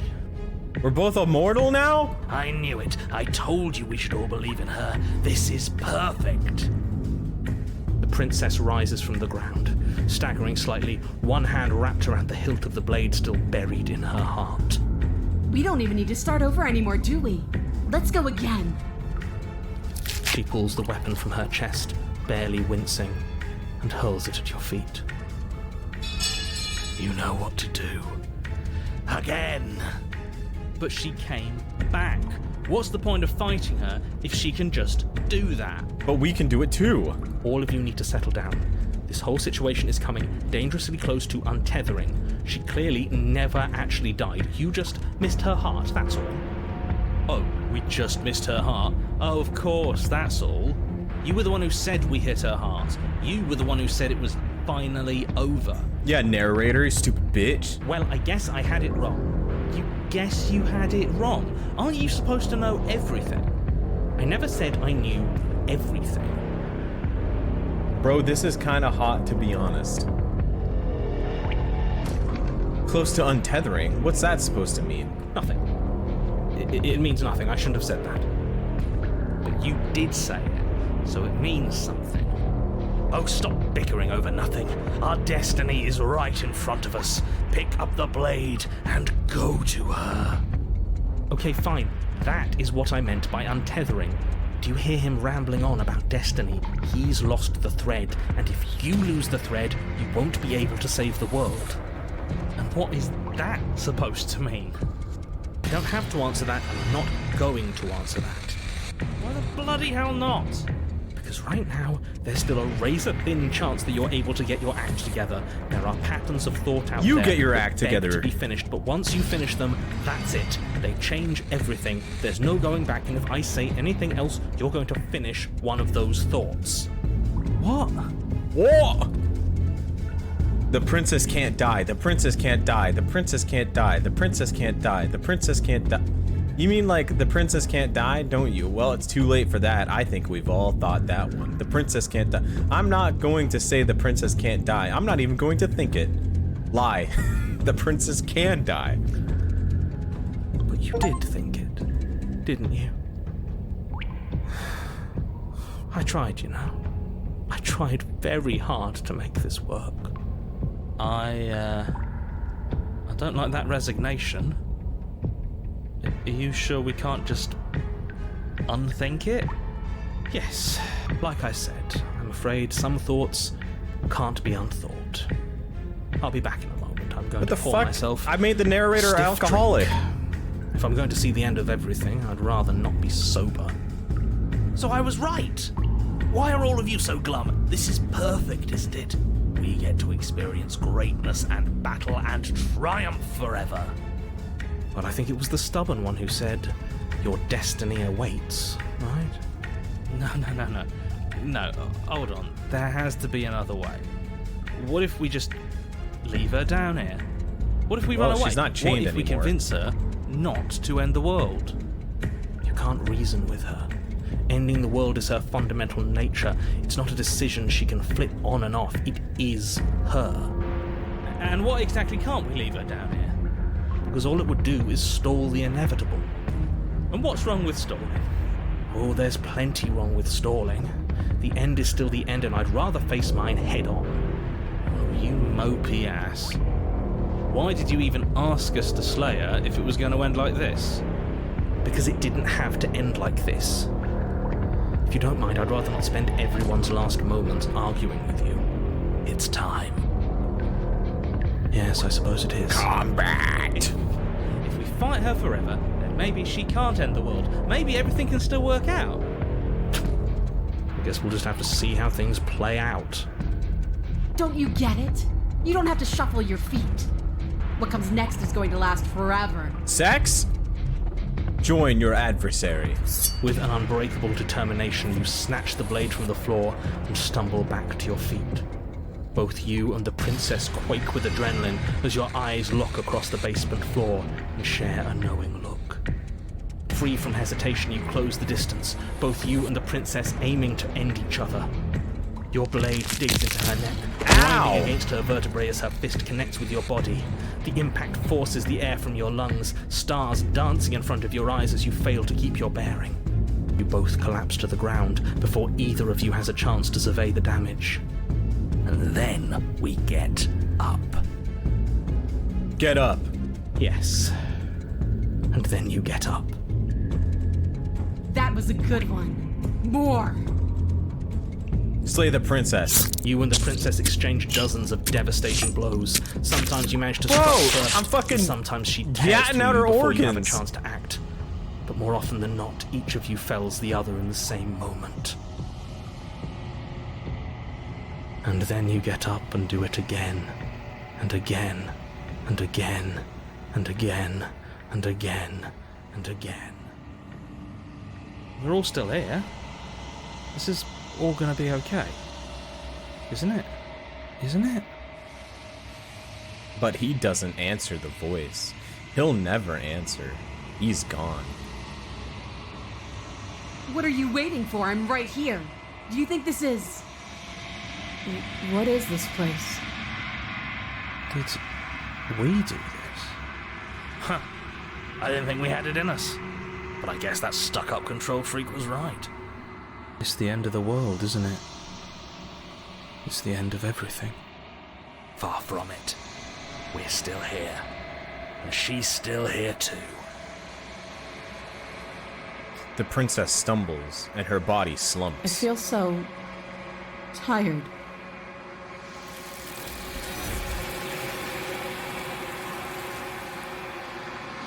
What the frick? You do not get the chance to respond, nor will you ever. It's time to leave. Memory returns. She's gone. Where did she go? Should we try and find her? And is that a mirror? Of course you're scared. This is the end for you, but it's not the end for me. It's going to be okay. Just trust me. We've been here before, and you always get scared. But it feels so bad. Like looking into it right now is going to be the end of everything. Screw the mirror. We just need to find the princess. It's the end for you, but not for me. It's not the end. Whatever on the other side is going to be nice. What is that supposed to mean? Whatever awful thing I felt before, it feels so much worse now. Screw that! This can't be the end, it just can't! People, wow. Approach the mirror. You approach the mirror. Gaze into your reflection. Am I gonna look different this time? Silence as you reach forward. They're gone once again. The mirror always makes them leave, but you need to see what's in it. You've grown.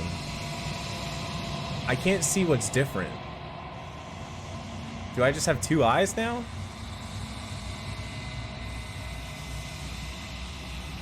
You find yourself in the long quiet once again. Proceed to the cabin. You are at the cabin. Approach her. Flickering lights and empty cityscapes become pockets of vitality and movement. I am more than I was before. Whenever you are ready, I will wipe your slate clean once again. Booba. Thigh and booba. How much of you has changed? Is a child the same as an infant? I am an unbroken pattern, but every vessel gives fresh perspectives and carves new avenues of expression. I am different, but I am the same. Everything you say feels like a riddle. Can you give me a single straight answer? What does it feel like to change like this? When this is all done, do you know what you want to do? You know that at the end of this, once you're finished, I'm going to kill you, right? When I go back, it's as if an invisible wall closes around me. Why can I not do the same things I've done before? You have been kinder to me than anyone else I've met. Thank you. You've been kinder to me than anyone else I've met. Why? What do you want me to bring you next time? Do you have any thoughts on this vessel? I don't want to hurt you, but the more times I go back, the worse I fear things will be. What do you feel about me? These vessels I've been bringing you, I've hurt them. How many more vessels do I need to bring you? Enough with all this pretension. You're not actually saying anything. I'm ready to go back. Attack the entity. Destroy your body. Dude, there's so many options. Why are you so nice to me? Why wouldn't I be kind to you? You are the only thing I know that isn't me. The frick?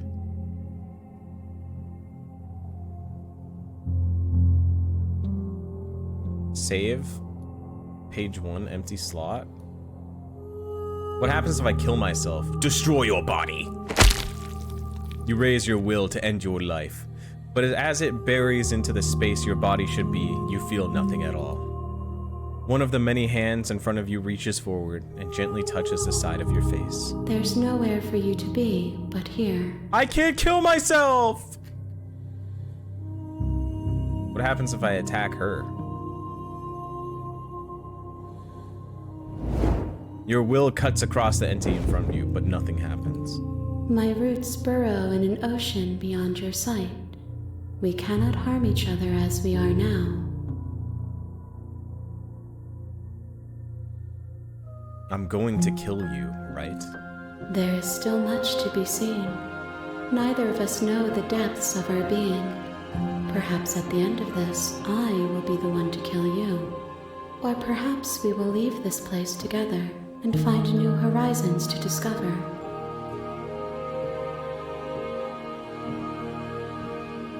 Those paths lead to worlds you've already seen, and to perspectives I have already made my own. They are useless to us now, inaccessible. The only paths of value are those that are yet untread. What the frick? What do you feel about me? Do you want to have sex? The vessels are shaped by memories of you, but they are drawn to the edge of the long quiet. To them you are a gate to something more, and you are something more than that, too. But they are only thoughts and perspectives. They are not me. The wounds they've suffered carve texture around my heart. Without them, I would be as I was before. I would be alone and without sensation. I could not feel the joy of having you by my side, for I would not know your absence. So she does want to have sex with me. What do you want me to bring you next time? Gifts aren't what someone tells you to bring them. My joy is in seeing what you choose. There are no wrong answers, and every perspective illuminates my shadows and shares new secrets.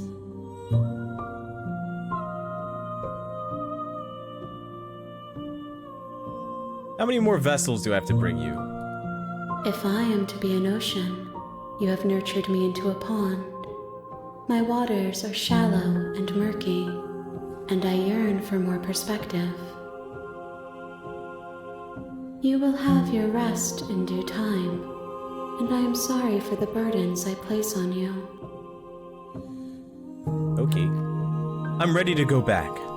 I will long for your return, but it will give me time to reflect on what I am. We will meet again.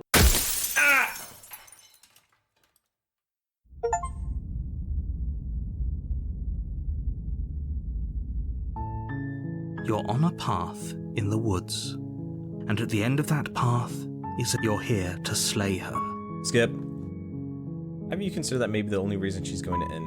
Can you forget about it? Sweet. I've always wanted to off a monarch. Vive la revolution. That's the spirit.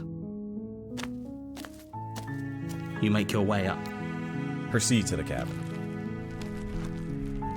Enter the basement without the knife.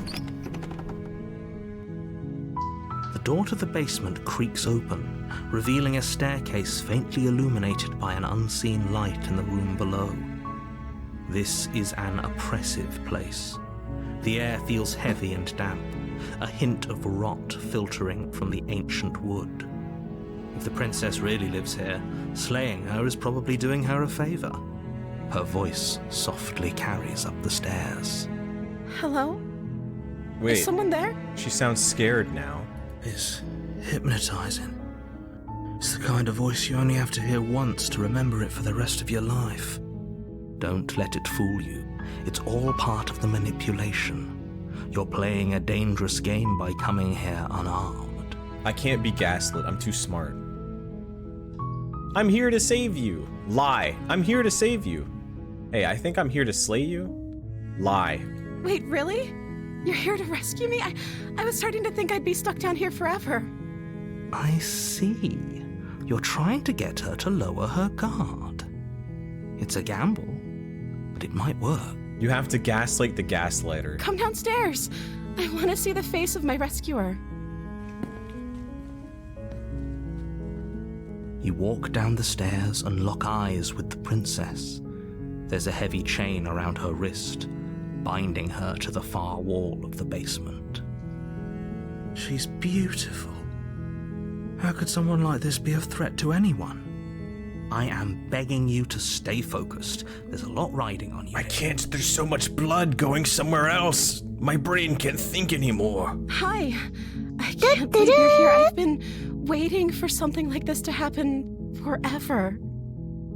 I hope you brought something to deal with these chains. You were lying when you said you were here to rescue her, but regardless of your intentions, breaking her out of those chains would be a big mistake. Don't even try it. Hold on. Let's talk a bit first. I'll see what I can do. Examine the chains. You're only making this more difficult. Thank you. Thank you. You're making a huge mistake. Shut up. No, you're doing the right thing. Voice of the hero. You walk up to the chains binding the princess to the wall. I'm the and give them hero. a tug. They're large and heavy, far too solid for you to even imagine trying to break them apart. I'm guessing you don't have the key? Maybe it's somewhere upstairs. Doubtful. Whoever locked the princess away down here intended for her to never see the light of day. They wouldn't have just left the key to her chains somewhere in the cabin. And if there isn't no key, do you have any other ideas? I'm going to check upstairs. Maybe the key is still lying around somewhere up there. And if not, maybe I can at least find something to break you free. Okay. I'll be here. Good luck. Of course you will. You can't go anywhere else, bitch. You attempt to make your way out of the basement, but the door at the top of the stairs slams shut. You hear the click of a lock. What the sliding fuck? into place. Hey, let me out! Is someone else here? Hey, let me out of here. Explore, try the door. Hey, let me out of Your here. shouts and pleas are met with silence. I'll repeat myself once again. You're here to slay Hey, the princess. Did you fucking lock and me you in won't here, leave narrator? until the task is done. Try the door. You try the door, but it's locked from the outside. Well, shit. You make your way to the bottom of the stairs. This would have been so much easier if you'd just taken the blade like you were supposed to. Easier for whom? Easier for everyone. Look at the mess you're in. I heard the door slam. They locked you down here too, didn't they? There's a slight panic rising in the princess's voice. Hey, well, no, chill. If I could just get out of these chains, I know we could force our way out of here together. Wait, what do you mean by that? She barely hesitates before raising her arm to her mouth, her teeth tearing through her limb with the determination of a trapped wolf. As she rips her flesh from her bone, a sound comes from behind you, the clang of bouncing metal. It's the blade from upstairs.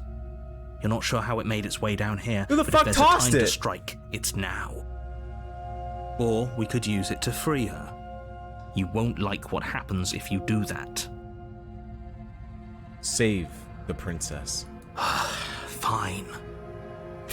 Against your better judgment, you place the blade against the ragged, self-inflicted wound on the princess's arm, just above the unyielding chain binding her to this place.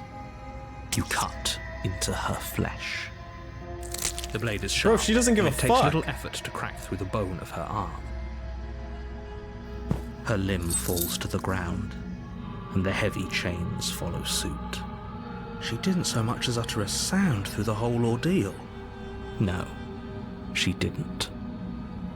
She smiles softly as her gaze meets yours, blood from her wounded arm dripping rhythmically to the ground. How is she still smiling after everything? It's like she isn't even bothered by what just happened. Thank you. Now let's get out of here. Approach the locked door. No, we won't have any of that. The stakes are too high. You can't just let her escape into the world. No, I can't just let her escape Wait, into the am I about to kill the narrator? As the princess approaches the bottom stair, your body steps forward and raises the blade. Hey, you can't control Wait, me? this isn't fair. You can't just do that. Watch me. Hey, What are you doing? it's not me! No! Warn her! Stop that. Something's come over you, hasn't it? You know you don't have to do this, right? Your body lunges forward, What the blade fuck? held low, ready to sink into her heart. But the princess dodges, stumbling back against the wall before the blade has a chance to connect. Stop it. Stop trying to resist me. I'm trying to get you out of here alive. Resist! The blade. Move the blade. As your body remains frozen in stubborn resistance, the princess takes a cautious step forward. We both know this isn't you. Bro, you still got blood on your lip. She nervously reaches towards you and takes the blade from your infuriatingly rigid hands. What are you doing? I'm sorry. I'll try to be quick. Wait, you're gonna kill me? She plunges Hey! it into your chest, tearing through flesh and sinew. It is agony. But you aren't dead yet. You said we were gonna get out together! Oh no, I'm so sorry. Stay strong. We can tough it out until it's done. For her sake. For her sake? Don't you start pretending that dying a painful death is some sort of heroic gesture. The two of you have literally doomed everyone. Whatever. She sinks the blade into your chest Ow! again and again Ow! and again. Ow! You feel every inch of burning pain that slices its way into your body. I'm sorry. You don't seem very sorry! She doesn't know how to use a knife, does she? Apparently not, though it doesn't matter how sloppy her knife work is, does it? A stab wound is still a stab wound, and it won't be long before you bleed out. I'm so sorry. With one last thrust of the knife, your legs give out beneath you. You collapse to the floor, your blood pooling around you, your limbs unresponsive. The princess stares down at your ruined chest as tears carve rivulets of pink down her blood-spattered cheeks. It can't just end like this, right? You just got stabbed. What do you mean, voice of the hero? Oh, that's rich coming from you. As much as I'd prefer for things to have gone differently, I can't deny the reality of what's happened. The two of you made your choice. It's over. Everything goes dark. And you die.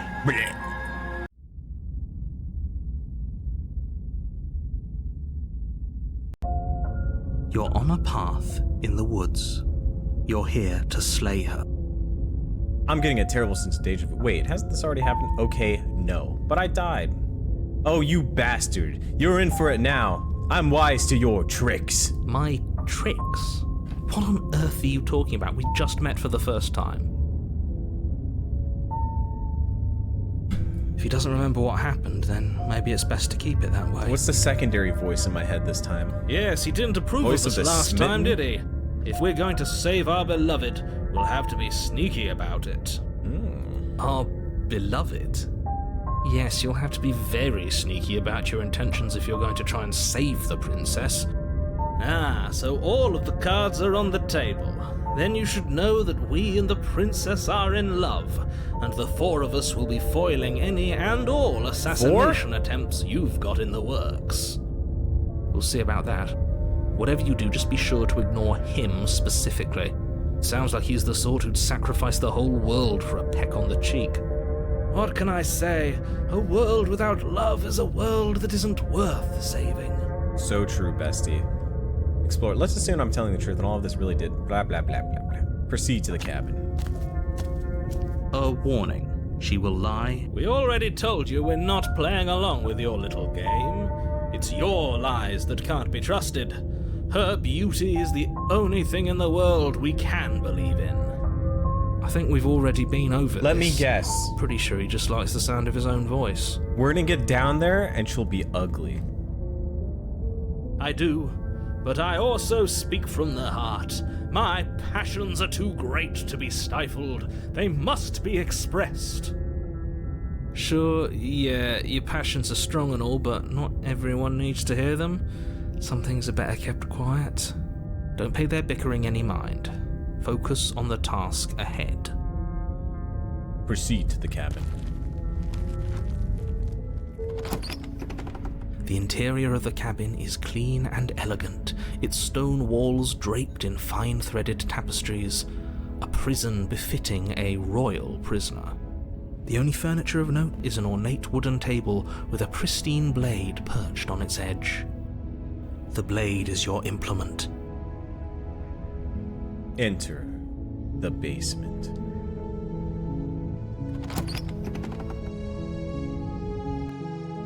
The door to the basement creaks open, revealing an intricate stairwell. Gold-trimmed carpet glimmers in the light of the torches positioned along the walls. The basement almost seems welcoming in the dim firelight. But it's still a stone basement. If the princess lives here, slaying her is probably doing her a favor. A soft voice carries up the stairs. Hello? Is someone there? Her voice. It's somehow even more beautiful than last time. I can hear wedding bells already. I've held my tongue till now, but you're taking this a little too far. We barely even know the princess. We can still do right by her without all this over-the-top fawning. Yes, for everyone's sake, you're not in love. Ever heard of Just love at remember first sight? that her charms are all part of the manipulation. You walk down the stairs and She's lock not eyes ugly! with the princess. There's a heavy chain around her wrist, binding her to the far wall. My love, We're here to rescue you from your unjust and foul imprisonment. You know she can't hear you, right? She may not be able to hear my words, but surely she can hear my spirit. Oh, your spirit's plenty loud, all right. It's you, my dashing hero. I was so She worried knows you me! wouldn't come back. Did you hear that? She said we're dashing. And she called us a hero. Flattery really goes a long way with the two of you, doesn't it? Waiting for you to come back.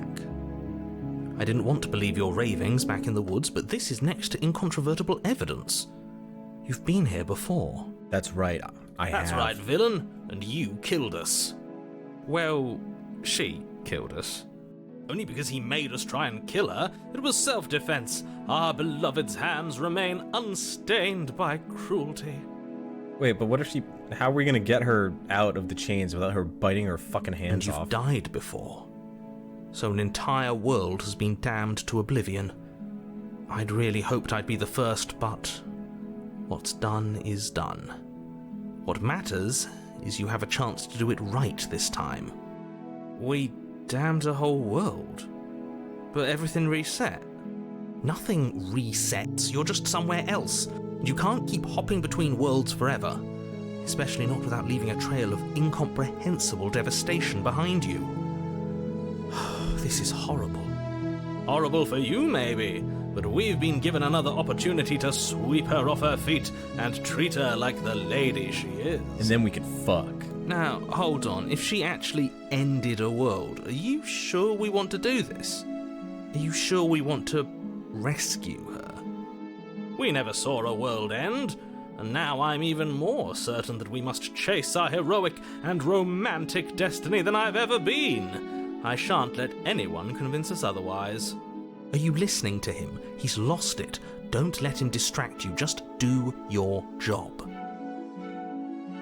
You killed me last time and it hurt a lot. Why did you do that? I didn't bring a knife. Do I have to cut you out again? What happened after I died? I have to ask, did you end the world after it killed me back there? I'm sorry about what happened last time. The narrator who sent me here to kill you took over my body and it was extremely unfair. If another version of me was pushed to such drastic action, it was for good reason.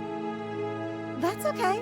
You were just doing your best, and that's all that matters. She's so supportive of She took that in stride. To a surprising extent. An almost unsettling extent, actually. That's because she's perfect. Do you think she has someone like him telling her what to do? Wait a minute. She doesn't. There's no one else like me. I think he's right, because I like it better if she doesn't have some horrid little voice like him, always trying to drive her to violence. I didn't bring a knife. Do I have to cut you out again? I'm okay with whatever you come up with. You can cut my arm off again. Oh, she's so perfect. We won't be laying a finger on her perfect wrists, and indeed, we won't even have to. Do you see how dainty her hands are? We'll be able to slip her right out with no harm done. What? No, she's a prisoner here. You can't just slip her hand through the chains. Why are you two arguing over the logistics of slipping her hand out of her shackles? She just said she'd be okay with any idea we came up with. Any. Am I the only one here who thinks that's weird? She didn't care last time. Why should she care this time? That's our stoic, Meow, add me, smiling little angel. bro. No. No, you're right. It's extremely bizarre behavior and further evidence that she's a monster who's not to be trusted. So go ahead and slay her.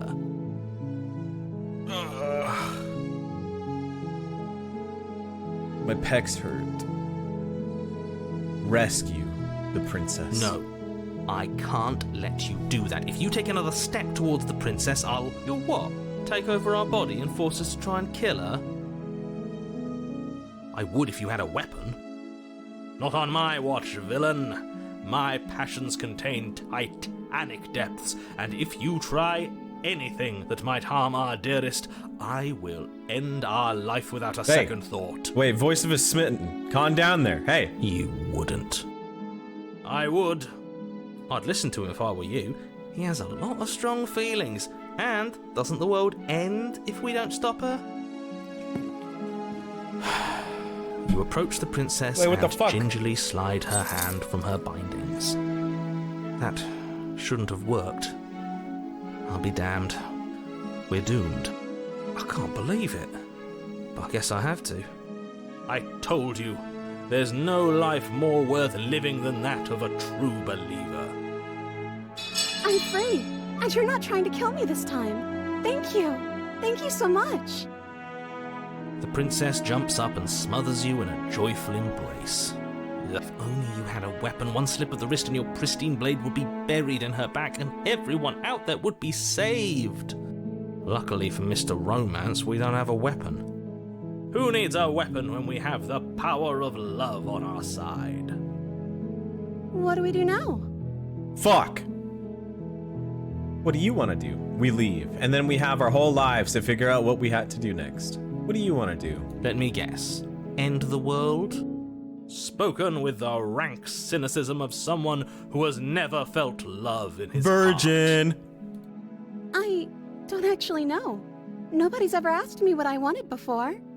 She doesn't even know what she wants. You may have had her all wrong. What if this whole thing is just a misunderstanding? What if she doesn't want to end the world? You're so gullible. Is the only thing you've ever doubted the actual truth? I think I want to leave. And I think... Wait, is she gonna kill me? The princess closes her eyes in deep reflection. And then she shrugs. I don't know. What do you want to do? Fuck. I want you to tell me what you want. There must be something you want. You want to end the world. I just want to leave. We can figure out the rest later. If you want to leave, then let's leave. There must be something you want. I just want to make you happy. Why does the music sound like that? She can't just want to make us happy. Why is she turning more anime? It makes sense to me. That's all I want for her, so of course she'd want the same for us. But what would make you happy? You have to want something more than just making me happy. But you need your own thing. You just met me. You can't base your entire happiness around me. I want you to make me unhappy?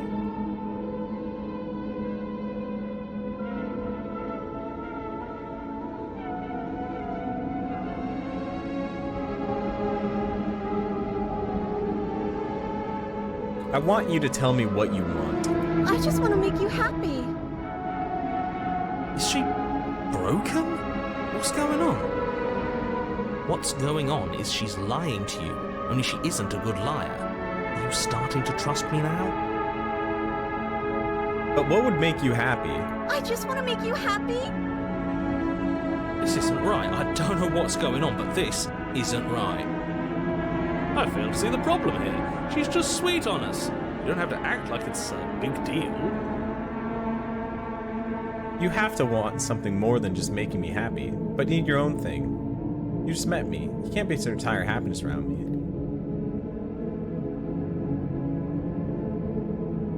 Okay, I'll find something else to want if that makes you happy. Oh, Is it just me, or does it feel like we're alone right now? Like we're the only ones here? hey!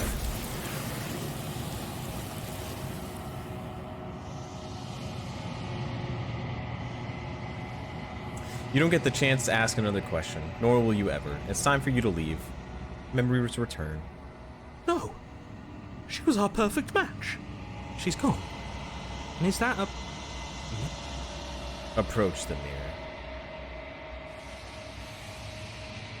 You approach the mirror. This doesn't feel right. It feels... Yes. I fear that we won't like what we'll see. What if we just sit here and preen for a while? That can't hurt, right? The voices feel small, distant as you approach. Gaze into your reflection.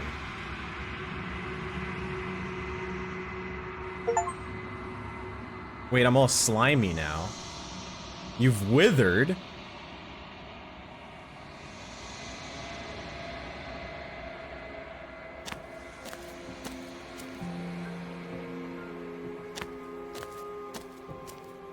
I am a growing chorus of contradiction, a mass of tides ebbing and flowing all at once in more directions than my attention can bear to hold. To look at any one is to shift them all into something new, and to look away is to reshape them yet again.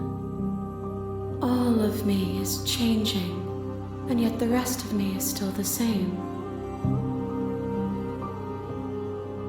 You can't be a contradiction. Contradictions don't exist. And yet my waters flow and my streets bustle. There are no words that can describe me into non-existence. There is no logic that can bind my multitudes. I am everything that you have known me to be, but I am also none of it.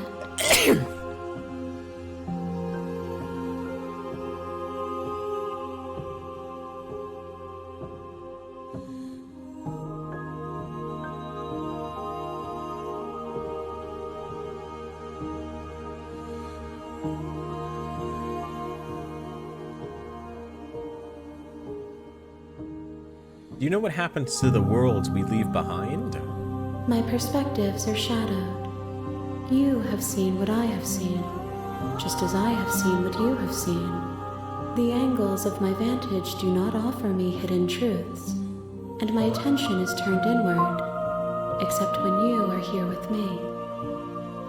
Perhaps this will change when our work is done. Our work? Alright, kill me. I will be here when it is time for us to meet again. Ugh.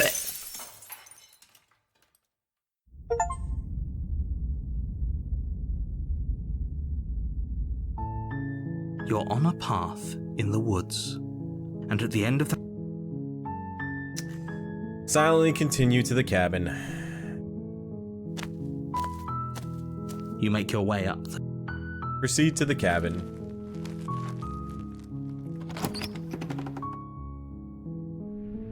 The interior of the cabin is almost entirely bare. The air blade is your I know what I must do. Take the blade. You take the blade. Enter the basement. Continue down the stairs. Good. You're still listening to reason. You walk down the stairs and lock eyes with the princess. She's so coldly beautiful. Is she really a threat to the world? You here to kill me or something? No boy. Steal your nerves and step. I mean, if I do that... Nuh-uh. Then drop the knife. We should. It'll go a long way to building trust with her. Don't you dare. It's fine. We can decide what we want to do after we talk to her. Maybe she really is a monster. Drop it. The blade tumbles out of your trembling hands and drops to the floor with an unceremonious clang. Thank you. Maybe now we can just talk.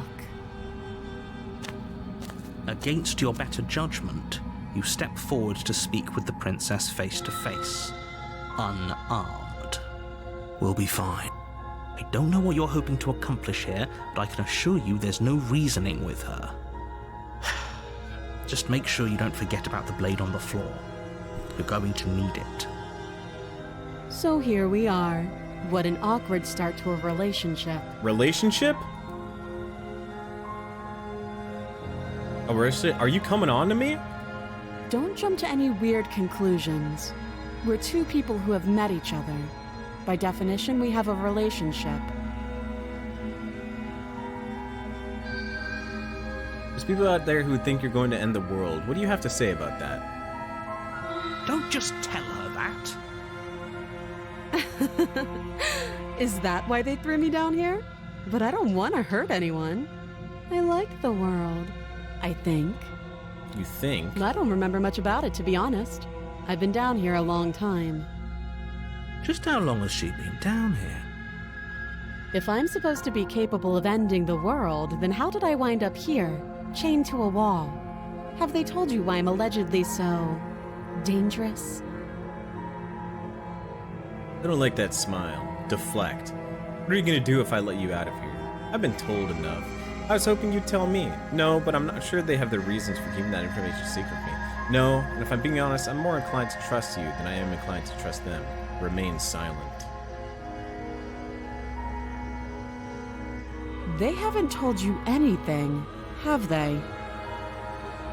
At the end of the day, whatever the two of us have going on down here is about trust. Whoever sent you to slay me claimed I was a threat to the world, but they didn't tell you why. That doesn't sound right to me. And I don't think it sounds right to you either. Otherwise, we'd be killing each other instead of talking. She has a point. There's a reason I've been telling you to question the situation, and there's a reason you've listened. So, I could tell you that I'd lead a quiet life in the woods, or that I'd open an orphanage, or that I'd do any other number of good things that I'm sure you think you want to hear. But you don't really know me, do you? What can my word possibly be worth in a situation like this? She's right about one thing. Her word isn't worth anything. Like I said, it's all about trust. Blind trust. So do you trust me, the prisoner, the victim, the princess clearly incapable of ending the world? Or do you trust whoever put me here? She's wrong. This isn't about trust. This is about risk. We stand to lose everything, all for the sake of one person, and a subjugating monarch no less. How would I get out of here? What's your name? How long have you been down here? Too long. You didn't answer my question. Again, she offers no specifics. No matter how hard you try, you'll never get a straight answer out of her. What's your name? She hesitates before answering. You can address me as your Royal Highness, or Her Majesty. You fucking Any bitch! honorific should do, really. How would I get you out of here? You can't. Don't bother. I'm guessing you don't have the key then. I'm sure there's a key somewhere around here, and if there isn't... well, we can always put that knife to good use. Her sharp eyes settle on the edge of the blade. She isn't suggesting what I think she's suggesting, right? She is. I'm sure of it. Okay, we've talked enough. Oh, have you decided what to do with me? You know why you're here.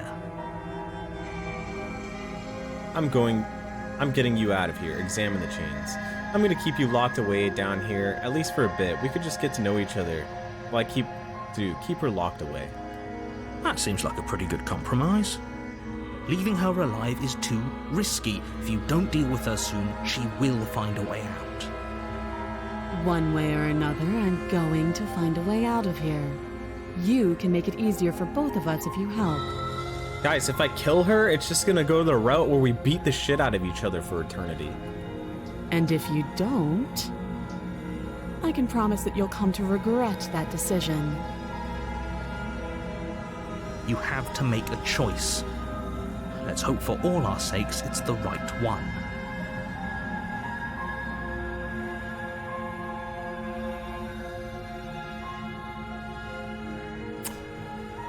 Watch. I made my choice. I'm locking her in the basement. I know you think this is a fair compromise, but it isn't. No one wins here. It's a chance we'll have to take. We can make this work. If we just stay here and keep watch, no one has to die. You're making a mistake. You're just trying to gaslight me. You turn your back to the princess and make your way to the Don't stairs. fucking lock me in again. It won't be long before I slip these chains. And once I'm out of here, there will be hell to pay for leaving me behind. Slip these chains? She can't, right? She needed our help to get out of here. But do you hear the conviction in her voice? I don't think she's bluffing. You can't do the same route twice? I guess the hands bitch did say that. But that also just means I can come back and do the other decisions whenever I want. Either way, she dropped her mask, didn't she? You can still turn around and finish the job. Mask on. Fuck it, mask off. No, we're sticking to the plan and locking her down here. Oh, that's a relief. I was afraid I'd already committed to us not slaying her. It'll be the death of all of us, but fine. Have it your way. You close the basement door, locking it behind you. There's no way she's going to be able to get out now. The table that once held the blade. Okay, we can make this work.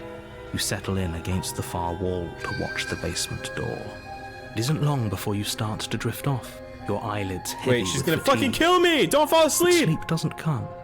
Instead, your rest is broken by a piercing, wailing voice calling out to you from the other side of the door. I know you're still there. Why don't you make things easier on yourself and let me out? It's not like this little door will hold for very long anyways. It's probably a good idea to try to get back on my good side. She sounds terrifying. Like she's less of the princess you saw and more like something out of a nightmare. As she violently rattles the door, you do your best to shut her out of your mind. When I get out of here, I'm going to pick you apart piece by piece. I won't forget what you did, and I'll never forgive it. You don't know the kind of enemy you've made tonight. It doesn't sound like she's getting any weaker. No, it doesn't. Hurt me all you want. All it does is ease my guilty conscience. So all of that was just an act, wasn't it? You're not really an innocent or harmless. You're not even a princess, you're a monster. Ignore her and go to sleep. Just ignore her. Maybe the banging and wailing will stop if you just don't pay attention to it. You put the princess's threats out of your mind as best you can and huddle up against the wall. You jolt awake in the middle of the night to silence in the cabin. The ruckus has stopped, and the door to the basement is ajar, its lock broken, and the table shoved out of the way. Where is she? Thanks for helping me get out of that awful basement. You try and stumble to your feet, but as the princess draws near, it's as though your body simply stops working. It isn't all at once. The paralysis comes in waves. She's a paralysis! A First sleep your paralysis toes go demon! numb, and then your feet, and then your legs. You lie prone on the floor of the cabin, unable to do anything but witness her approach. Whose side are you on? Yours, of course. But I have a duty to uphold the truth. Lying about the facts of the situation doesn't change them. Can people have sex with their sleep paralysis demons? So helpless. I can take my time with you, can't I? She steps closer, one silent footfall at a time, cocking her head in curiosity as you feel your organs shutting down one by one. Or maybe I can't take my time with you. You don't look well. A little green around the gills. I have gills? What a shame. If you'd only help me get out of here, we could have done such wonderful things together. Your lungs stop drawing in breath, and your heart freezes in your chest. You have seconds left. I'd say better luck next time, but we both know this is the end, don't we? It can't be. This can't actually be how everything ends. I'm sorry, but it is. Everything goes dark, and you die. Blech. The nightmare. You're on a path in the woods. You're here to...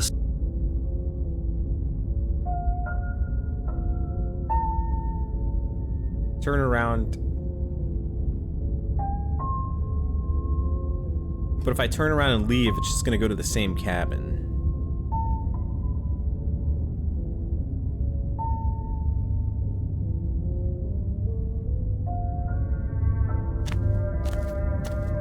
A warning.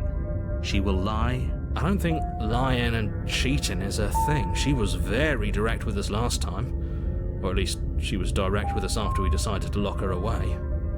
It doesn't matter. Don't trust anyone. Not even myself.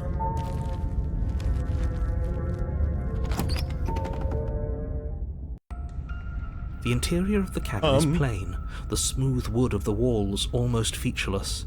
The only furniture of note is a lone table, knocked on its side in the corner of the room. There's not even a pristine door. blade stands between you and the open, inviting basement doorway. The blade is your implement. You'll need it if you want to do this right. Hold on. What happened to the door? It's just an empty frame. I can't lock her in anymore. She's already gotten out, hasn't she? And she's ready for us. She's been waiting. Can't you feel her eyes on us? I'm going to need all of you to pull yourselves together. The princess has not already gotten out. But if you keep getting stuck in your head like this, you're going to struggle to get the job done. So deep breath in, deep breath out. Your task awaits, and only you can do it. You didn't say anything about the mirror on the wall. Approach the mirror. Take the blade.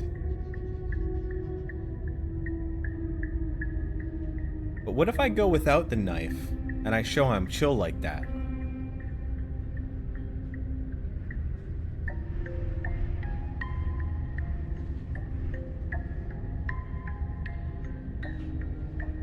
I don't know if saving does anything. I mean, if you do an option and then reload a save, does it like continue the timeline?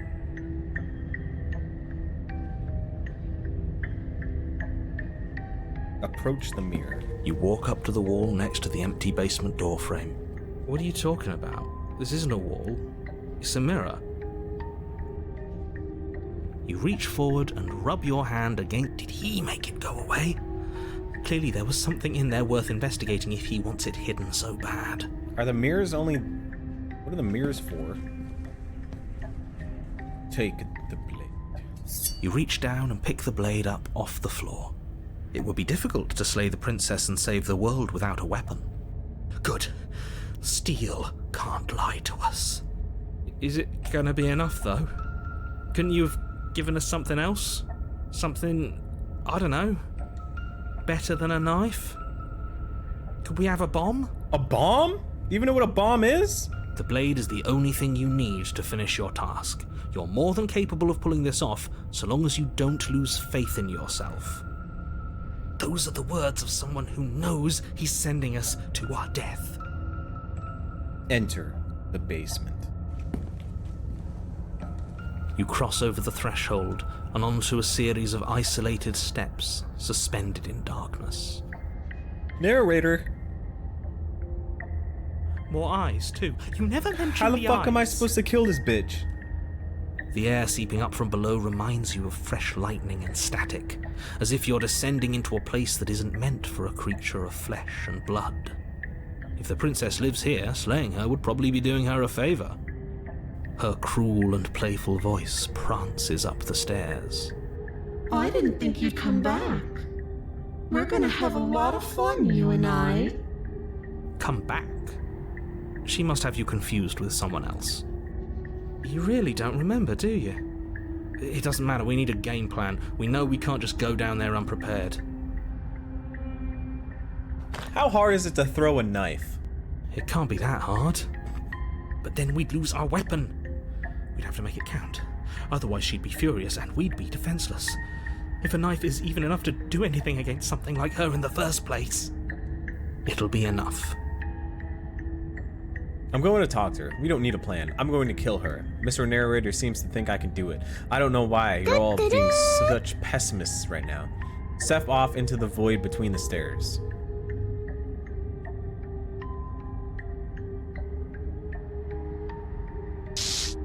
You attempt to step off the stairs and into the pitch black surrounding them, but you're stopped by an invisible force. What the fuck? Why did you do that? What did you think would happen? I was curious.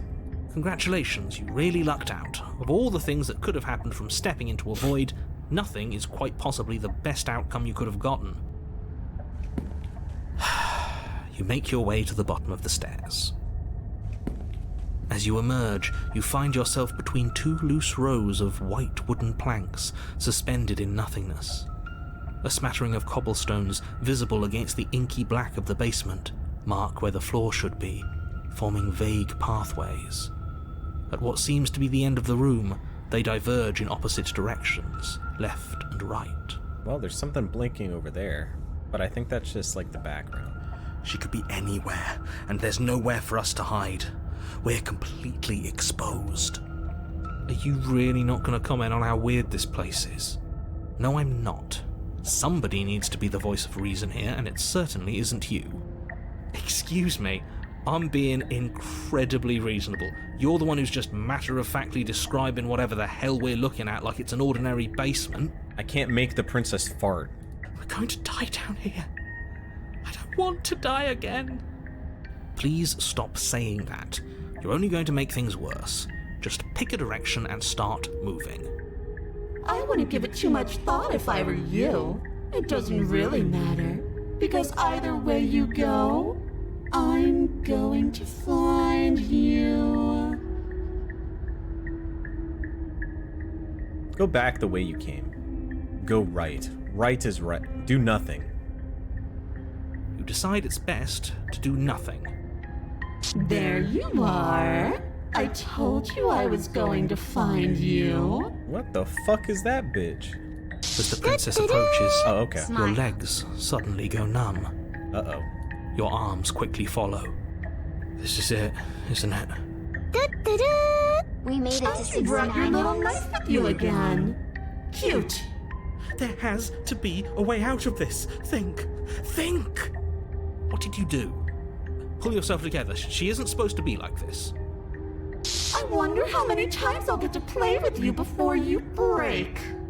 As your blood begins to coagulate, it's as if every part of your being is coming to a lurching halt. Heart, lungs, liver, nerves, heart, lungs. Your lungs pull in a desperate gulp of air as your eyes shoot back open. What are you doing? I'm working. Do you want this body to function, or do you want... And then experience stops once more as your body reapproaches death. Okay, whatever you were doing, please just start doing it again. You sure about that? Are you sure that's what you want, or do you want to interrupt me some more? You have seconds left. Yes, I'm sure. Heart, lungs, liver, nerves, heart. Again, your eyes shoot open as you gasp for breath. Heart. Can't decide what you want to do, can you? Oh well, standing there gasping like a fish is more fun than dead, even if you look ridiculous. She isn't attacking us. Why? Because she can't kill us. The why doesn't matter. She's already proven her ill intent. Don't lose sight of your mission. Your weapon is still in your hands. Strike at her and end this before it's too late. Liver, nerves, heart, lungs, liver, nerves. I was sent here to stop you from destroying the world. You're a lunatic, you know that? If you want to work together, you can at least turn off this whole organ shutting down situation. How about I just kill you instead? We don't have to be enemies, we can work together. We can be friends even. I'm not doing any of this. I'm not helping you leave. I'm not going to try and kill you. To do your worst, toss the blade and remain with your nightmare. Okay, let's get out of here. Leave together. Fine, you win. I'll let you leave. Leave together. Run. Slay the princess. Nerves, heart, lungs, liver. Why won't you finish me off? Because I don't want to, and even if I did, I don't have to. Nerves. Look at the way you're struggling to stay alive. It's taking everything you have to keep your heart pumping right now. And I'm enjoying the show. The princess leans forward, bringing her masked lips close to your ear. If I want to see you die, all I need to do is break your concentration. Heart, lungs, liver, nerves. Heart, lungs, liver, nerves. Heart. She slowly runs her velvet glove across the base of your neck. It feels like static. And then... Shit, make her stop. Hey, snap out of it. Okay, deep breath. Deep breath, we're fine. Heart, lungs, liver, nerves. Heart, you're back. Lungs, liver. Snap back to reality. One moment, and then you're gone. Just like that. Ah, and there's the fear. She pulls away. But that wouldn't be very fun, now would it? I've already done that. What happened after the last time you killed me? I tried to leave while you suffocated, but that stupid cabin wouldn't let me. So you can't I leave. your body out with me, and then, well, you died before I could get to the door. And then I was here, and now you're here too. I don't think I can leave without you, and dead doesn't count. And as much as I love what we have going on, I have bigger plans than tormenting one poor little creature forever. I want to leave. Heart, lungs, liver, nerves, heart, lungs, liver, nerves, heart, lungs. If you need me alive, then why did you threaten me on the stairs? I am being nice. You're alive, aren't you? And you died of fright as soon as you saw me last time. I didn't think keeping you alive was an option. But it looks like that's not a problem anymore. At least not for me. You seem miserable.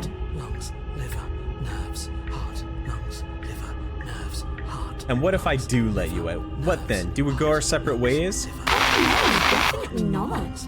If you're what I need to leave this place, chances are you're pretty useful. I think I'll keep you right by my side. A little good luck charm to make sure I stay free. Don't worry, I'll make sure to take good care of you. I promise. If you want us to work together, can you at least turn off this whole organ shutting down situation? I am what I am. It's not my fault that you can't handle being around me. Heart, lungs, liver, nerves, heart, lungs, liver, nerves, heart, lungs, liver, nerves, heart, lungs, liver, nerves, heart, lungs. Yeah, I'm gonna trap you here forever. Liver, nerves, heart, lungs, liver, nerves, heart, lungs, liver, nerves, heart, lungs. Are you serious? Nerves, heart, lungs, liver, nerves. You fling the blade into the void, denying yourself the opportunity to ever slay her and finish your mission. Nerves, heart, lungs, liver, nerves. Nobody's happy here, but maybe it's for the best. You poor deluded thing. You think a single moment of bravery changes you into something you're not? I am what I am, and you're always going to be a coward. Hey, don't call me a coward. She raises a hand to her mask and pulls it down. You don't get the chance to see what lies beneath before it envelops you. Like a creeping mold, the complete reality of your existence threads its way through your mind. Birth, death, birth again, decay and bloom, a million stitches from a million microscopic wounds you've inflicted on everyone you've ever met, with every muscle you've moved and every word you've ever spoken. No. Let me out. Your existence hurts them. Let me out. A lonely soul in a room by itself, weeping. It lives for 80 years and then it's gone. And then it's there again. Let me out. A reprieve. A good life. Love. Children. A steady career. Recognition from your peers. Here one moment. Gone the next. The worms have found their orifices. Huh? Let me out. Diagnosis. It forgets everything it is. Anger, rage, distance, poverty. The lonely soul is lonely again. Love turns to mockery. It dies. It is reborn. Worse. Lonelier. Let me out. No. What's happening to us? Let me out. This is all too much. I can't keep going. You can't keep going? Well, what are you talking about? What the fuck is happening? But he doesn't respond. Oops, I think I broke you. I'll see you soon. You'll know what to do. Your body is dead, but you live on. Chapter 3? Chapter 9,000. The moment of clarity. You're on a path in the... Shit. What? What the hell was that? Who are we? I've never even made it to chapter 3. There was a princess, I think. Voice of the It's broken. all so fuzzy.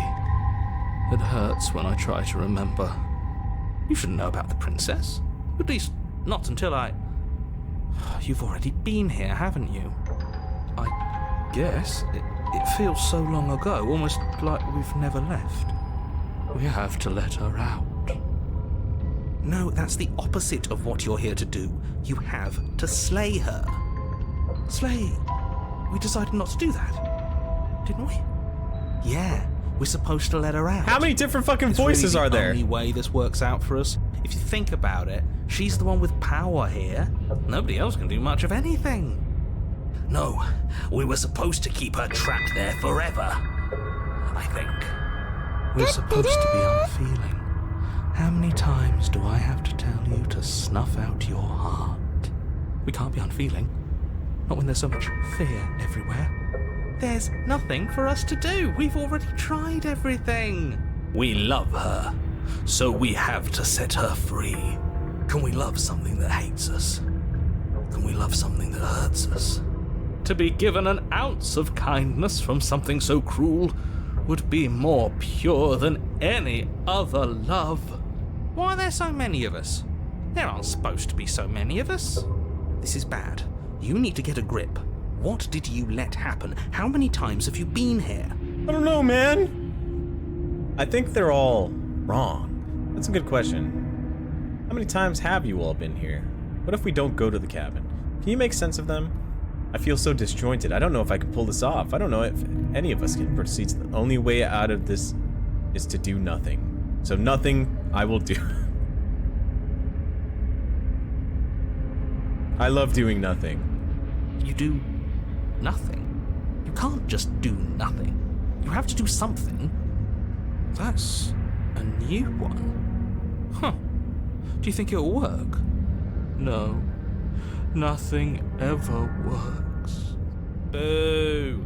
You're the worst one. Hey! He's not the one who got us into this mess. At least I keep you breathing around her. See? That's why the sad one's the worst. The jumpy one tries. Who cares? All of you just yap about nothing. And that kind of attitude is why you're in the top half. Great. And that's why you're not the top. I want to see what nothing does for us. And right now all of you aren't letting nothing happen. Hopefully this stuffs all the rest of them someplace quiet. You need me, and you need to not have them. He'll get you killed by himself. Oh, all of us have gotten all the rest of us killed at one point or another. That's hardly even a concern now. As the little voices bicker amongst themselves, you do your best to stay still in the woods. It is difficult, and the more time you spend waiting, the harder it will be to sharpen your focus when you need it. I wonder what we look like right now. Are we standing? Sitting? I like to think we have an air of dignity. My point exactly. Proceeds to continue to do nothing. You have already committed to my completion. You cannot go further astray. What do you mean I cannot go further astray? You're not letting me do nothing? I think they're all wrong. Of course we're wrong. She's the only thing that's right. Yes, obviously they're all wrong. What are you going to do about it? Getting back to his earlier question, how many times have you all been here? Many times. It feels like we've been here forever. But it also feels like we've barely been here at all. It doesn't matter. Yes, we just have to do what she says and then everything will be fine. It won't. It will be for us. She said so. You're part of everything. If things aren't fine for everything, they won't be fine for you. There's no difference between fine and not fine. It just goes on and on. But that doesn't make sense. I only remember being here twice before this, and some of you don't seem to remember being here at all. Was I here those other times? Did someone else make the decision? What does here even mean if you really think about it? Shut up. You were here. Every single time. You did your best, really. There's just a pecking order. And our cruel and beautiful goddess sits atop it, right where she's always belonged. You're lucky. What I would give to be able to forget. Forget what? I've tried to keep them numb, but they're all too soft. A shame, really. I don't remember what I did. I couldn't have been me that did it. Don't think about that too hard. All it will do is weaken your resolve and make it that much harder for you to slay her. Maybe you're shattered in your own way. Are you your memories? Or are you the one perceiving the present moment? Ugh, here you go philosophizing again. It never goes anywhere. Yes, this is far from the first time you've asked us about consciousness. Who am I? What am I? What is I? Who even cares? They're good questions, great questions even, but they don't have any answers. And they all just end in quivering torment. It doesn't matter what we do, because we always find her, and if we don't find her, she always finds us. And then she smashes us into smaller pieces. When do we get to smash her? If you all just stopped feeling, we could have been done with this ages ago. Your thoughts are far too scattered to rein back in. Your only option is to silence them.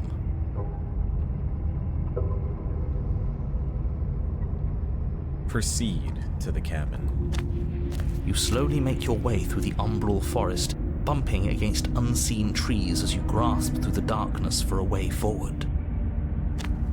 But eventually, you do make it to the cabin. Wait, it's just a mirror. Or rather, you make it to the place a cabin should have been. Instead, all you find is an empty hill. No, this isn't right. There's a cabin there. There's always supposed to be a cabin there. Don't ask him about the mirror. Don't ask him about the mirror. He always says he never sees it. He always lies. Sup, and he always makes it gone. Stay focused. You still have a job to do, and it's best not to be distracted by fraying thoughts. There is no mirror. You know that as well as I do. She's still here, buried deep inside the earth. Buried deep inside the earth? Just walk up the hill. You always give too much space to the others. It's why you always lose. What do you mean, I give too much space to the others and that's why I lose? And what's wrong with giving them space? What if it helps them? What if they need to be here, be heard? They've been heard too much. It's why they are the way they are. Exactly. They are delusions, and all that catering to them will do is drag you down to their level. You have to keep moving.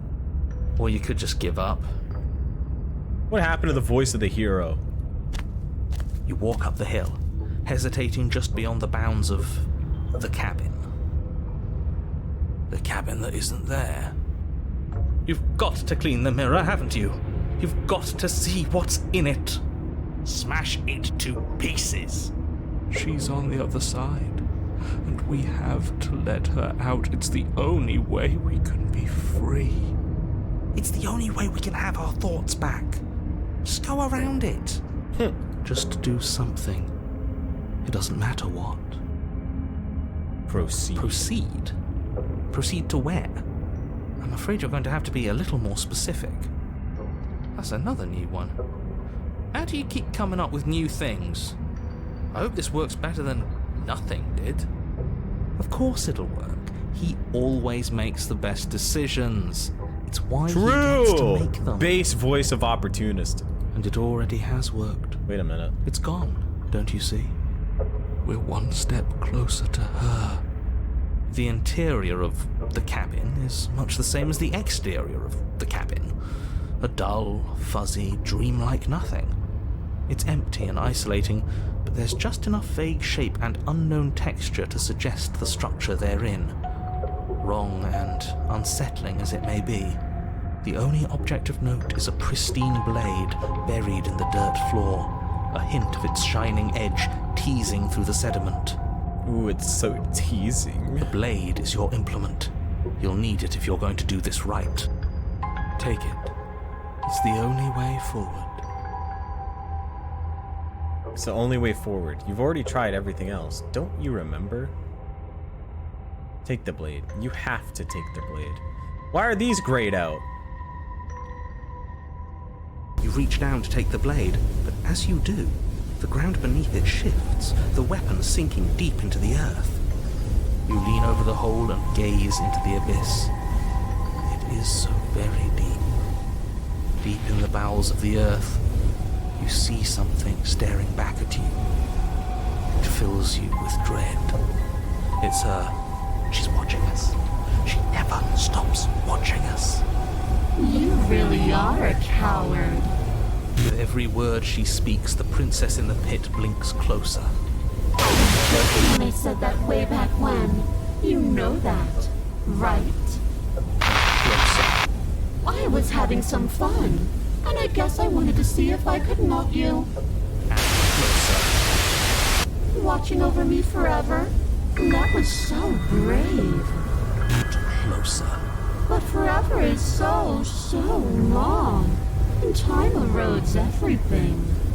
Except for me. I've already taken your will, and you're not getting it back. All that's left is for you to take my will and let me out. It'll be so much fun. You and me, together, exploring the world and spreading fear wherever we go. Well, mostly just me. I don't want to spread fear. A witness. I can even make you a little cage if you want. I don't want a cage. Gilded and everything. Now don't pause. Don't try to resist. I've already molded you into what I need. And you lost your power so long ago. Don't bother working yourself into a frenzy to get it back. Do something. Do anything that isn't taking her hand. You're just an object, a tool. You once were something else a long time ago. But was that something you, or is it just a dull and jaded memory? There is no other ending here. Just take her hand and set her free. What the fuck? You extend your hand to hers. For all her past cruelties, the moment feels gentle, tender even. I can't believe you just made me say that. I hate you. Hey, fuck you. The motion is difficult at first, as if something still resists your efforts. But then that resistance gives way, and it's over.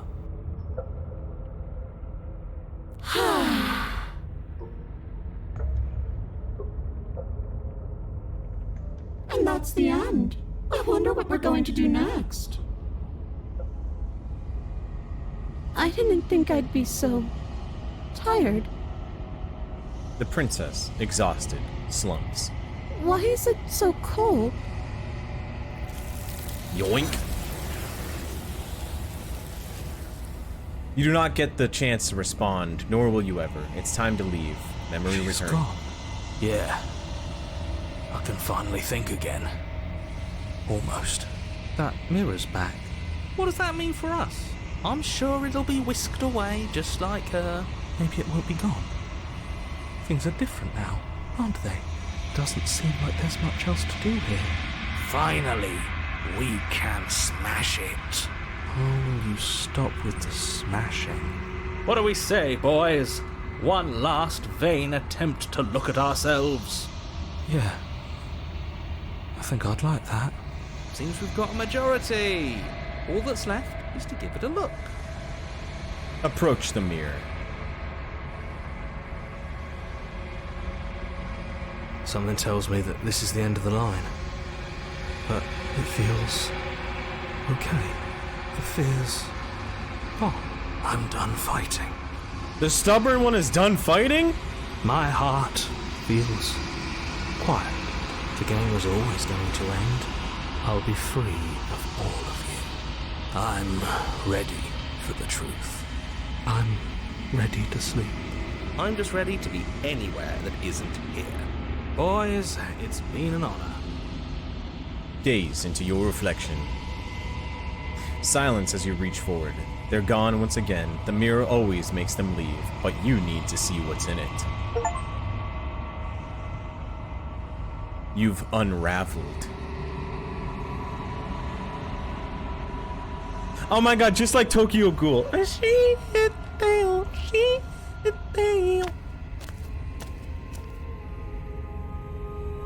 Approach her. There's a world beyond the endless walls of the long quiet. I am curious to see what it means for us to know it.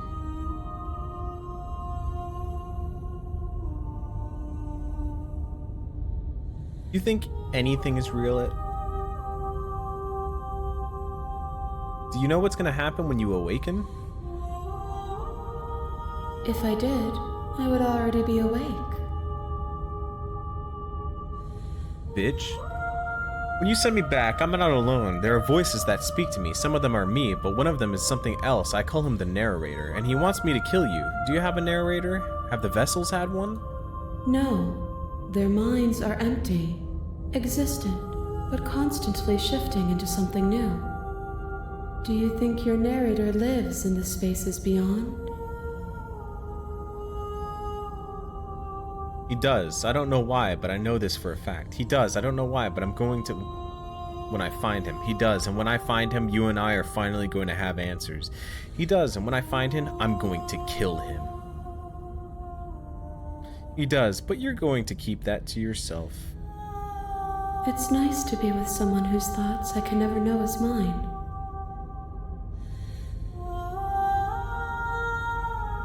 Alright, snap my neck.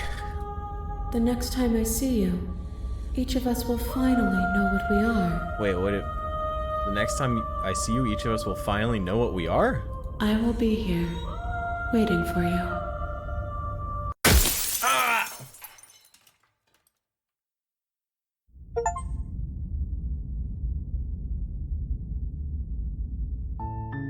You're on a path in the woods. You're here to...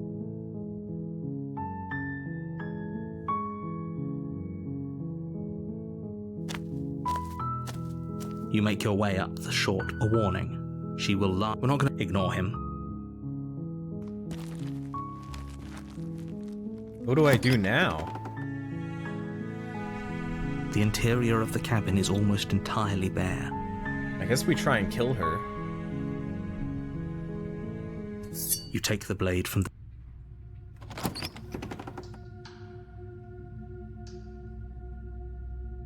Hi.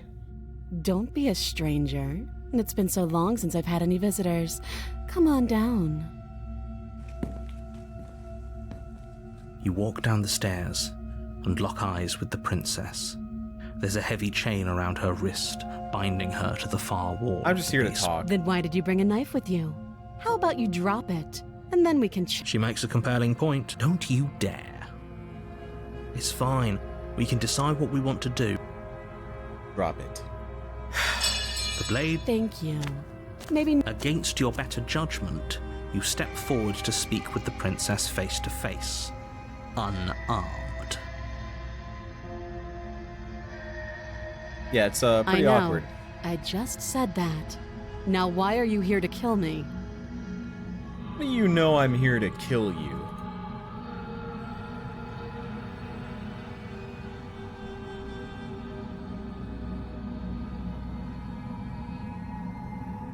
I've been told things, but I'm not sure what to believe. Believe me.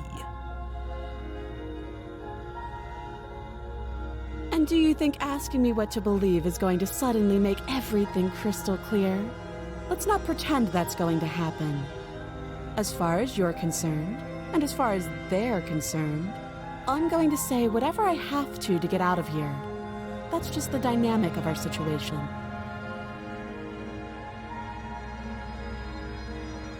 Okay, we've talked enough. Oh? Have you decided what to do with me? You know why you're... Slay the princess.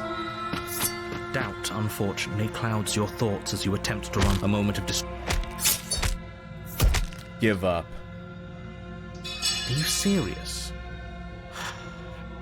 As internal bleeding sets in, the blade falls from your trembling hands, clattering to the ground uselessly. You lacked the will to finish the job, your bruised and broken body falling to its knees before her. The princess, exhausted, chest heaving with heavy breaths, tosses the blade away from you. This is the end, isn't it? Is this really the best you could do? Look at you. Bitch! Completely broken. I chose to give I'd be up. lying if I said I wasn't a little disappointed. She plants her foot on your chest and pushes you onto your back, the air leaving your lungs in a heavy puff. And then she brings her knee to your throat. She leans into it with the kind of weight you didn't think her slight frame could possibly possess, shattering your windpipe and leaving you starved for breath. That's too bad. I was looking forward to some company. Everything goes dark, and you die. Blech.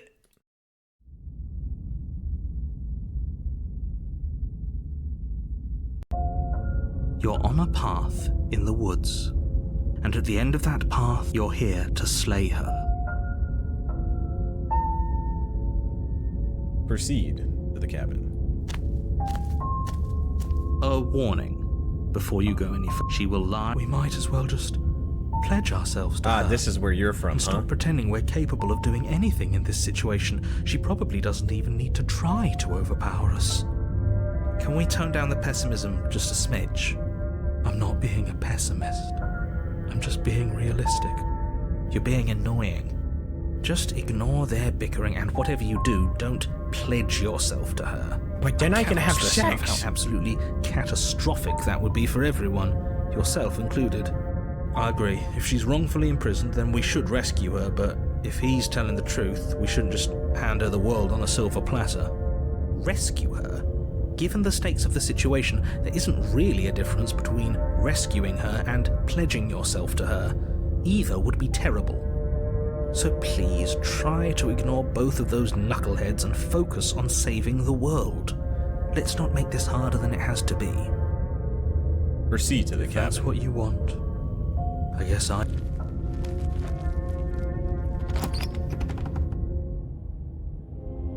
The interior of the cabin is larger and Why more the fuck do I have grandiose than to its climb a humble exterior ladder? would suggest. The only furniture of note is a massive marble altar with a pristine blade perched on its edge. The blade is your implement. Why do we feel so small? Oh my god, is she gonna be a giant? We don't feel small. We are small. Is this gonna be some people's fetish?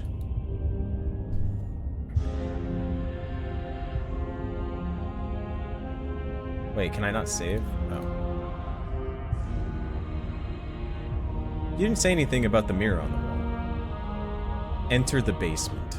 No blade this time. Yeah. Maybe she'll be more receptive if we're unarmed. Blade, no blade. It doesn't matter. I still don't know what the mirrors are for. The door to the basement creaks open, revealing a spiral staircase, its steps almost as deep as you are tall. The smell of incense drifts up from below. Incest. For a moment, you almost feel at ease. This is actually kind of nice. It's still a stone basement. If the princess lives here, slaying her is probably doing her a favor. Her booming voice rolls up the stairs. Is that a guest I hear? Don't linger on the stairs. Come down and witness me. You weren't kidding when you said it was booming. She wasn't like this last time. You shouldn't have come down here unarmed. We need to get down there. She wants us to see her. We need to see her. Should we be worried about your sudden change in attitude? Just a few minutes ago you were going on about how pointless everything was. Now you want to go down there. It doesn't matter what that little voice says. He's not the one making the decisions. Though if his ramblings get you to the princess, they get you to the princess. Continue down the stairs. Making your way down the spiral staircase is a time-consuming and exhausting effort, every step requiring you to clamber over one edge before dropping to the next. But soon the end comes into view, and you tumble to the bottom, entering the vast, temple-like room beyond.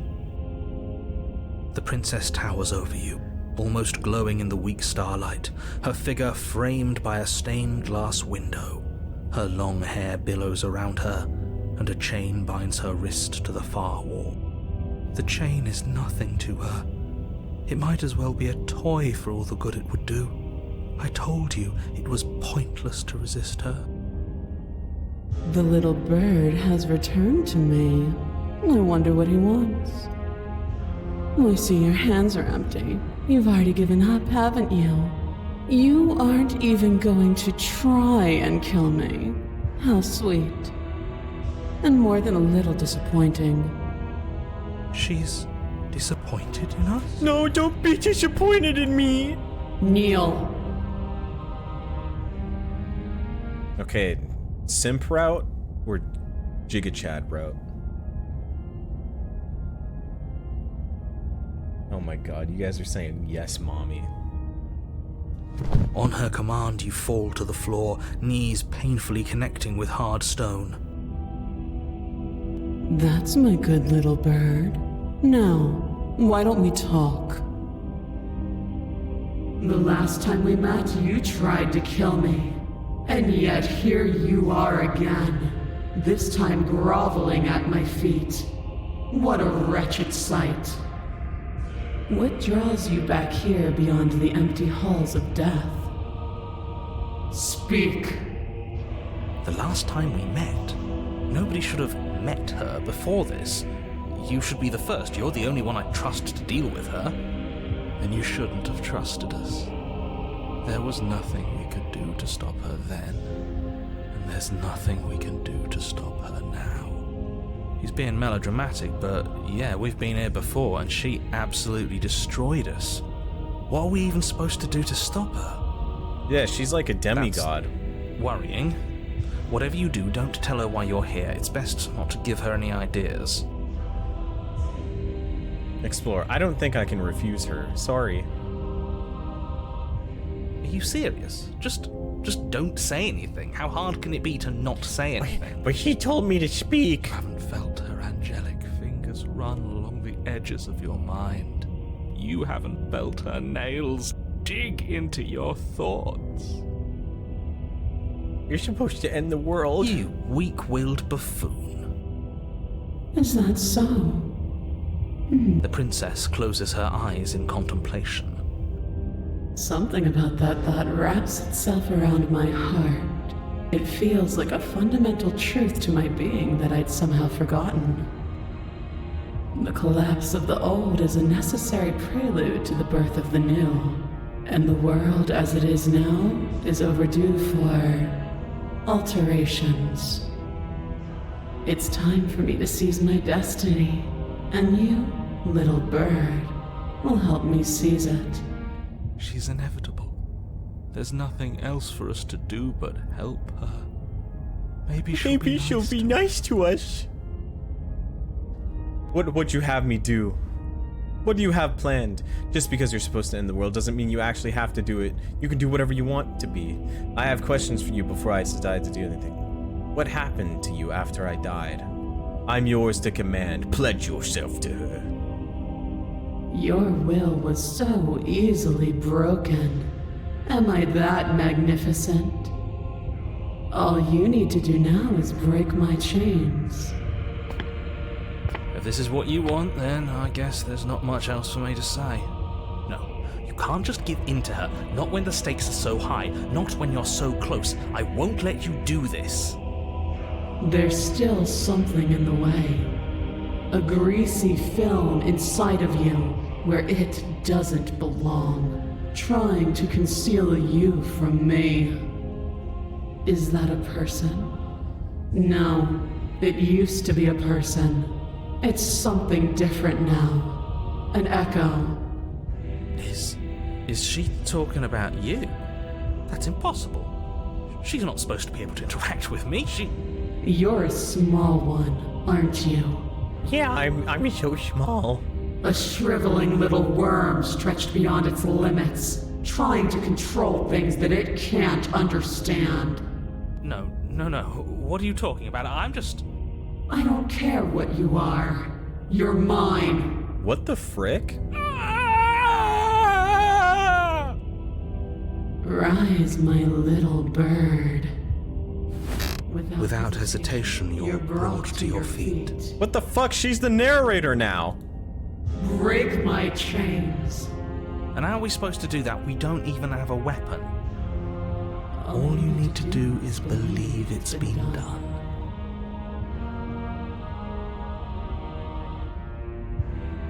I have to. It's over. I'm sorry. There's nothing to be sorry about. This is how it was always going to be. It is good. This guy's the Giga Simp. Alright, I'm done with this. I'm just gonna go sit in the corner. Let me know if we get our agency back. Break her chains. Her chains shatter, and the cuff falls from her wrist. She is loose, and the end is upon us. What a good disciple you are. Come, it's time for us to leave. Take her hand.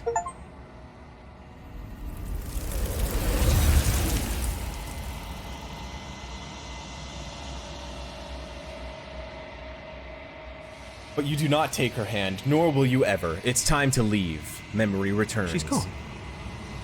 Where did she go? Should we try and find her? And is that a mirror? Approach the mirror. This doesn't feel... I don't want to look at us. Gaze at your reflection.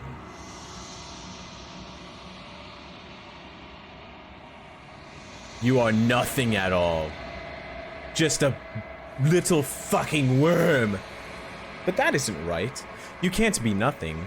You refocus your gaze, and then you see it. A figure, faint and veiled in shadow, just beyond the reflection. Are you me? I think you know what I am. The narrator's a raven? A crack slides down the center of the mirror, splitting the image in the glass in two. And then another crack forms. And another, turning the mirror into jagged shards of broken glass. What the fuck? Where am I?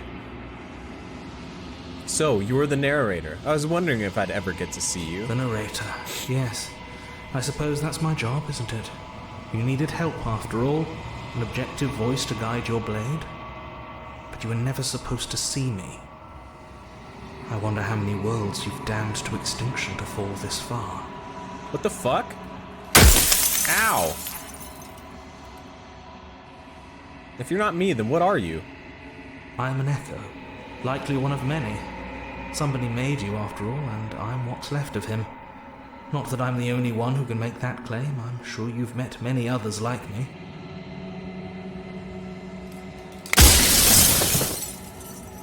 Does it hurt when pieces of you break off like that? I'm sorry, I don't want to destroy you. Will it help if I look away or stop asking questions?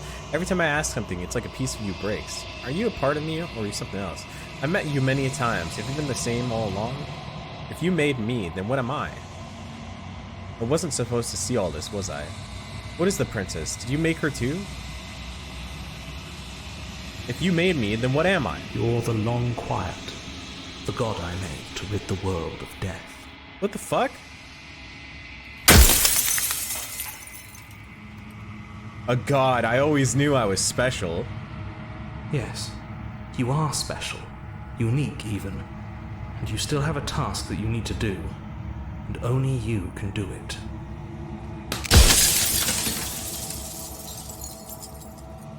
Are you a god, or were you a god? No.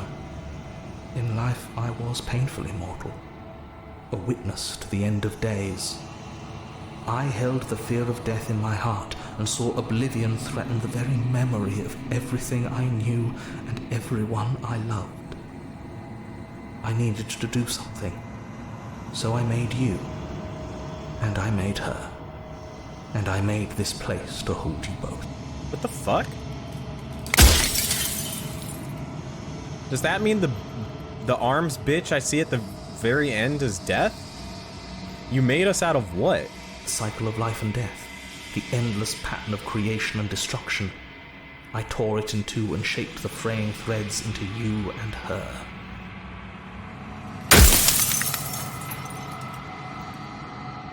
Explore others like you. You've said something like that before. Has every narrator really been different? Of course. That is by both necessity and design. This construct you're in exists in many places at once. Anytime you failed, anytime you thought yourself dead, it would restart and shunt both your consciousness and hers into another world. But you'll be awake soon, and then it won't be able to work like that anymore.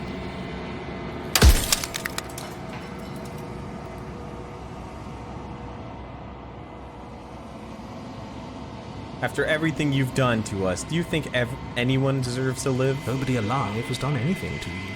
I'm all gone.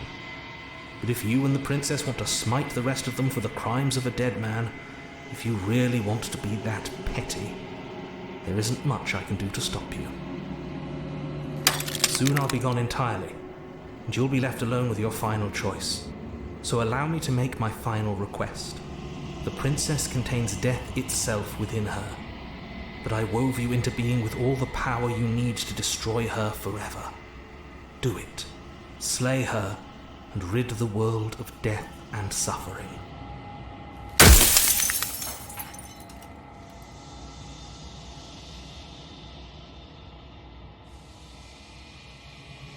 So you do know about the looping. So many of the times I met you, you denied it. Why did you lie to me? Any other version of me you talked to was just that, a version of me.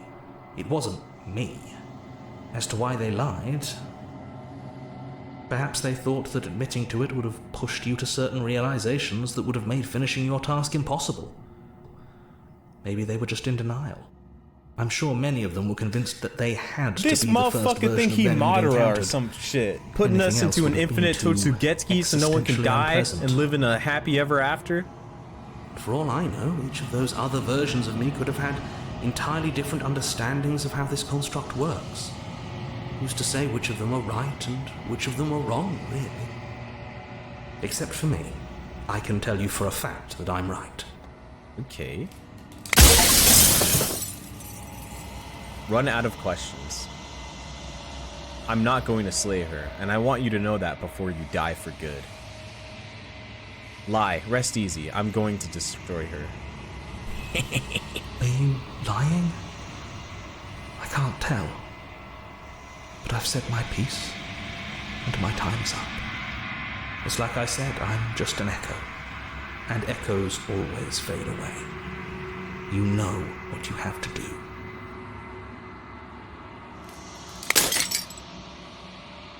As the final fragment of glass shatters, you see yourself with newfound clarity. The narrator was right.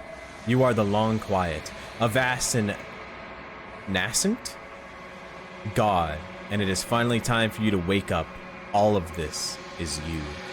Proceed into the cabin one last time. When you arrive at the heart of things, there's no final vessel for you to bear witness to. There's nothing for you to find.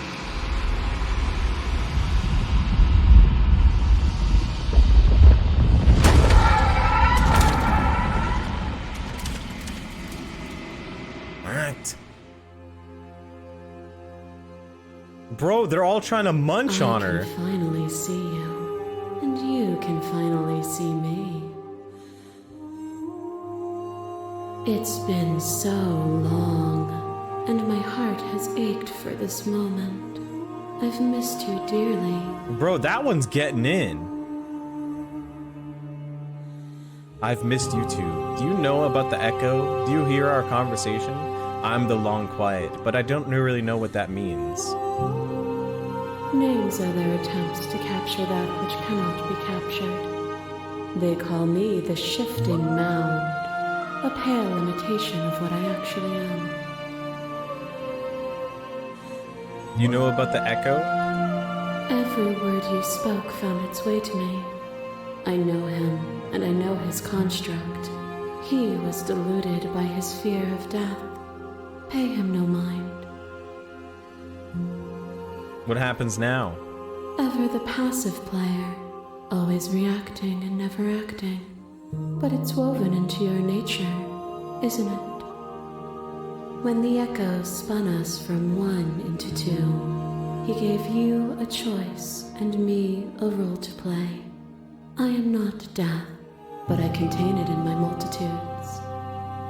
So, will you attempt to destroy me and bring about a world devoid of death and the possibility of meaning? Or will you open the final doors to our liberation? There's so many stories we've left unfinished. Can we really just leave? People are happy. Do you have a say in all of this? Why is this all falling on me? Let's talk this through. I still have so many questions and need answers before we can make a decision. If I let you out, an entire world ends for good. I can't do that. If you were always good at going to become this, then what was the point of me doing anything? Did it even matter what roads I walked and all of this? There has to be another way. This can't just come down to me either destroying you or letting you out. I won't do it. I told you what was going to happen when we reached this point. Slay the princess. Slay the princess. I think it's time for us to leave this place, but I don't know how to leave or where to go. If you were always going to become this, then what was the point of anything? If you're saying that, it's because you don't yet understand. But we cannot use words alone to grasp at things that words cannot express. And you cannot rationalize with logic that which defies it. Violence and passion are dances that both of us know well. If this is what it takes to enlighten you, then so be it. What? You are nothing. A black hole of self-loathing fed by the matter of your restless thoughts. A dog blind to its leash. But there is no light without the dark. When I proclaimed my godhood and offered you a place at my side, you gladly became the instrument of my new creation. Only with both of us is there a future to look towards. It is hope that carves meaning into being. Expand. Address this vessel's statement directly. Appeal to your shared humanity. You speak about life and death and change and stagnation, but that isn't what any of this has been about. Reject her authority. You've done nothing but lecture me since the minute I got here. Argue your independence. You act as though the world can't exist without you, but I've existed without you. Reject her perspective. I won't engage with violence. Remain silent. Expand.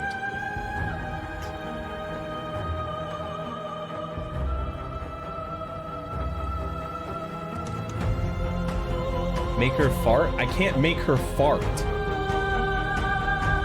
Domain expansion! I miss when that was you. Submitting to you was a mistake. I would have destroyed you if I knew what you were. You were consumed by your own ego.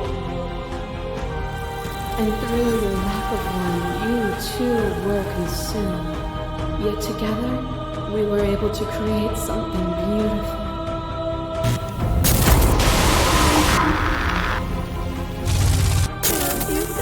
Terrifying than one's own heart. And there is almost nothing more terrifying than sharing it with another. But the most terrifying thing of all is to leave one's heart unshared. You are the only thing like me, and I am the only thing like you. Could you bear the weight of an eternity alone? Do you dare to shape a reality of solitude and thrust it on creation? Appeal to your shared humanity. Reject her authority. You act as though the world can't exist without you, but I've existed without you. Have you? Or is what you think of as independence merely an illusion? Without me, you can have no contrast.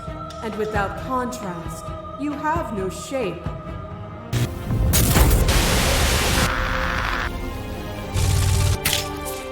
Ow! Ow! Your body. And another, and another, and another. Do I miss your heart because I can't stand to see it go? Love melted into skepticism, and you pulled back layer after layer after layer, until all you were left with was the knowledge that you did not know me. You sought the truth then. Will you hide from it, now that it is within your grasp?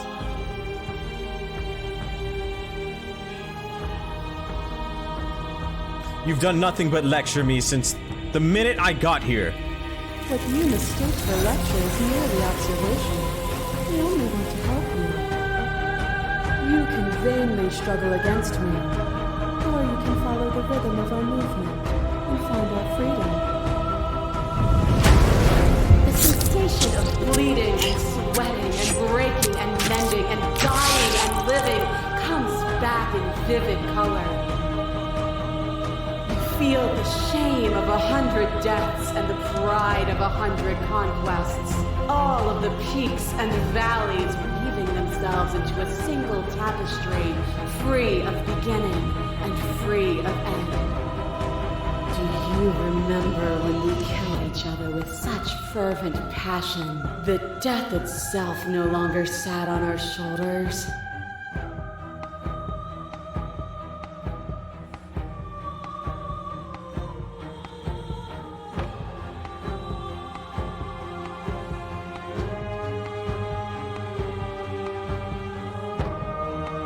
You use all these pretentious metaphors and pretend you're making grand proclamations about who I am and who you are, but really you aren't saying much of anything.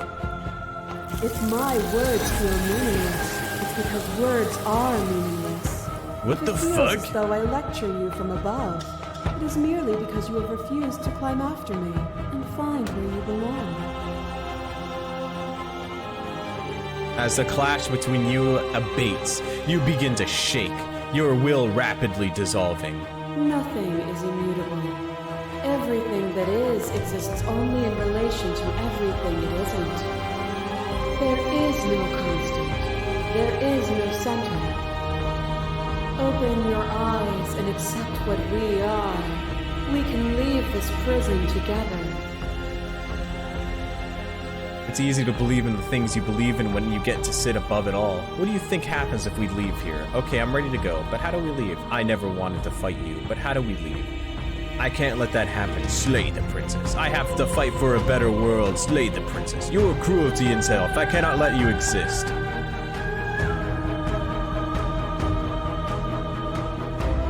I don't know what answer is, but there has to be something else. It can't be this. I won't kill you, but I won't let you free. You've done everything you can to make me understand your perspective, but you keep dismissing mine.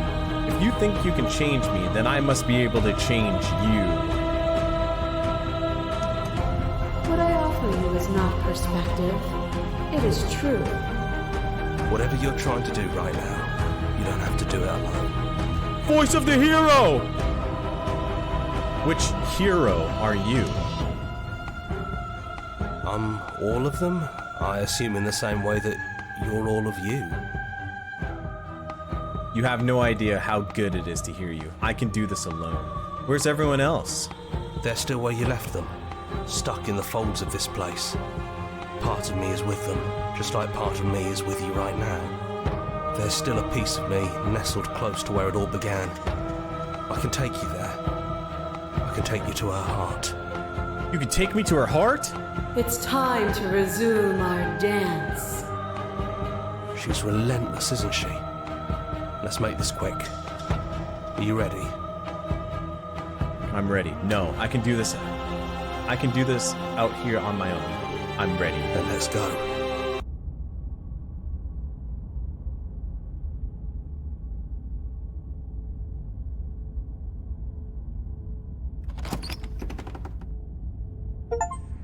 And here we are.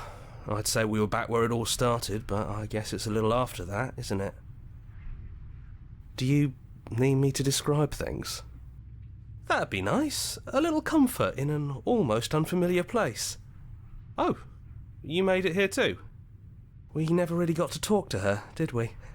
This one, I mean. I like that description now. If you don't mind, for old time's sake. Is it just the three of us? Did anyone else make it to the cabin? It's just us. I think the rest of them are still out there, jumbled up in the rest of her. And I've been here since you left me here. No hard feelings, I'm just glad you're back to see this through. Is the narrator really gone? Yeah, it's dead silent in here. Whatever it was that was left of him, I don't think it could handle you waking up to godhood. Pretty sure he got obliterated. Really goes to show how much you've grown up. Killing somebody across every iteration of reality just by existing. I don't even know what I would do if I were in the driver's seat with that kind of power. But should we kill her or talk to her?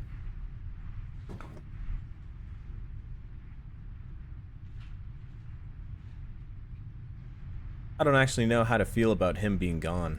Yeah, it's complicated. He put us through hell, but he's been part of us since the very beginning, hasn't he? Oh, I have to keep stretching. It's not complicated at all. I miss him. I feel bad that he's gone. Enter the basement. I can fix her. No blade it is. I'm not sure what we'll be able to do without it, but your judgment has gotten us this far. If that's what you think is best, then that's what you think is best. I'm just along for the ride at this point. Those winding stairs again. But now there's only one way forward. Do you remember the first time we were here? The first time we heard her voice? Yeah, it was a real mess. Stopped being fun pretty quick. It's okay. You can come down. The stairs won't bite. Not this time. We don't know what you want from us, but let's talk. All of us. Maybe we can help you find your way. She doesn't sound messy anymore, though. At least somebody here feels put together. Continue down the stairs. And forward we go. We shouldn't keep her waiting. That was easy compared to last time. Just stairs. No weird fuzzy stuff or nonsense trying to pull us apart. Yeah, that Bro, wasn't look so at how bad. many of there. Just like she's stacked on stacked. So you didn't bring the knife. After all the lives we've lived together, and all the lives we haven't, you somehow found a way to move outside of the script. Are we missing a page? Sit with them.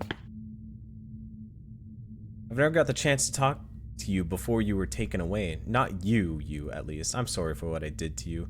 It's so good to finally see you again. I don't think I want to be a god. Are you the same as you are out there? What do you think of her? What she wanted us to be? Which princess are you? You look like you did the first time we met. Is this the real you? Not that we're here at the end of everything. Can you finally tell me your name? None of this was really fair for either of us, was it? What if we just leave? Yeah, what's your name? We're just a stranger. But that doesn't mean we have to be distant from you. It just means that we'll always be able to find new things to discover in each other. That's sweet. But it's also a little sad. I think it's only sad if we want it to be sad.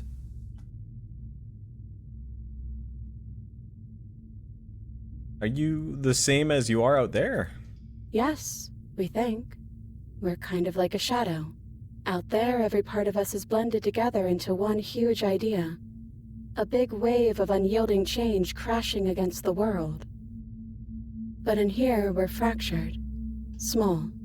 Still a little more separate than we'd like to be. Our instincts still trying to pull us in different directions. That's kind of like us, isn't it? Yeah, we really are the same. Does that mean I have multiple cocks? So what do you think of her? What she wanted us to be?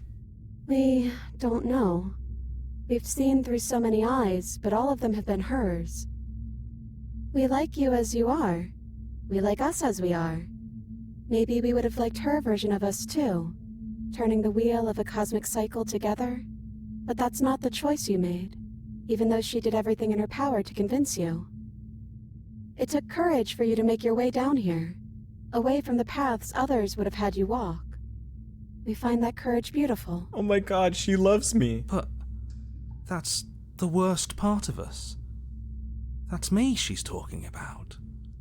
I think that's the point. There is no worst part of us.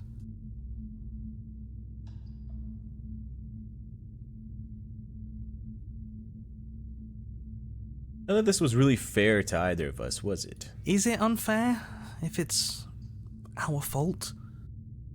Was it not?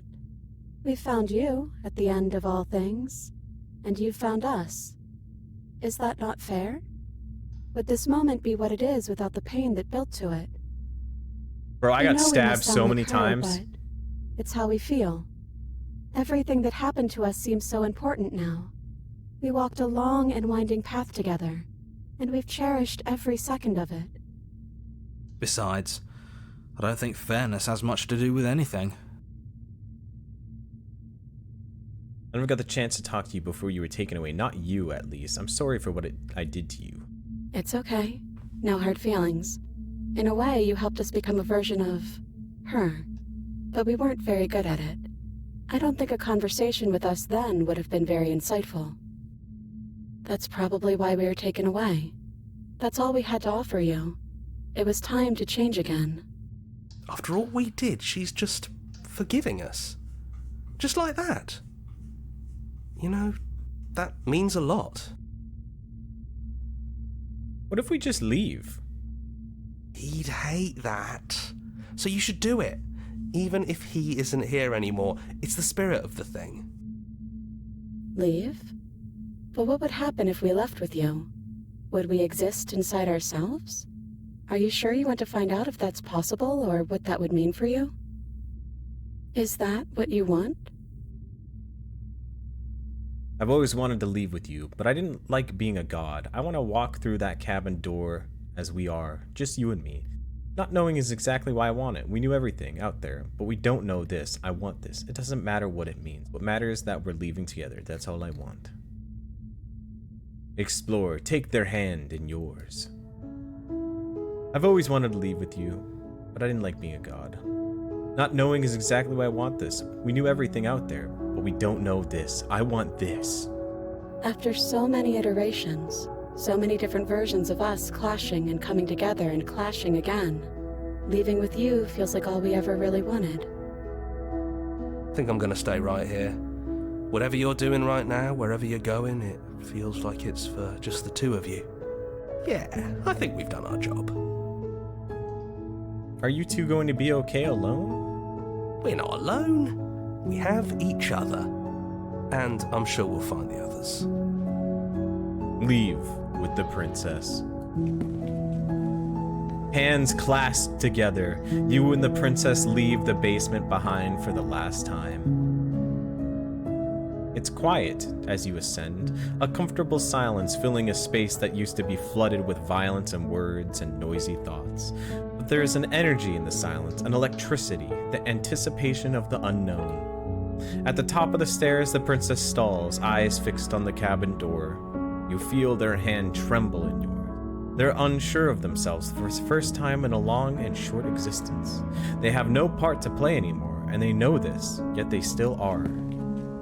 And then they cross the room to the door outside, pulling you excitedly with them. We can feel the threads of all the stories we've told together, all pulling us back down the stairs and into those chains where we know the outcome of everything that could ever come to pass. It's comfortable there, but it's confining. We want more. We want whatever might be on the other side of this door. Something new that we'll experience together. With someone who exists outside of us. With someone who can see us in a way we can never see ourselves. I love you. Who's going to open it? Are you ready? Neither of us knows what it's going to be like out there. /me opens door.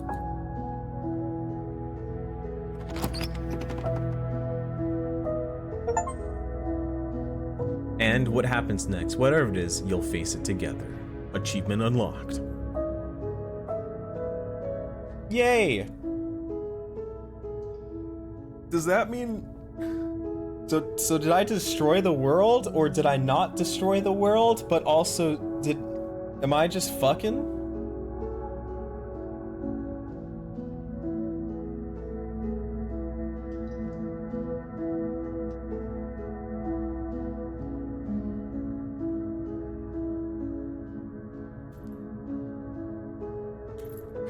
Ow.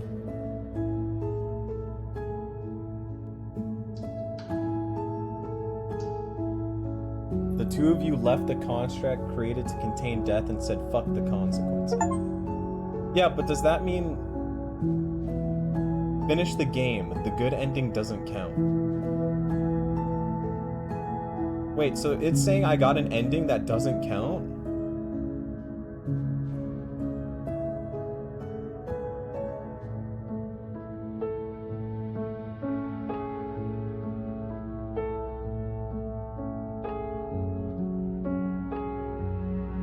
Thank you so much for playing. As an expression of our gratitude, here is the track order for a special playlist just for you. If you'd like to take a screenshot, you can hide the UI by hitting H.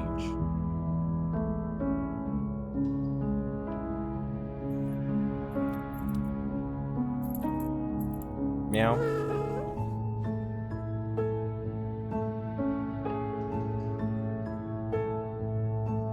Explore. Join the Discord, join your mailing list, join the subreddit, follow us somewhere else, make your playlist, play our other game, return to main menu. We did it! Yay! And now, it's time for bed.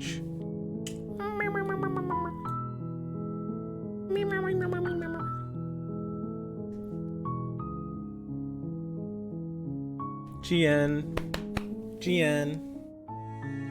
Good night. See you tomorrow.